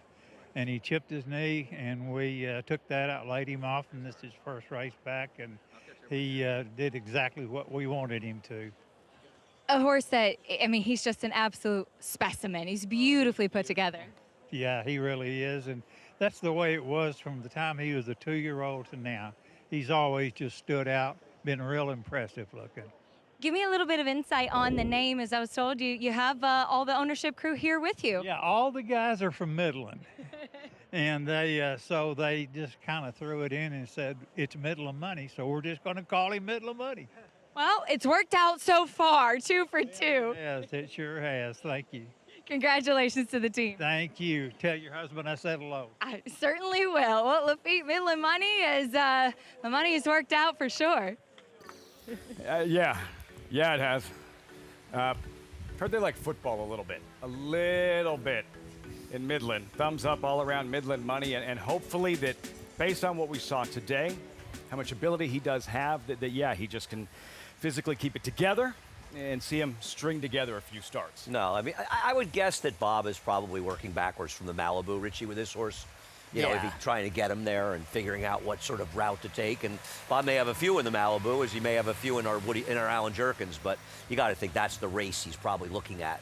Now, of all the Baffert 3-year-olds I've seen this year, this one may have the most natural speed. Yeah, that's right. Fair. You know, some of the others sprinting anyway. They come with a run. This guy, he's going to make the running. Speaking of which, sprinters and speed, that'll be the focus in the upcoming Grade 2 Troy feature on this Sunday with a $300,000 purse. Take out number 8, Full Mood Madness, and bring the ban home. Given the fact he was odds on 3 to 5 in the morning line, it's early, but just 5 to 2. No, he's 6 to 5. Those are the wrong odds. There it is. Now 6 to 5. As good as he was in the Harvey Pack, as he touched on at the top of the show, is that who he really is? Well, that's the question you got to ask. I mean, if he's that horse, he may be the favorite for the Breeders' Cup Sprint. Because those kind of races and fast races like that, I know Cogburn lost last year. He was a big favorite. Those are extremely good races. So we'll see what we get. And judging by the daily double and the multi-race bets, he'll be even money or 4 to 5 in this race. And I don't think that's a wrong price on him. I just kind of want to see it again, so I'm taking a small shot against him. What are you expecting today? I'm expecting another big run. One thing about it, he wants firm ground. He's getting firm ground again. And one thing that I like recently, Mark Casse has been very vocal when he's got a speed horse, what they're doing with him. We're going. And he basically throws out the You want to go with this horse? You better be tied on to go with him, because he's fast. Pedal to the metal right from the start for Javier Castellano. Still 20 minutes out to this Grade 2 Troy. Yesterday, the 4 Grade 1 events, all part of the Whitney program and the celebrated test. 3-year-old fillies, Richie Kilwin, post 2, Jose Ortiz, not the way they drew it up on the chalkboard. No, she really stumbled pretty significantly leaving the gate. But I love what Jose Ortiz did. He said, okay, you know, it's not how I wanted it. I got dealt a bad hand. This is how you play a bad hand. I'm just going to sit, take my time, and come with one run. And he came with the last run. Looked like Ragtime was on the way with the winning move under Junior Alvarado. It was the winning move. Yeah, it was, right? It was the winning move. He just got picked off by a filly that was best on the day. Junior probably can't believe he was in a Grade 1 stake with the Godolphin Silks, and he got the lead, and somebody caught him. That's not supposed to happen. You know, I'll tell you something, and I am not saying this I don't mean this in a disparaging way, and obviously that break was bad, the stumble like that. But I'll tell you what, getting away last was actually a good thing for her, the way the race was run. Now, obviously, you don't want to stumble, and I'm not. Of course, but I'm saying the way it played out, she was almost better off getting left. Now, if she had just broken a length and a half slow, it would have been a lot better than almost falling down at the start. But making the last move in this race was the winning move. From the drone angle, Richie, take us through the stretch. Yeah, well, you see, Jose Ortiz went to angle in like he was going to try to split horses there, and he said, well, no, wait, you know, Ragtime's, you know, blazing a path for me. He angled back out. When she got in the clear, that was the winning move. I don't think it would have worked out nearly as well as if he had committed to that inside path. Or if she had broken cleanly and she had been sitting 5th early in this race, I think Ragtime might have won. And I saw Rusty Arnold last night, and you know he also trained the heavy favorite, and he said he saw the break with this horse and he just gave up. And he said, you know, I was watching my other filly and just assuming I had no way to win. And you know what? Good for him. And it's nice to him. He gets his, I believe, his 2nd win. He won this race with Victory Ride over the Great Extra Heat. And this is a filly that's only run twice on the dirt. She's undefeated. She's okay. There's never a bad edition of the test stakes. This was a particularly deep and good one. And there was a horrifically bad ride in this race by Umberto Rispoli, who did not have a distinguish himself yesterday. That's the truth. I talked to Michael McCarthy about it, and he was obviously very frustrated by it. I mean, he committed to the rail. He got stopped behind the longest shot on the board around the turn, and he went back in. This was not a shining moment. Neither was his ride on the California horse Johannes in the Sports Star Dave. Yeah, he steadied or checked 5 or 6 times in the first 3/16 of a mile in that race, lost all position. You know, sometimes you just have a bad day. You know, one thing about it, and all respect to Umberto Rispoli, who's doing terrific out in California. They ride in smaller fields, different riders. You have the same jockeys here. They all know each other's habits, how they do things, what to anticipate. And we have bigger fields, you know, right now, this time of year. And it's different riding in a 5-horse field as it is in a 10 or 12-horse field. A couple of signature wins for Rispoli this year, the Preakness and the Haskell as well. Things didn't work out yesterday here at Saratoga.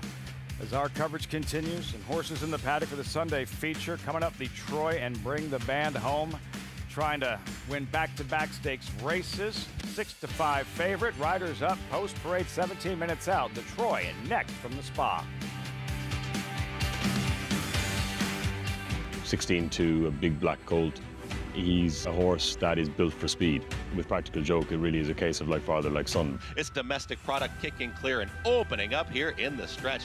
When he ran that speed figure of 106, we were under no illusions that we had a very exciting prospect on our hands. Domestic product just in front. Domestic product. When you see horses like that who are capable of replicating the success of their fathers, that have the look that Domestic Product does, it gives you great confidence.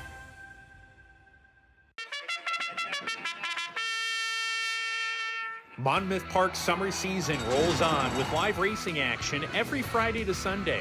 Our 50-day summer season features a stakes race every Saturday and Sunday, plus a new middle pick 5, joining the win early pick 5 on our wagering menu. With growing pools and field sizes, Monmouth Park is summer's best bet. Joining us on site, lock in your odds with fixed odds wagering at Monmouth Park Racetrack. The champion 2-year-old.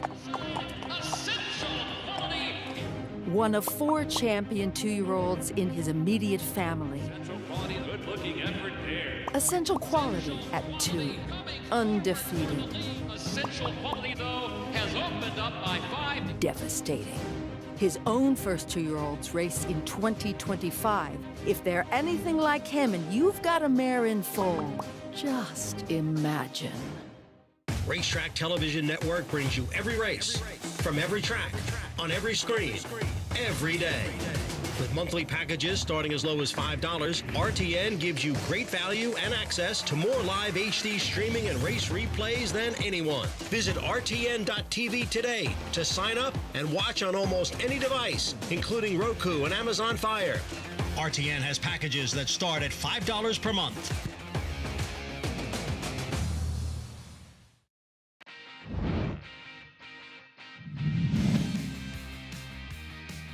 And the field comes into the stretch now.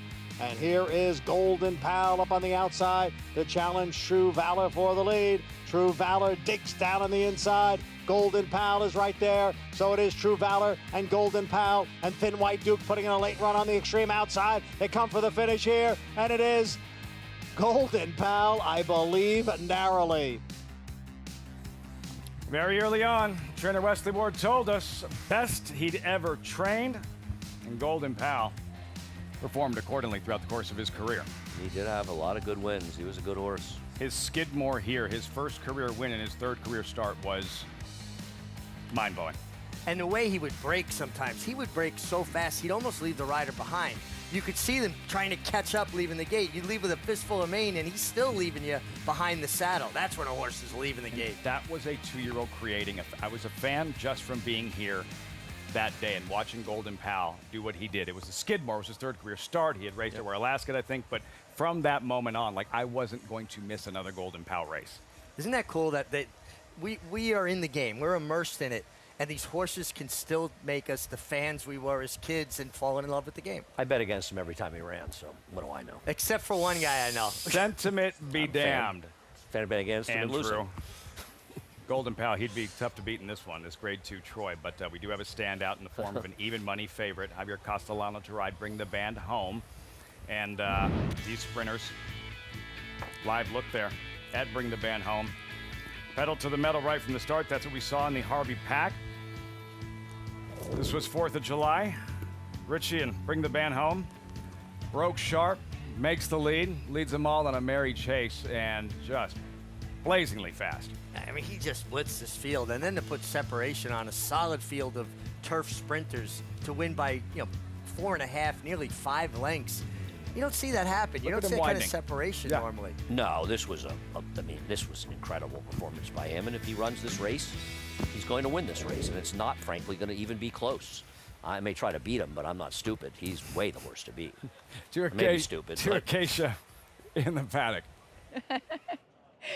What a segue. As we'll take a look at the favorite in Bring the Band Home. Yes, he was dazzling last time out with that incredible 109 Beyer speed figure to win the Harvey Pack. Now, I do think that he was on forward on the turf course where you wanted to be at that time, but he has used that speed to his advantage on several occasions before. Now, we'll see if he can repeat that kind of impressive effort that we did see in that last race where he went gate to wire, always in control in there. One thing I will say about this horse now as a 5-year-old, I always felt that he was built like a horse that looked like he wanted to go longer. However, his speed is just so dangerous that I can understand why sprinting has been the name of his game. And I do think that it's even more impressive, given his size, that he's able to effectively handle those 5 furlong and 5.5 furlong sprints so well. It just goes to show to the athleticism.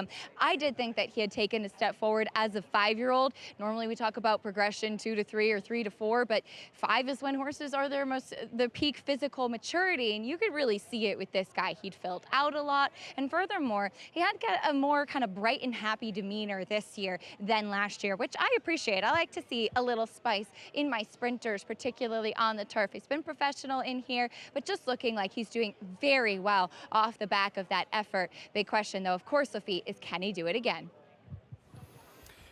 The $300,000 question, Acacia.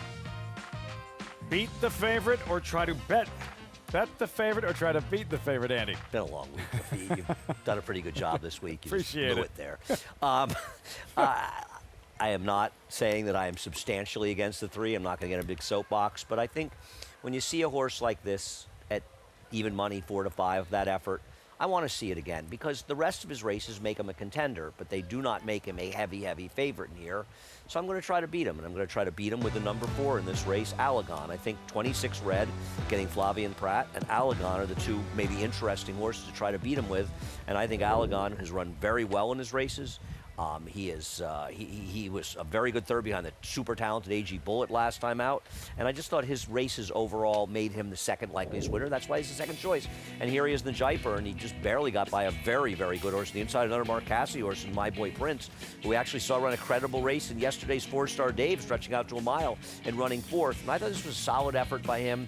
If the 3 doesn't run back to his race, I think Allegon is the horse who's going to beat him. Terrific effort. He's right there. He didn't have the winning punch, but yeah, he's like, that's the grade 1 Jaipur. Huh? Yeah, and I mean, thank God he didn't get second. That was good for me.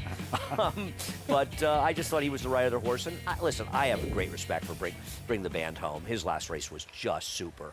But I'm going to try to take a shot to beat him. The brothers on their way in the paddock. Jose and Arad, Allegon. Acacia, what is he showing you here 9 minutes out? I got a lot of love for this horse, Lafitte. He is one that shows up every time and was part of that dead heat back in November at Aqueduct, in that blanket finish for 3rd, 2 starts back, went off of the layoff in the elusive quality, and then I thought running exceptionally well in the Jaipur. AG Bullet, as we know, is class. She certainly had shown her ability in the Breeders' Cup and what she was able to do coming here to Saratoga. I thought that Allegon, now making his 3rd start off of a layoff, we would be able to see his best effort yet. Also, this is the fittest that he has been since coming back this year as a 6-year-old too. So the fact that he was able to kind of race himself into fitness, I think, is a plus, and a horse that, like I said, can always show up with his big effort. Also, he has kind of that mid-pack running style, which we'll be curious to see how the pace does play out, because 26 Black is exceptionally sharp here in the paddock, and we know what Bring the Band Home is going to do. Allegon could sit a very nice trip just right behind them. The race shape on paper, Richie, Bring the Band Home in terms of how things looked in the Harvey Pack. There he is, Javier Castellano. Is there more speed here? Might he face more pressure? Would he have to work a little bit harder early to establish the lead? I just don't see how he could go much faster than he went last time, and if anybody could keep up with it. I mean, the one's the only other horse who has the speed to be close to him, and we'll see if Ricardo goes and all at 7. But I agree, Richie. He's a rocket ship, this horse. Right back to Acacia. And I'm very happy to be joined by a really special guest, Lafitte, Carmela Mantello, the mayor of Troy. In fact, the first female mayor of Troy. Such a pleasure to have you here. I'm so honored to be here. My dad, he's in heaven right now. He's looking down and he's so proud. Like, this was his place. Thank you so much, Acacia. Thank you. And I know you said, as you mentioned, a huge racing fan. You've been in the winner's circle before, but your first experience in the paddock, how is it treating you so far? It's surreal to actually see the horses dump in front of you. I love that because my dad would always say, if they dump, they're going to win, they're later. But to actually see the trainers, and it's surreal to me. I'm honored. Remember, Troy is a part of Saratoga, and that domino impact to Troy, we love it. So thank you to Saratoga. This is, to me, it's heaven, and it's surreal, and horse racing is more than just this beautiful horse running. It's an economic impact, and we love it, and we love it for the capital region. But right now, it's heaven for me. Thank you. Well, so well said, and we appreciate being here in the capital region. Thank you so much. Enjoy the races. Very special guest for the Troy Stakes, Lafitte. Great to have her here. Mayor of Troy, and now the field. Meet the field for this Grade 2 Troy. Determined Kingdom kicks things off with Ricardo Santana. Richie was pointing out his record, the distance, 10 for 16 with a second and two thirds. 26 black, and Flavian Pratt takes over. Has run very good races here, going 5.5 furlongs in the past, and he's got a closing style, so he'd like to see some heat up front. Bring the band home. Come and catch me if you can. Hey, he's the horse to beat. I'm trying to beat him, but he's the horse to beat. His last race was as good as you'll see. I mean, he could have beaten Cogburn when that race last time. You're trying to beat him with Allegan, a turf sprint championship winner last fall, Aqueduct. This horse is as consistent as can be. Look at his Beyer speed figures. They always match up, trained by a really good horseman in Ed Allard. I let my people go. Kentucky Shipper arrives with momentum. Then Senbei, the wire-to-wire winner, the Ashley T. Cole. The 5.5's proven to be just a bit sharp for him up to this point. He's a little better 6. Careful, somebody in the show named him. He'll be in the doghouse. Very cleverly named, too, though. Hours shot and Joe Rosario. This is a horse that at one time would maybe be the other horse to beat in this race, but his form has kind of fallen apart in his 6-year-old year. That's the field for this Grade 2 Troy. 5 minutes out. Bring the band home. 4 to 5 odds on. Offer still stands. Get involved. We still have 4 weeks at Saratoga. NyraBets.com. When you sign up, use that promo code SPOT200. Enjoy betting on over 300 tracks around the world and start winning today. Join now on NyraBets.com. Another look at Senbei, trained by Miguel Clement, and a second Grade 1 win yesterday. There's Miguel looking on in that lucky spot. Superstition in racing like in no other sport. Where he watched Deterministic Richie win yesterday's Grade 1 4-star David, punching his ticket for the Breeders' Cup Mile. Yeah, and listen, he was so good in the 4-star Dave. He set up shop in the perfect position. He's not a need-the-lead type, but he's a horse that needs to be free running, allowed to use his stride wherever that places him. This was a huge effort, and it just feels like they've completely figured out, Andy, exactly how this horse wants to run. Well, listen, I've been begging Christophe to send this horse to the front all last year. I always felt he's a horse that's better when he's forward. And the other thing is, there aren't that many speed horses in these races, so the paces are often not that strong, and he's obviously turning around, but he showed yesterday he doesn't need the lead to win. Now, the pace wasn't that fast yesterday, but he doesn't need the lead to win. He could rate off a horse, and even if they're going a little slower, there are some horses that really need the lead to run their best race, and he showed yesterday that's not the case. He's growing up, and he has grown up, and right now I think you could make an argument that he is the leader of the turf division. There's a lot more racing left to go, and Farbridge had a good year. Spirit of St. Louis didn't run well yesterday, but he does have 2 Grade 1 wins. You can't take that away from him. But I think an argument could be made with his 3-0 record and 2 Grade 1s that he's the leader right now. But there's a lot of racing left to go. I believe he is. Yeah, a lot of racing left, though. Acacia, big win. Congrats, Deterministic. And this 6 horse, who named Senbei? Was named by me back when he was a 2-year-old. Dean and Patty Reeves had reached out and said, we're having trouble coming up with a name for the Candy Ride colt, and it's Candy Ride out of Sweet Aloha. So I looked at Hawaiian candy shops and found that senbei, Japanese tea cookie, very popular there. So that's also not how you spell my name, guys. Yes, I am going to go with Alagon. But as far as senbei is concerned, Manny Franco took him away from the pony and gave him a big warm-up out there. And he has been such a cool customer and very consistent back as a 6-year-old, while he was actually a champion sprinting on the dirt.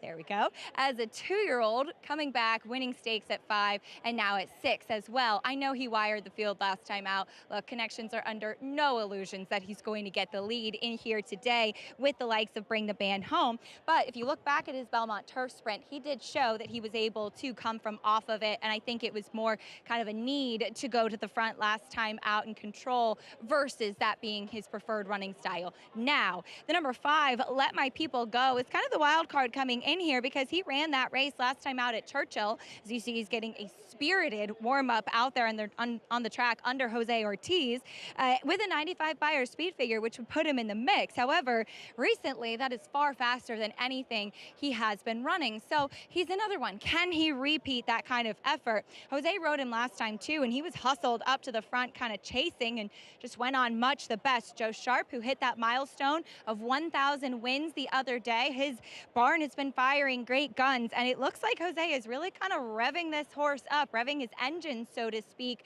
wanting to get him into the race too. It's a turf sprint. They usually go quite quick, especially early, but should be interesting to see how that does play out and who is forward early on in this race, Lafitte. Let My People Go. At 10-1 Acacia, Jose Ortiz. Richie circling back to Determined Kingdom, who, yes, is very, very familiar with this 5.5 furlong distance. I just find it really interesting that his 10 career wins all came at the 5.5 furlong distance on the turf. I'm not sure of that. You may be right, but sometimes they include in that number 5 and 5.5. Yeah, no, but I actually looked through it. You actually look through it. Yeah, Because sometimes, you know what I'm saying? No, but he's never won at 5, and he's never won at 6. He's won at 5.5. So to me, he is a specialist at this distance, and at a big price. That's why I picked him, with obviously acknowledging that the 3 and the 4 are the horses to beat. I think thorough. You can trust him. I think senbei is a too big a price at 10-1 in this race. Because I think he's good enough. If the 3 doesn't win, I think he's good enough to win this race. He's run some good races, and I don't worry about the 5.5 furlongs. You know, one of them at Monmouth he should have won. He didn't get a particularly good trip. The other one was coming off an 8-month layoff, and the other one he just didn't run at all that day. And had not that, he had a horrendous trip on August 24th of 2023. So I don't think it's 5.5. I think he's just been a little unlucky in the few 5.5 furlong races he's running. I'm not saying I like him in here. I think he could be in. Listen, they're all in trouble if the 3 runs this race. I don't care who you like. But I think he's okay. And I'm just saying 10-1 I think is a fair price. And it's not like you're betting the wrong barn, betting Miguel Clement. I agree he's been unlucky, but I think the 5.5 has something to do with him becoming unlucky because they just blast off so much harder than they do in the 6 But he got races. completely blocked for life in one of them, and one was off a long layoff, and the other one he just got a ridiculously bad trip. So I'm going to we'll agree to disagree on this one. He probably won't win here. He'll probably be over 4. Bring the band home. For viewers watching, might not follow horse racing on a day-to-day basis, Richie, give them something to look for early. That would be an indication, like, okay, things are going exactly how they should for Bring the Band Home to repeat. His Harvey Pack as his trainer looks on there yesterday. Mark Cassidy, 7 wins yesterday, 29 starters all over the country. Should be closing down to 5,000 soon. Pretty soon, by the end of the meet.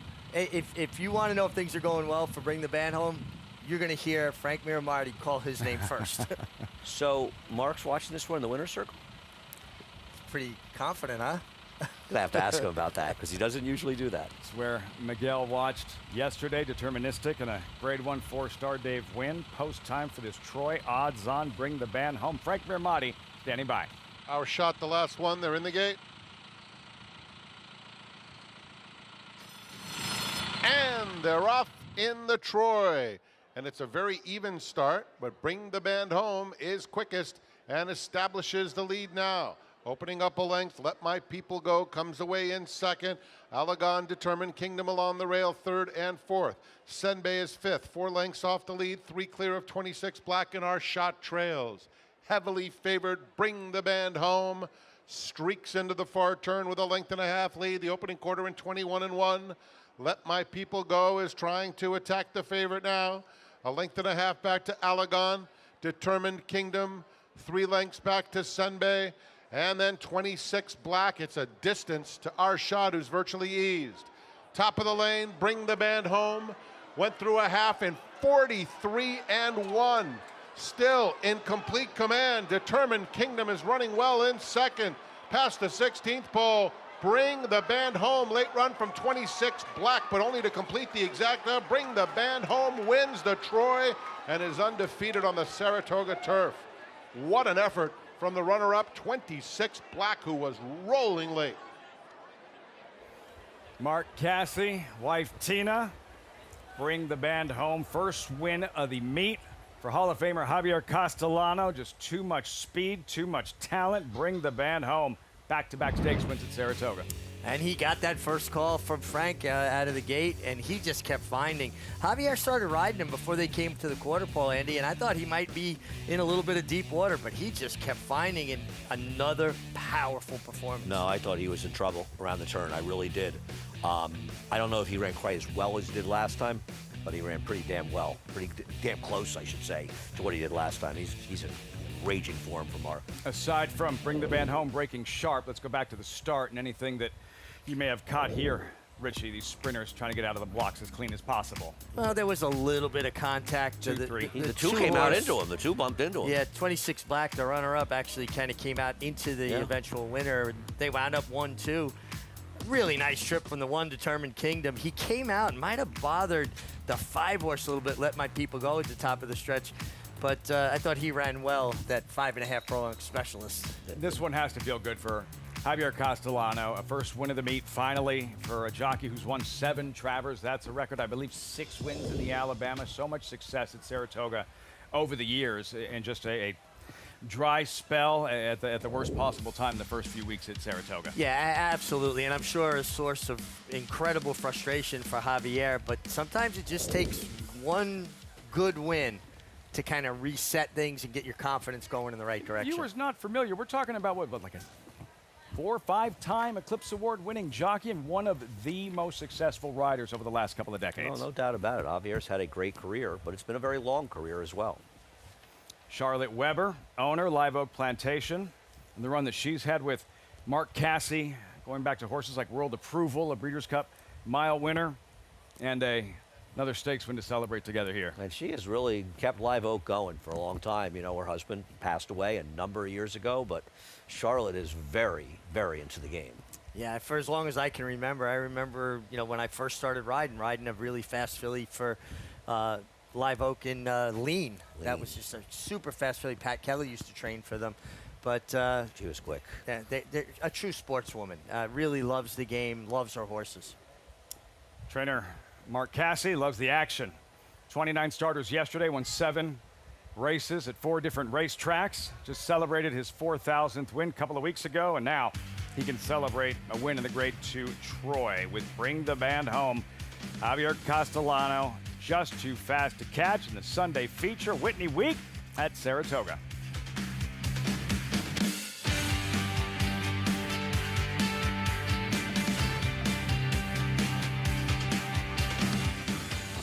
You bet with Naira Bets. Bet any track, anywhere, anytime.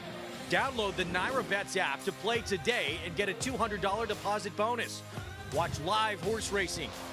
Get expert picks. Boost your bankroll with weekly promotions and hone your handicapping skills with exclusive tips and tutorials. Download the Naira Bets app now.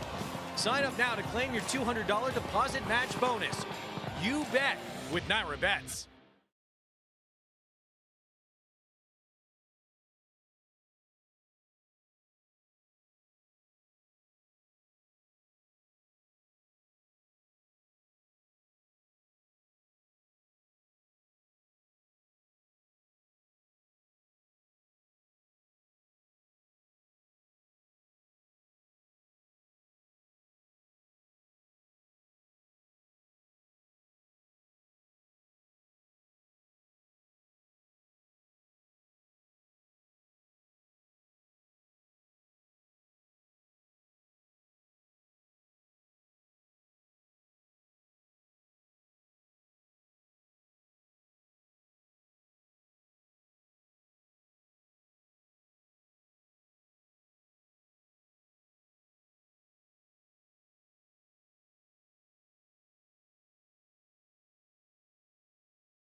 Another picture-perfect afternoon in upstate New York. Welcome back.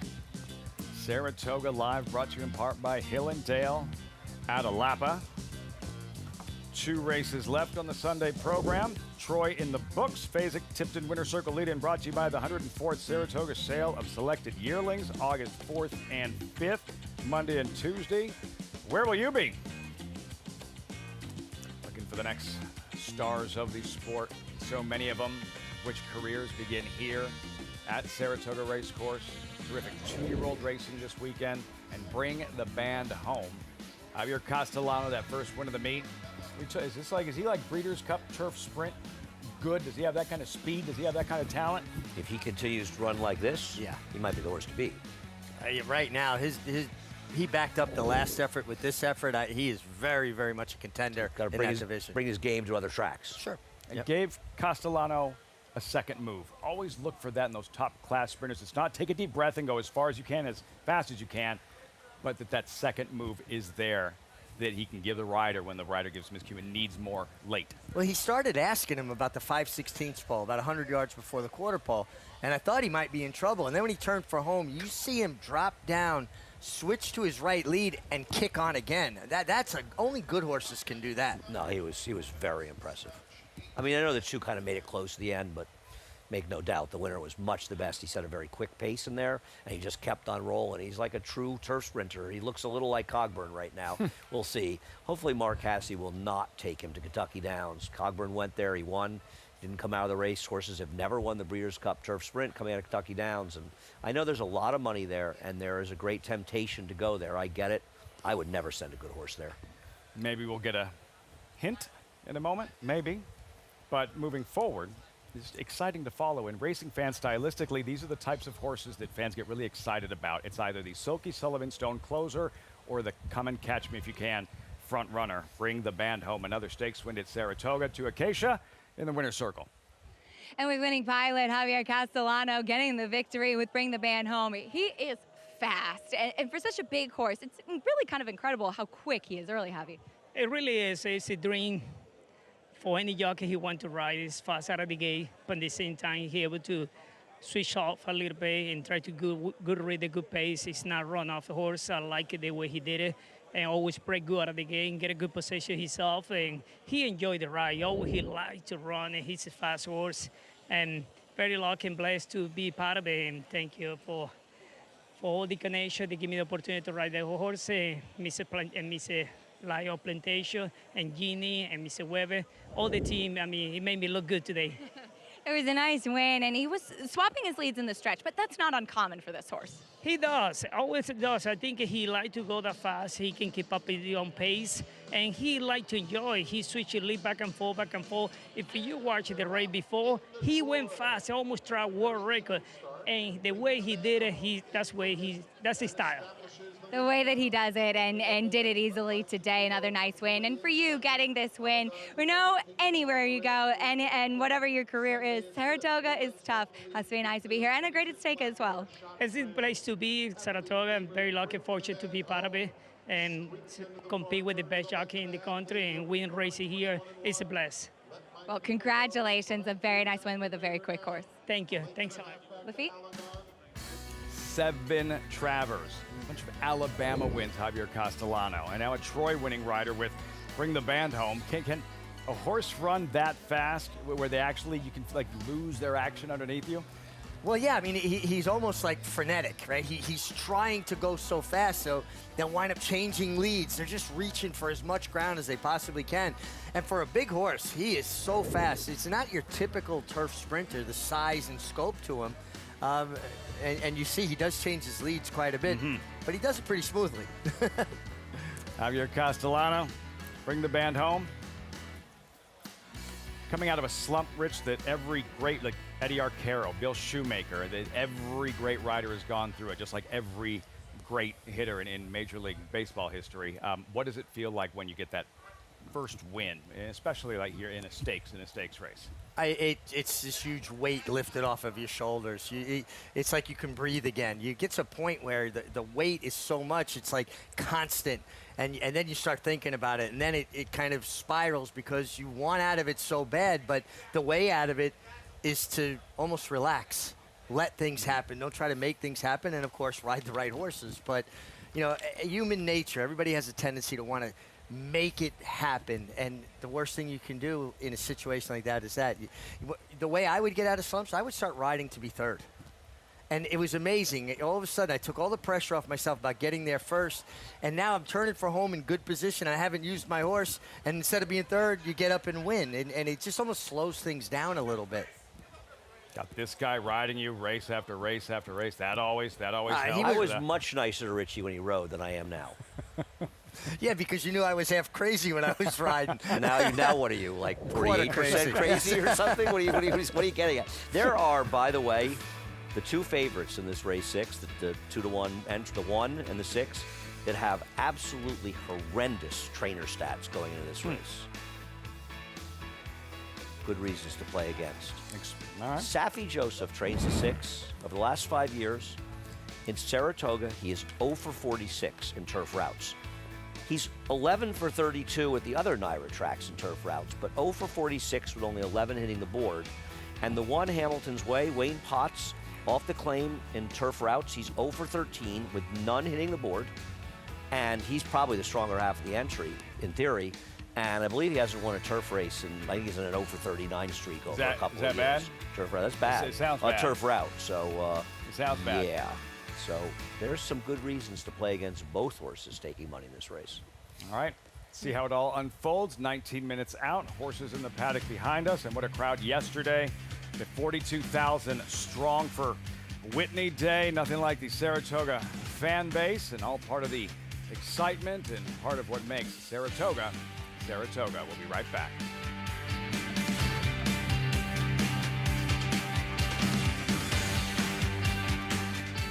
Arabian Night has won the Pacific Classic. Jockey's Warrior, so fast. Winning your end, Federal Judge. And Charlatan is going to run them off their feet. Made to win the Kentucky Derby. Obliteration is a star. Our shot gets the win. These two juveniles going at it. Logan's at 14. Journalism has won the Break the Stakes. The 2025 Global Symposium on Racing. It's the premier networking event of the year. Connect with the who's who of racing. Collaborate face-to-face with key decision makers. Be a part of the international conversation. Discover the latest technology and innovation. Join us December 8th through 10th. Register at racingsymposium.com. Horse of the Year, Gunrunner, owns one of the best pedigrees in the stud book today. Gunrunner dominated the 90th running of the historic $1.2 million Grade 1 Whitney at Saratoga by 5 1/4 lengths. Gunrunner wins the Whitney. He wins the Breeders' Cup Classic. Gunrunner by 3. Horse of the Year, Gunrunner's on top of the world. Gunrunner, standing at 3 chimneys. Now's the time to subscribe to the NYRA Bets YouTube channel. Join Matthew DeSantis and Kaylee Shapiro for stakes previews, in-depth analysis, and handicapping strategy and tutorials. Subscribe to and like NYRA Bets on YouTube.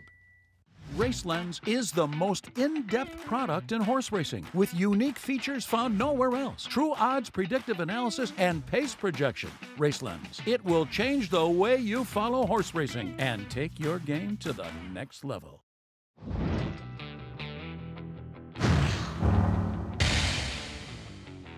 Ewing was off a step slowly, but he's made up that ground in a hurry, and suddenly Ewing is in front. Ewing, who rounds the far turn in front of Obliteration. Ewing by 2 lengths close to home, and what a spectacular display. I say it as much as I can, but thank you to Mark Cassey, thank you to West Point Thoroughbreds, thank you to America's Best, and everyone, even you guys, for putting it on, and allowing me to speak about it. It's been the best journey ever, and I'll be forever grateful to horse racing. Deterministic has hustled hard, and My Boy Prince is quicker naturally. My Boy Prince showing the way, tracked by Deterministic.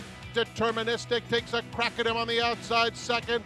Another tremendous effort from Deterministic. Kendrick, this is a win and you're in for the Breeders' Cup. Callie dreaming. Oh, yeah, and I love that short stretch and them tight turns. Let's go get them, baby. Tistastic in between horses, World Beater just outside of them. World Beater coming fast, and Test Score on the outside. These two will decide it. World Beater and Junior Alvarado have won the Saratoga Derby.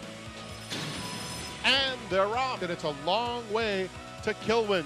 And Kilwin, who was so far back, is coming into contention. Ragtime takes the lead, has to fend off Kilwin, who just keeps on coming. Kilwin or Ragtime? Kilwin on the outside. Kilwin! It's another two back to Skippy Longstocking, who's well off them this afternoon. Post Time, Disarm, and Sierra Leone. Sierra Leone continues to amble along at the back. Sierra Leone down the center of the track is coming with powerful strides. Highland Falls trying his best. Sierra Leone has won the Whitney. A Whitney week to remember. The storylines, the performances, racing of the very highest caliber. Sometimes we get ready for these weekends, and the day doesn't always necessarily live up to the hype. This one, I thought, exceeded all expectations. You get no argument from me. It was an absolutely magical day of racing. It was great racing. There were opportunities, some prices, and the weather, and it just, we saw some very exciting 2-year-olds on the card. Yep. The first race looked like a strong one. That run in the second race in the turf, that incredible run by that 2-year-old that got left in race number 6. Even the 2 races after the stakes were 2 impressive races. It was just a great day of racing, and the fans responded. So how, when in a few years, somebody asks you about, remember that 2025 Whitney, for you, what'll be the lasting impression? How will you remember this Whitney weekend? Well, I remember the Whitney itself because Chad Brown and Peter Brand are both friends of mine, and I was thrilled to see them be successful. But to me, the most memorable thing about yesterday is the fans, and it always is in Saratoga, because without the fans, it's not, the magic's just not there. We were here for the pandemic. We saw some good racing in 2020, but it was just different. And man, they came out yesterday in droves. And one thing about Saratoga, it is as happy a place as you will ever come to. And I don't care, on a Thursday in the rain. Yeah. People here are having a good time. And to be in a place with so many people that are having a good time and they're so appreciative of everything around them in Saratoga, it's a magical experience. Sometimes we get caught up in the malaise of the internet, where, on Twitter, where people are just so awful, honestly, where they feel they can behave not everybody, but a lot of people behave horribly in ways they probably wouldn't behave in person. You come to a day like yesterday and you're reminded that that's not a real place. This is a real place, and the fans here are spectacular, and they help us. Look, they give us a job, but they also make the experience so much better. So, and the positivity, what you're talking about is the negativity that people get, themselves caught up into and try to draw other people into it. Come here, you can't be anything but positive, walking through this backyard and talking to people and really feeling their enthusiasm and excitement to experience this timeless, amazing place. Acacia's with us. Acacia, a little biased and understandably so, but still, what will be your lasting impression from this Whitney weekend? Yes, of course. There is some bias there with my husband, Miguel, winning his second Grade 1 and second with Deterministic. But for me, the biggest takeaway and most memorable thing about yesterday will be the double of Miguel's Grade 1 win into Riley Mott's first Grade 1 win in the Saratoga Derby with World Beater, his first graded stakes win and first Grade 1 all together and here at Saratoga. And as you see from the stable social media, back in the day, we're guessing this photo is about 1999, taken at Bill and Tina Mott's house in Florida, where it's Riley, Miguel's sister Charlotte, hanging out and dreaming of a future career in horse racing. Riley stepped it up a notch with their soccer attire. There were some calls on social media for Riley and Miguel to recreate this photo now, and I'm going to do the best I possibly can to make that happen. But yesterday in the group text that we had with Miguel and I and Riley and his wife Megan, Riley said, "We've come a long way, Miguel, from whipping each other with wooden spoons in the backyards and dreaming of winning big races, and for them to win a Grade 1 each on a Saturday at Saratoga, just an absolutely incredible moment for two people and two families, of course, that I love so much." That needs to happen. Recreating that image really needs to happen. Acacia, so cool, Richie. And you look at these kids sitting next to each other, And to think that, yeah, one day, a Saturday in 2025, those two kids, yeah, they're both going to saddle Grade 1 winners Back in to back. Saratoga. Yeah. I mean, how great is that? And those pictures are amazing. And, you know, my son Joseph's the same age as them, so they were running around all together. And then he worked on Muck Crew for Fasig-Tipton with Riley Mott. So to see them have this success, and listen, they grew up in households. You know, the Clement household, Christophe will be a Hall of Famer, Bill Mott, a Hall of Famer, so great at their craft. And they grew up with horses. This is all the conversations were about horses and racing and what they were all going to do in this game. So to see that come to fruition, and that picture, they got to do that, recreate that photo. And how cool that must have been for Bill Mott yesterday to watch. Yeah, and I also think it's great for Riley because Riley is not running a lot of horse in New York. He's mostly in Kentucky and other places in Florida. He went to Oaklawn. And I think to win a big race here, it's a bigger deal. It'll get him more recognition. It'll get him more horses to win a race like that. And he obviously is a very talented trainer. And I think for him, that's a huge career boost as well. I mean, the Mott name is not necessarily going to dump a lot of horses in his barn. He's got to win. He's got to win in the big stage. And that's what he did yesterday. You've got to produce. I mean, it may help matter who you are. Open the door, but then you've got to produce and win. Otherwise, you're not going to get opportunities. Produced in a big way yesterday. What a story to follow. The performances this weekend, the crowd. Sensational. Whitney weekend at Saratoga. Not done yet. 2 races left. Horses in the paddock. Hamilton's Way pictured part of the favorite entry at 2-1 in that gorgeous Saratoga paddock. Riders up. Post parade, the 9th race in 9 minutes.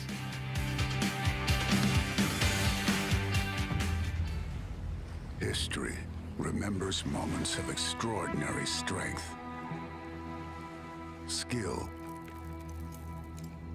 and determination. True greatness is forged by those who fulfill their destiny.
Welcome back to Saratoga Live, brought to you in part by Claiborne Farm, 100 years of doing the usual. Unusually well, as I'm very happy to be joined by Jacob West, the Stallion Seasons and Bloodstock Manager for Claiborne Farm. And Jacob, as we saw yesterday, the older horse division is pretty exciting this year. Mindframe, of course, waiting potentially for that Jockey Club Gold Cup still to come. And news that he will be a new stallion eventually at Claiborne Farm. Can you tell us a little bit about that? Yeah, we couldn't be more excited to have landed him, bring him over to the hollowed stalls that are the Claiborne Farm with the history and tradition there.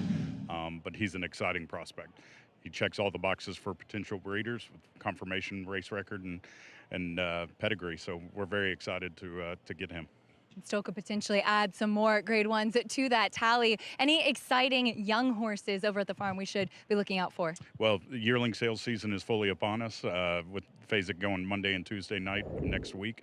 And then we're right on the heels of Keeneland September, and Claiborne has an incredible yearling consignment that we're getting ready to unleash over there. We've got some big stars in Book 1, specifically Constitution colt. We have a Tapit colt. We have 2 very nice Not This Time fillies and a very nice Warfront filly that we're really excited about selling. Certainly some things to look forward to, and talked about an exciting future stallion, but Prince of Monaco at the end of last year retired to stud at Claiborne Farm. Very fast sprinter, of course, for Bob Baffert. Tell us a little bit about how he's doing. Yeah, grade 1 winning son of Speightstown, the only one to go to stud. His first book was an incredible book. He covered over 25% black type mares.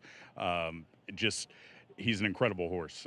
He's incredibly good looking. He has the pedigree there, and obviously the speed, and we're really hoping that he'll pass that on to his foals. Cannot wait to see them at the sales and, of course, at the races as well. Jacob, thank you so much, and, of course, good luck with the sales coming up. Yeah, thank you so much. Lafitte? The racing, a couple of dark days, but the excitement, the action continues across the street. The sale getting underway tomorrow. First things first, 2 races left on the Sunday program. 4 minutes out for this $50,000 allowance optional claimer. Call to post. Mile and a 16th on the inner turf course. Let's meet the field. Another look at Hamilton's Way, part of the entry, and Ricardo Santana to ride. Yeah, I'm not taking a horse that's claimed from somebody who's had no real success in the turf.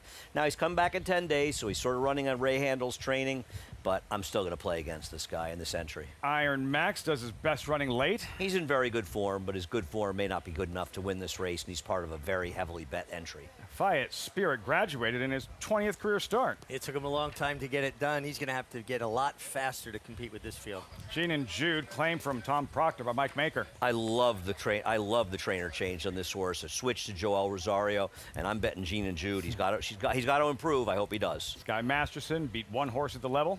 Yeah, another one that's just going to have to improve from what we've seen. Jay Hirsch, Jose Lascano. Yeah, he's very dangerous. He was part of a pace that collapsed last time, and I think all the horses that were 4 in there, the 4, 5, and 7, are dangerous. Rod Ortiz picking up the call on back in the saddle. Yeah, I'd love to be back in the saddle. He's obviously a major player here. Willing to risk it all. Claim from Jimmy Ferraro by Rick Dutrow. I don't think he's impossible either off the claim. He was part of that pace last time out, and he's a big price. I'm against the 2 favorites in this race, the entry and the 6. The 9 Desperate Proposal, second in that common July 6 heat. Yeah, he took advantage of the collapsing pace in there, and I just don't know that we're necessarily going to see the same kind of pace today. We'll see. Manny Franco aboard. That's the field. 9th race, 2 minutes out. And so we know you're against the favorites for some of the stats that you touched on earlier. And we know you have a bankroll play in this 9th race. I am. It's my last bankroll of the week. I'll either have 1,800 and change of my 1,000, or I will build it up a little bit. I'm betting 100 to win on Gene and Jude. As I said, I really like this claim by Mike Maker and this horse. Now, no doubt, he's got to improve. But you're getting Joel Rosario, you're getting Mike Maker, and I think this horse is a candidate to improve. Be forward and win this race. Last bankroll play of the week. Best of luck. Gene and Jude. Another look at Hamilton's Way. Warming up Ricardo Santana. This was his most recent. About 10 days ago, the quick turnaround, Richie. He was the tepid favorite on this afternoon. Hamilton's Way. He's wide, but finding his best stride late. Yeah, I mean, he kicked it into gear. He came with a run. It was a very nice effort. It is a very quick turnaround, though, isn't it? It is, and listen, to be fair, when I say, running back on a trainer's training, I don't mean as an insult. I mean that's a smart trainer. It's a guy who says this horse is doing well for one trainer. I don't want to have a month with him. I want to strike while the iron's hot. But the fact remains that this is a trainer that has had little to no success off the claim with turf routers, in general with turf horses, so I'm playing against. When it comes to a shorter, less time in between races, dirt racing can be more demanding on a thoroughbred than grass racing is. Would you feel better about his chances to be effective on the quick turnaround, being that it is a grass race? Well, I do think grass racing is a bit easier on horses, but it's a very individualistic thing. Some horses probably would do better running back close, except in this day and age, nobody does it, so you don't know that a horse actually will respond to a heavier work. It's a self-fulfilling prophecy. Yeah. If you don't run them back on short rest, you don't know if they can run back on short rest. Hamilton's Way. 5-2. We check in with Acacia. And taking a look at Hamilton's way, watching his last race, I wasn't in the paddock for it, so not really able to compare, but watching the way that he was moving throughout the running of the race, he never really looked comfortable to me early on. We talked about sprinters kind of swapping leads in the last race because they're going so quickly. This horse was going a distance of ground, a mile and an eighth on the grass, and he was swapping leads early in the race, and he never really looked like he was moving smooth until the very end when he was able to tip out wide and get going. Now Ray Handel, who had him previously, runs virtually all of his horses in the shadow roll, and Wayne Potts opting to keep that piece of equipment on him because he was kind of throwing his head around when he was warming up at first, but he has settled and he does seem to be moving well out there on the track now, which I appreciate. So we'll see if he can build off of that race last time out. His stablemate is quite sharp, by the way, or I should say entry mate. As we'll look at the number 6 back in the saddle, the other one taking attention. Broke his maiden for 50,000, 2 starts back and did it impressively, and then went right into Stakes Company where Tank has a lot of speed, and this horse had a very odd trip in there, just no room to run late, and never really looked like he got any sort of forward momentum to go, but he is a kind of handier athletic type of horse. I read Ortiz took him away for a big warm-up. He's sharpened up out there on the track as well. I think he's best when he's able to get his clear run, but I do think that, of course, the stats that Andy brings up are very interesting, and I do wonder just how good this horse really is. Maybe being in that stake last time dresses him up just a little bit. I am intrigued by the 7, Willing to Risk It All. Now, last time out, he did not run well when he was forward, but he actually broke through the gate before that race, and he was really nervous in the preliminaries. He was really hot. He had to be saddled outside. He popped the gate open. He just expended so much energy before the race was even run. I'm looking at a different animal today. He is so much more composed. He looks tremendous first off the claim for Rick Dutrow, and looks like he's strengthened up a little bit as well. Hopefully he has a smoother gate experience this time, because so far, Lafitte, he has certainly conserved that energy way more than he did last time. 10-1, Acacia, going with Willing to Risk It All. Jose Ortiz as they cross over to the turf course. I think he's live. I think he's absolutely live in this race. I will not argue with that. I think this 4, Sky Masterson, who's 30-1, is not the most ridiculous long shot in this race. I am going against both the entry and the 6 and hoping I'm right there.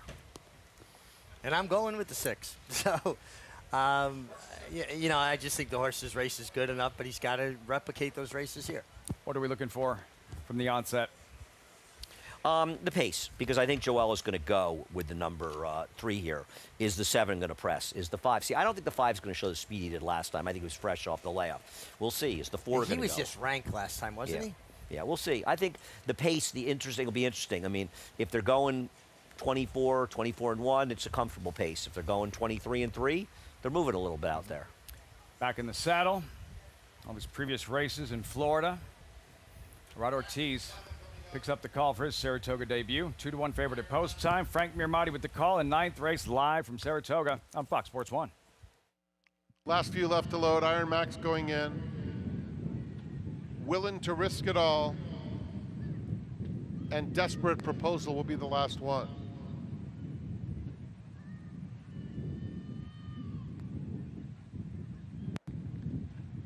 They're in the gate. And they're off. It was an even start. Sky Masterson and Jay Hirsch are both out alertly, but they're joined on the inside by Gene and Jude. Gene and Jude is now showing the way.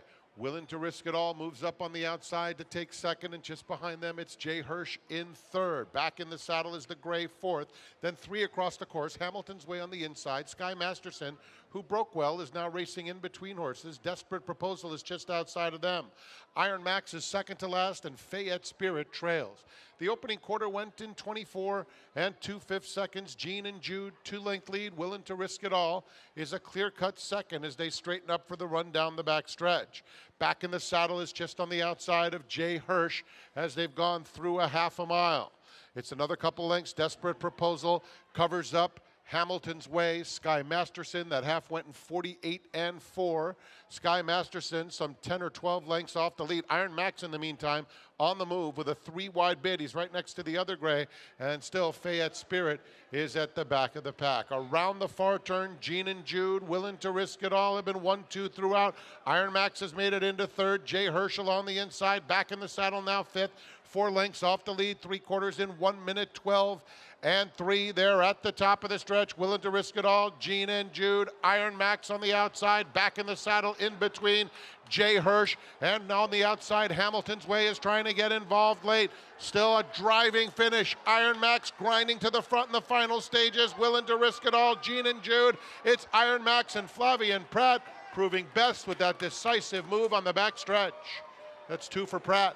Willing to risk it all was second. Gene and Jude third. Fourth went to Hamilton's Way, and back in the saddle in the battle to complete the superfecta. After getting disqualified with Zulu Kingdom in the Hall of Fame, Flavien Prat, things have gone quite well since. The 4 wins yesterday, the victory, Sierra Leone, the Whitney. 2 more wins today, this time with Iron Max in the 9th. And this cost me a lot of money because I had a 3-7 exacta box, but this horse was best. The 3 and 7 were cruising up front, setting a slow pace. This guy made a wide middle move in the race and was still able to win. He saved people that bet the entry, as the 1 did no running in here, the 6 did no running, but Iron Max, he beat me, he was best. Yeah, the 1A middle moved because I think he was concerned that the 6 back in the saddle, that I ride might have horse, so he rushed up to kind of keep him in a box, and then he didn't have horse anyway. And let's go back to the start, Richie. What happens with Iron Max? Yeah, it looks like he just reacted badly, right? He just broke slowly. Sluggish, flat-footed? Yeah, he didn't pop in the air at the break. He just reacted slowly.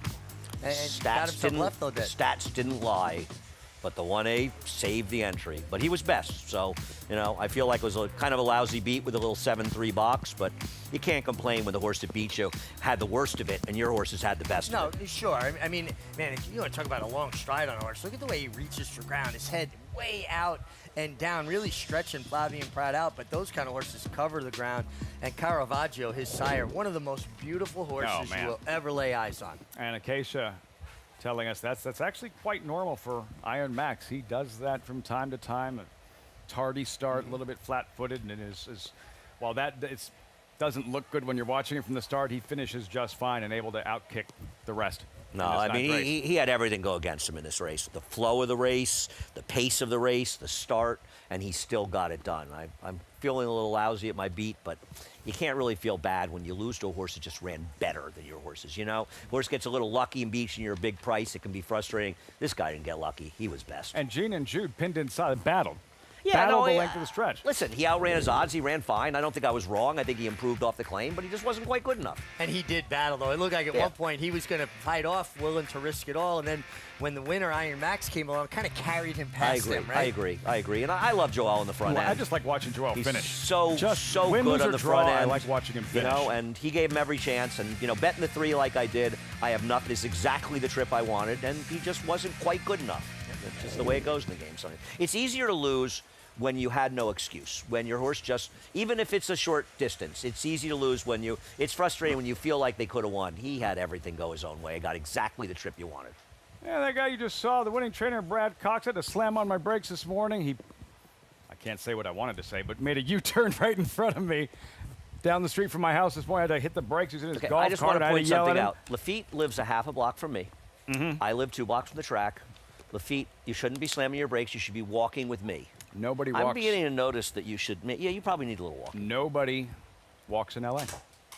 You're in Saratoga. Nobody walks in L.A. Nobody. Okay. Nobody walks in L.A. Well, I saw you this morning, and I did you see me waving? No. Did you try to run this me? Morning? Were you the guy try to run me over? That was probably somebody else. Get in line. Get in line is right.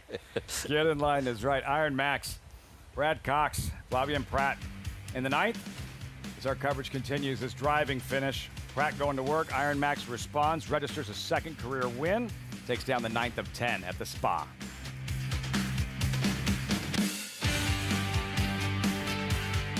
Introducing a stallion as top class as they come. In 22 career starts, he won or placed in 12 graded stakes, competing in 15 grade 1s, earning over $1.7 million. His undisputed speed is evidenced by 7 100-plus Spire Speed figures, a 3-time Grade 1 winner, Raging Bull.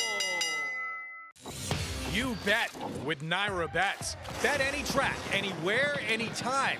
Download the Naira Bets app to play today and get a $200 deposit bonus. Watch live horse racing. Get expert picks.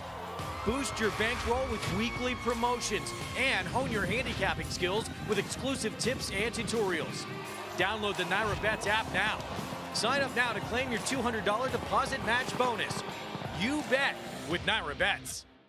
Quality at his core. And Core Beliefs will come on and win it nicely. By leading sire, Quality Road. And here is Core Beliefs to take the lead. Core Beliefs on the outside. Here it is, Core Beliefs. All the best attributes of his sire, a multiple graded stakes winner who's proven at the classic distance with tactical speed and a must-see physical. It's Core Beliefs who digs his heels in to win the New Orleans Handicap. Core Beliefs, standing at Walmack. Japan's legacy of beauty lives in all we do. Rare sensibilities and breathtaking skill show the way to the finish line. That beauty and that power take you to another world. Racing is art.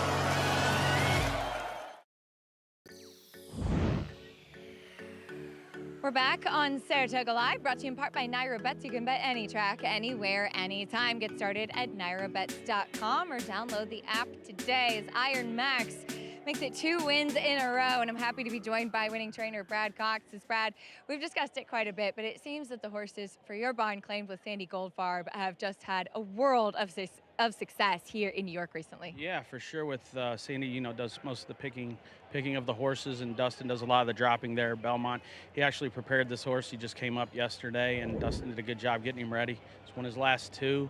Flavian's done a good job. He kind of makes a big middle move with him in both of his wins, and he's able to hold on. So, team effort. Dustin's done a great job with him over the last few months, and proud of what he was able to do today.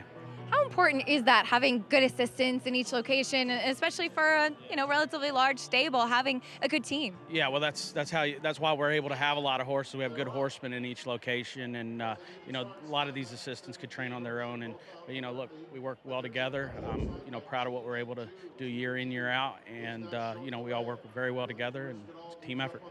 And it is a team sport more than people realize, for sure. But yesterday in the Whitney, Highland Falls ran exceptionally well, finishing second. I know a tough defeat there, but how did he come out of the race, and any early thoughts on where he might go next? He came out of it great. He looked really good this morning. I just left the barn there 30, 40 minutes ago, and he looked good. He was in his feed tub, and I'm not certain. Obviously, the Jockey Club's back here at the end of the month. He loves it here.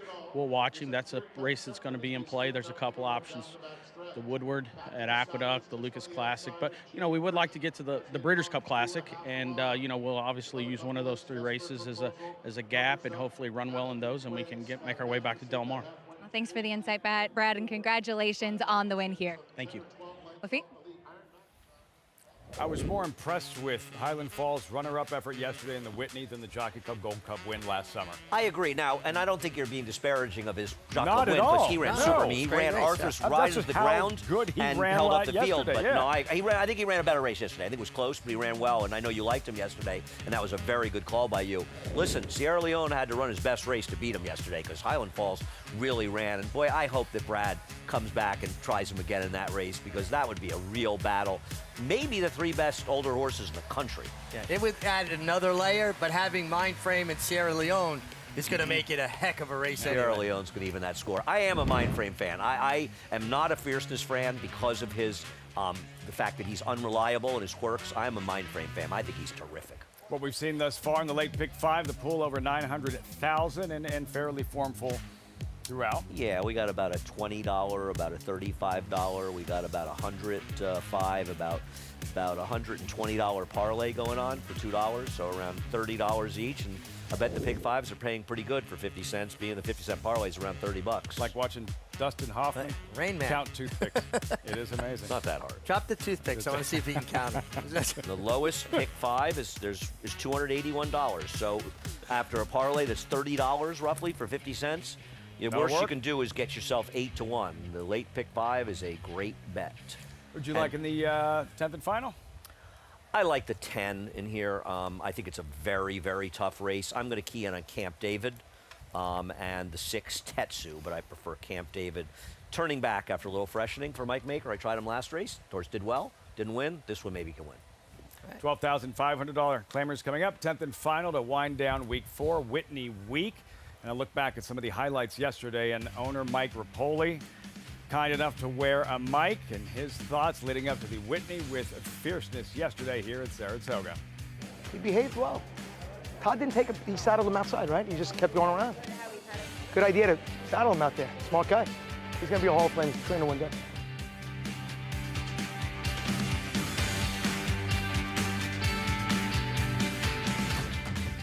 Connect, a Grade 1 winning millionaire, making his mark as a sire.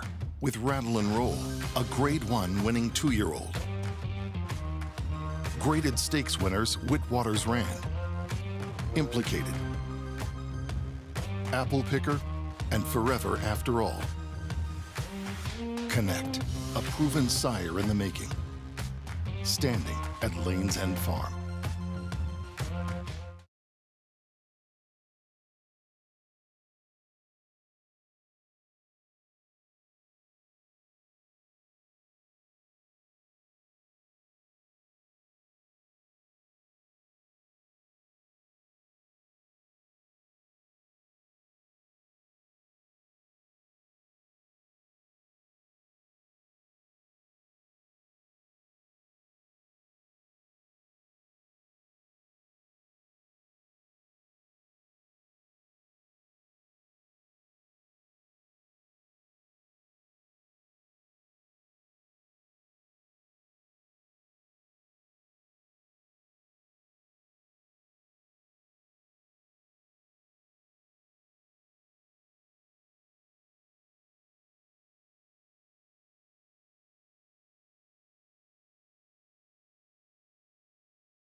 He behaved well. Todd didn't take he saddled him outside, right? He just kept going around. Good idea to saddle him out there. Smart guy. He's going to be a Hall of Fame trainer one day. 4 goes and 8 goes, okay? That one's going to go. Okay. Hold on. This is more important. We're going to be outside, but I'm telling you, these guys are going to be inside fighting for it. These guys are going to be fighting for third. What do you think about these two? Yeah, they're going to be close. Okay. Luis was aggressive. Yeah. Yeah, we were going to so be close, yeah. I think we're going to be either third or fourth on the outside. One of them is going to get there, one's going to get behind them. Okay. This is important. Right, quick. These two are going to die, and then I need one of these horses to go with you a little bit, because you can get the lead early. I'm going to wait. Yeah, you're going to wait as much as you can. Yeah. Yeah. The horse is... But you can't hold them and wait. No. Yeah. Hopefully he let me wait with him. Hopefully. But if not, you're going to go and just do something special. But the one thing, hey, Todd, Do you think it's better if he waits, but he's going to do whatever he wants, but do you think that for us, if Skippy or the other horse go with him, it's a little better, or it doesn't matter? This is all about being in a rhythm. See how he decides. Yeah. So you're going to keep him wide, as long as you say? Yeah. You're just going to break and keep him in. Yeah. And they're off in the 98th running of the Whitney. Look how sharp! Look how sharp he broke! Hall of Famer John Velasquez has Fierceness getting a beautiful trip in third. Oh, Fierceness, slow down! He's okay. No, he's good. It's exactly where I wanted him. On the outside, moving into contention is Fierceness. Fierceness takes control, though, and moves right by him. And Sierra Leone is starting to rev up. He is right behind White of Barrio as the field turns for home. Fierceness is the one to catch. He has a 3-length lead. Sierra Leone down the center of the track is coming with powerful strides. And Highland Falls is in there, too. But it's Sierra Leone who takes the lead from Lasker first. Highland Falls trying his best. Sierra Leone has won the Whitney. He ran great. He had no excuse. Just didn't fire. Emotional roller coaster, anxiety pre-race, excitement during the race, and then disappointment. But unfazed, Mike Rapoli takes to Twitter shortly after the Whitney, and at first what read like a concession speech. Not so fast, my friends. Because in the end, what we did learn, according to Mike Rapoli, the best older horse in the country as a result of the Whitney is Mindframe. Not Sierra Leone, but Mindframe. What's he going to say after Sierra Leone kicks his butt in the Jockey Club Gold Cup? How much better does that tweet make the Jockey Club Gold Cup, though?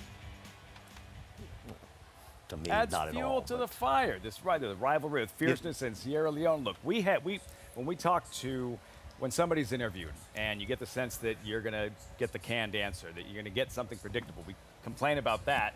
Like now, we can't complain about this when somebody's letting you in and letting you know exactly how they feel. Mike has cheap shotted me on Twitter, so I'm not really going to comment on it before. So, what I like best though is right after the race, he's mic'd up and he said, "We got beat fair and square. My horse didn't fire." I respect that. To me, was the best assessment of his horse's effort. I thought Fierceness was very disappointing yesterday.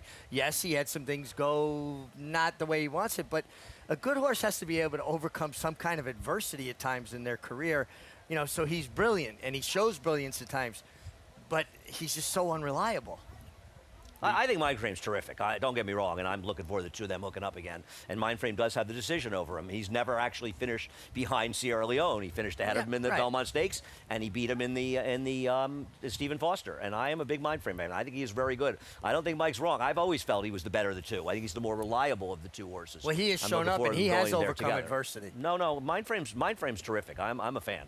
Raw talent has always been there. We saw him in the Belmont Stakes when he was still so inexperienced and still green, but that good to run second to Dornoch a couple of years ago. Now one of the best older horses in the country, and look forward to seeing him in the Jockey Club Gold Cup in Sierra Leone. And our thanks to Mike Rapoli for wearing the wire yesterday during the Whitney. 10th and final in 12 minutes. And you're looking at the current favorite, 9-5 on Gatsby, the 7-year-old, 42nd career start. The one to beat, 9-5. The nightcap from the spa is next.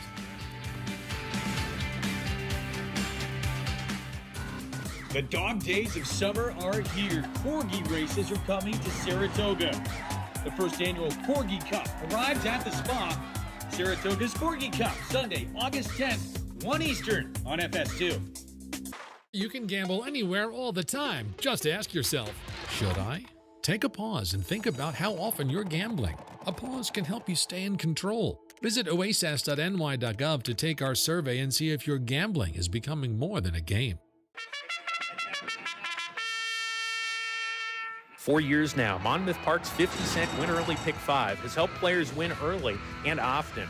This year, we're adding more. Monmouth Park's new Middle Pick 5 boasts a player-friendly 15% takeout and more opportunity to score. Start your day winning early. Continue to winning more. Play Monmouth Park's Win Early and Middle Pick 5s.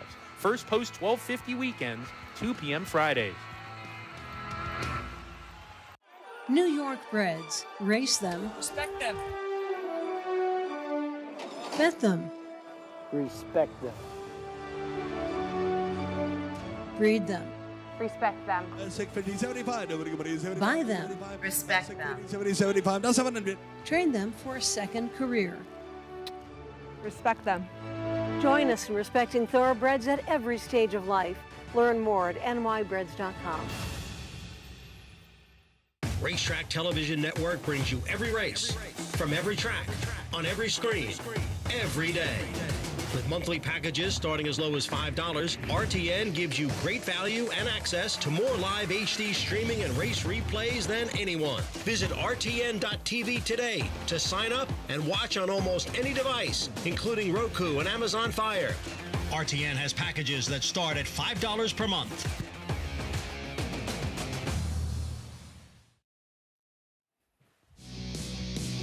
Right back at it next Saturday. Fox Saratoga. Saturday, 3 weeks left, and we're talking about some of the best long-distance turf horses in the game. Sword Dancer, Grade 1, marching towards the Travers, the Alabama, the 3-year-old marquee events. But the Sword Dancer next week. Coverage begins 3 Eastern. Fox Saratoga Saturday, the best horses, biggest races in this perfect setting. And the Sword Dancer field earlier today drawn. And the Breeders' Cup Challenge event, winning you're in for the Breeders' Cup Turf. And maybe the best stateside in the division, Far Bridge, draws post 6. And I'm going to tell you something. He's going to have his sternest test. He's got 2 Godolphin horses he's got to try to beat. This race had 4 last year. His Boston Spa's averaged just over 5 horses over the last number of years. Boston Spa got moved back 2 weeks. The Sword Dancer got moved back 2 weeks. They both got 9. So credit the racing office for making a change that has benefited both races. Farbridge maybe didn't benefit him. He's terrific. I am not knocking him. I'm a fan. I think he's sensational. But this is going to be a very, very tough running of this race, I think. And he may win it, but this is a real test for him. How impressed have you been with Farbridge, watching him develop over the last couple of years? Well, he's just gotten so consistent that you have to be impressed with that. I'm very impressed with the way Joel Rosario rides him, because he's not the easiest horse to ride. He's a horse that wants to run down on the inside, and Joel's found very good trips for him. He's had to move a little bit early at times to take advantage of those opportunities down inside, but he just fits him like a glove. You picked him last year, didn't you? I did. And the Sword Dancer, he's not going to pay. If he wins Saturday, he's not going to pay what he did last year. But I'm going to pick El Razine, and he's going to pay $18 this year, though I don't really know. I'll wait to see the PPs. But, you know, I mean, listen, in my book, Joel Rosario can do no wrong. I love Joel. Even if he gives me a bad ride, I can't be mad at him. I love the guy. I understand why he frustrates people, because the reality is he's every bit as good as any rider in the game when he's on his game. And he frustrates people because there has been some lack of consistency at times. He'll throw in some rides that... I haven't seen him at this meet, though. I think he's been riding fabulous. Sword Dancer on Saturday. Riders up here. We go to Acacia. Are you ready? Very happy to be joined by Jess Sakura from Hillendale. Jess, tell us a little bit about Hillendale's representation at the Fasig-Tipton sale coming up this week. We're very excited. We have a really good group. We've got a 6-horse consignment, 5 being by proven, very high-end sires, and then we're really excited to be to represent a colt from the first crop of Flightline who's going down really well, and we really like him. So it's a small but powerful group. Cannot wait to see what the offspring of Flightline can do. It's just so dazzling as well. But what's going on over at the farm at Hillendale Adelapa that we should be aware of? Getting excited for these sales coming up. Going to have a good group again for September. The stallions are doing well. Arabian Night we're really excited about. This was his first year at stud. Completely sold out. Yeah, he's a beautiful horse. People seem to really like him, and Curlin's still the king, but the young ones are coming on, and we're excited for the future with Arabian Night, Charlatan, and a few others. Well, thank you so much for giving us a little insight. Good luck with the sale coming up, and of course, thank you for all the support from Hillendale. Good deal. Thank you, guys. Liffy? Gorgeous Hillendale Adelapa as the field makes their way front side, post-parade, 10th and final. Cumberland Blues, an outsider, would be a big surprise. He would. He's had times, and he is named after a Grateful Dead song, so I got a lot of love for him, but his form has not been great in trying a shorter distance as he cuts back. Try again. 8th start in 2025. Winless thus far. A couple of 30 to 1 outsiders, 33 to 1 outsider with Cumberland Blues. There's Sin Nombre without a name, another that would be a big surprise. Yeah, and you get a 10-pound apprentice, so you get a big weight allowance, but a rider that has not won a race yet. Red Ortiz on Joking Way, tough sledding a late. I thought this horse was kind of interesting, getting Irad and getting back down to the 12-5 level for Brad Cox. Funny joke, Flavien Prat looking for a third? Well, it's a good, nice rider change to Flavien Prat, though Ruben Silvera's riding well out west, but I preferred others. Tetsu, Jose Ortiz. He's a little bit slow early. He's going to be outrun, but he's also taking a drop in class. Favorite, Gatsby. Listen, he's got the races that make him the horse to beat, but I want to see him do it in New York. He's been running at Gulfstream, but he's the horse to beat. Saw Bold Victory and Manny Franco. There's Take Charge Smiling. Dylan Davis at 6 to 1. Jamie Begg, he's going for that third win. He's going to win that bet with me, and he can get himself a Taylor. Underestimate Jamie Begg at your own risk. Couple of wins, then Camp David here and Ricardo Santana. Turning back in distance after routing at Oaklawn Park all winter. 8-time winner, Allure of Money to the outside. He's in claim, actually, at a positive rider change in this horse as well. And Charlie Baker's got a couple wins in the meet, and there was a time when Charlie, a very dangerous man, maybe he's waking up again. That'll be bad news for some other trainers if he is. $12,500 claimers, 6.5 furlong sprint. You're looking at Gatsby. This was his most recent at Gulfstream Park. Showing his speed, turning for home right there in the thick of things, and then can't quite punch it in late in the end, Eddie. Yeah, no, I don't disagree. But I still think he ran well enough in that race when he could win here. But he did lose at 6 to 5. He's coming off a couple of, narrow defeats. But he's got some fast figures. I just want to see him do it here. And it's a little tougher. But I'm not knocking him. I'm just going to try to beat him. Do you believe, though, he's the controlling speed or the main speed here?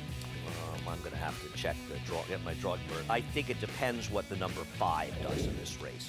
I think that Funny Joke and Pratt could be forward as well. If not, then he could be the speed. Acacia, we see a rider off of a horse. What's going on? Yeah, Lane Luzzy was unseated out of the post parade by the number 11, Allure of Money. I think he just acted up and ended up kind of sidestepping and dropping his rider. I just caught the tail end of it, but 2 of the pony riders had him cornered. Lane did a great job actually grabbing the reins and holding him as long as he could, but when a 1,000-pound animal decides to take off, there's not much you could do. So he did take off running. From that point, Lane is on his feet and he is fine, and they're working on catching him, and looks like, yes, Allure of Money has been apprehended, Lafitte.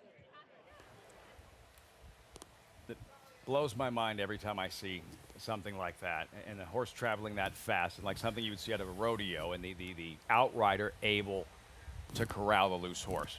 They do an amazing job. They ride amazing horses that help put them where they need to be to get a hold of a horse. It's one of the hardest things to do is even pony a horse. As a kid, they sent me out of the barn on a pony with a horse on a lead shank. Well, the horse and the pony came back by themselves, and I had to walk back. The horse was going one way, the pony was going the other, and I wound up falling off and letting go of the horse. So it's very hard to do.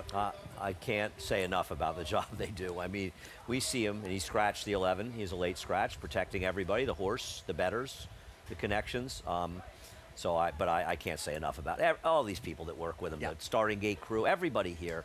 They just, I'm amazed we get through any day. Honestly, there's so much could go wrong, and it's amazing the job that a lot of these people do here. Does the absence, and we'll get to your top selection, there is Camp David, does the absence of Allure of Money change anything as far as race shape? No. Okay. He's not a horse that was going to probably be part of the pace in here, the distance. I'm betting on Camp David in here, the number 10. I made an exacta box with the 6 and 8. I think Bold Victory turning back. It's a little interesting at 24 to 1, but I'm going to take Camp David. I love the turn back. Mike Maker's given him a little time since he was at Oaklawn, and I'm hoping it works out for him. 4 for you at 4 to 1 here in a Joking Way, Richie. Another look at the outrider.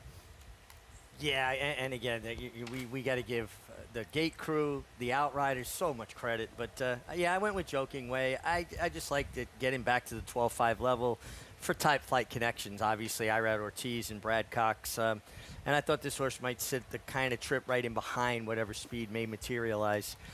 Camp David made me think of something. Bobby Reinecker was in town yesterday. Used to be the head trainer for Green Tree Stable.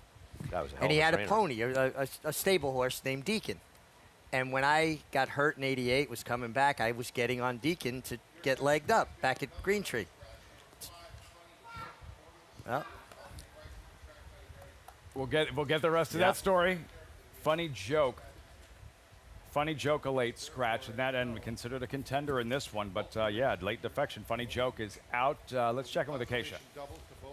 Late scratch of the 5, Funny Joke, who that was after the warm-up. So either Flavien Prat felt something or attending veterinarians not liking what they see. So will be a second late scratch in here with Funny Joke coming out. But taking a look at the number 4, Joking Way, who does take a significant drop in class. On top of that, this horse was claimed for $20,000 back in October. It was a layoff. I'm sure that was not to plan, and then came back, but because of that layoff, he was able to run the last 2 times with a waiver, so in claiming races, but not offered for the claiming tag, not for sale. And I did think that that was a positive sign. I thought his last 2 races as well, he was kind of against the track in the way that those races were playing out, where inside speed was a bit beneficial, or at least at the very least, closers were struggling, especially last time. So now this is really a significant drop down to this level and being offered for a claiming price. Yet another Brad Cox claim for Sandy Goldfarb, though as of yet, this one has not worked out, but he certainly does fit in this spot, and he is a big, solid horse, and looks like maybe he probably needed a couple of races off the bench as well. The number 7, Gatsby, this is a horse that I have notes on from a long time ago because he's been around the races for a long time as well. He was a stakes winner back in the day and has kind of lost that form and descended the claiming ladder. You do see him getting hot. That is normal for him. That's something he has done all along. He's also a horse that used to be really, really tough in the preliminaries, getting really revved up, bad to saddle. For his standards, not too bad today, back in the paddock as well. And Emiseo Jaramillo, one of the top riders at Gulfstream Park here in New York for the day, and knows this horse very well over the years too. He certainly makes sense on the drop. Like I said, for his standards, he's doing well, but he is a horse that does seem to have really lost his form. I like the 10, Camp David. I know Andy has interest in him too.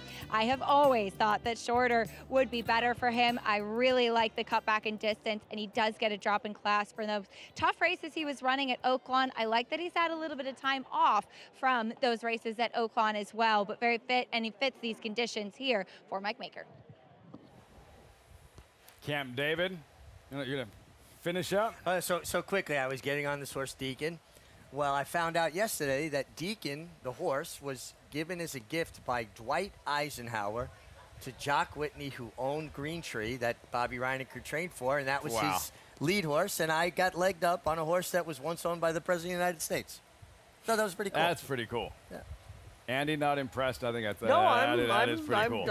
I'm impressed. I was just listening. Yeah. And Camp David sparked that memory. That's why. But anyway. Real quick, Richie, we just saw, look, this process, we had 2 late scratches. For viewers that aren't as familiar, how does all of that work? And with the vets observing the horses and what led to 2 late defections here? Well, the first one unseated the rider and ran off, so that's going to, make a late scratch necessary. But the other one is you see the examining vets stationed around the racetrack, and particularly at the starting gate, and they have a crackerjack veterinarian team here at NYRA.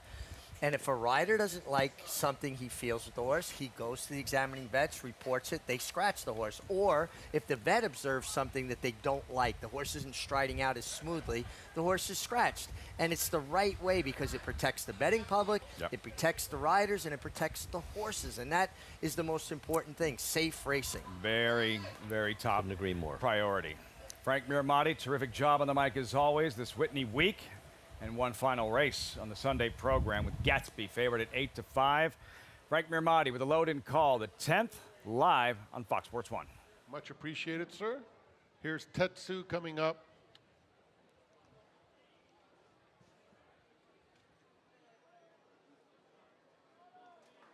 Camp David to the outside. They're in the gate. And they're off. Very even start, and Gatsby is very quick away from their Cumberland Blues. Along the inside is prominent in the early stages. Take charge smiling. Camp David is widest of all. So it is Gatsby And Take Charge Smiling 1-2. Cumberland Blues, Joking Way, Camp David. This quintet covered by just 3 lengths. A half dozen in front of Sin Nobre. Tetsu is next, and the trailer is Bold Victory. 22 seconds flat for Gatsby. And Gatsby takes them into the far turn. Take Charge Smiling trying to continue to apply heat in second. 2 more lengths, Camp David on the outside of Joking Way. And then comes Cumberland Blues in 5th, 7 lengths off the lead. 4 in front of Sin Nobre. Tetsu still second to last.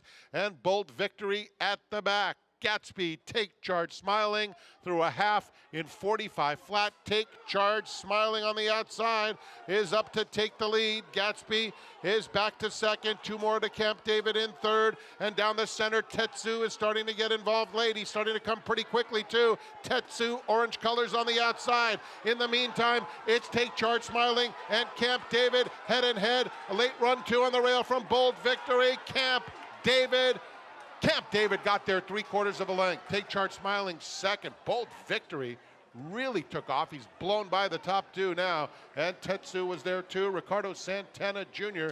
capping off an extraordinary week. He won the first, he won the last.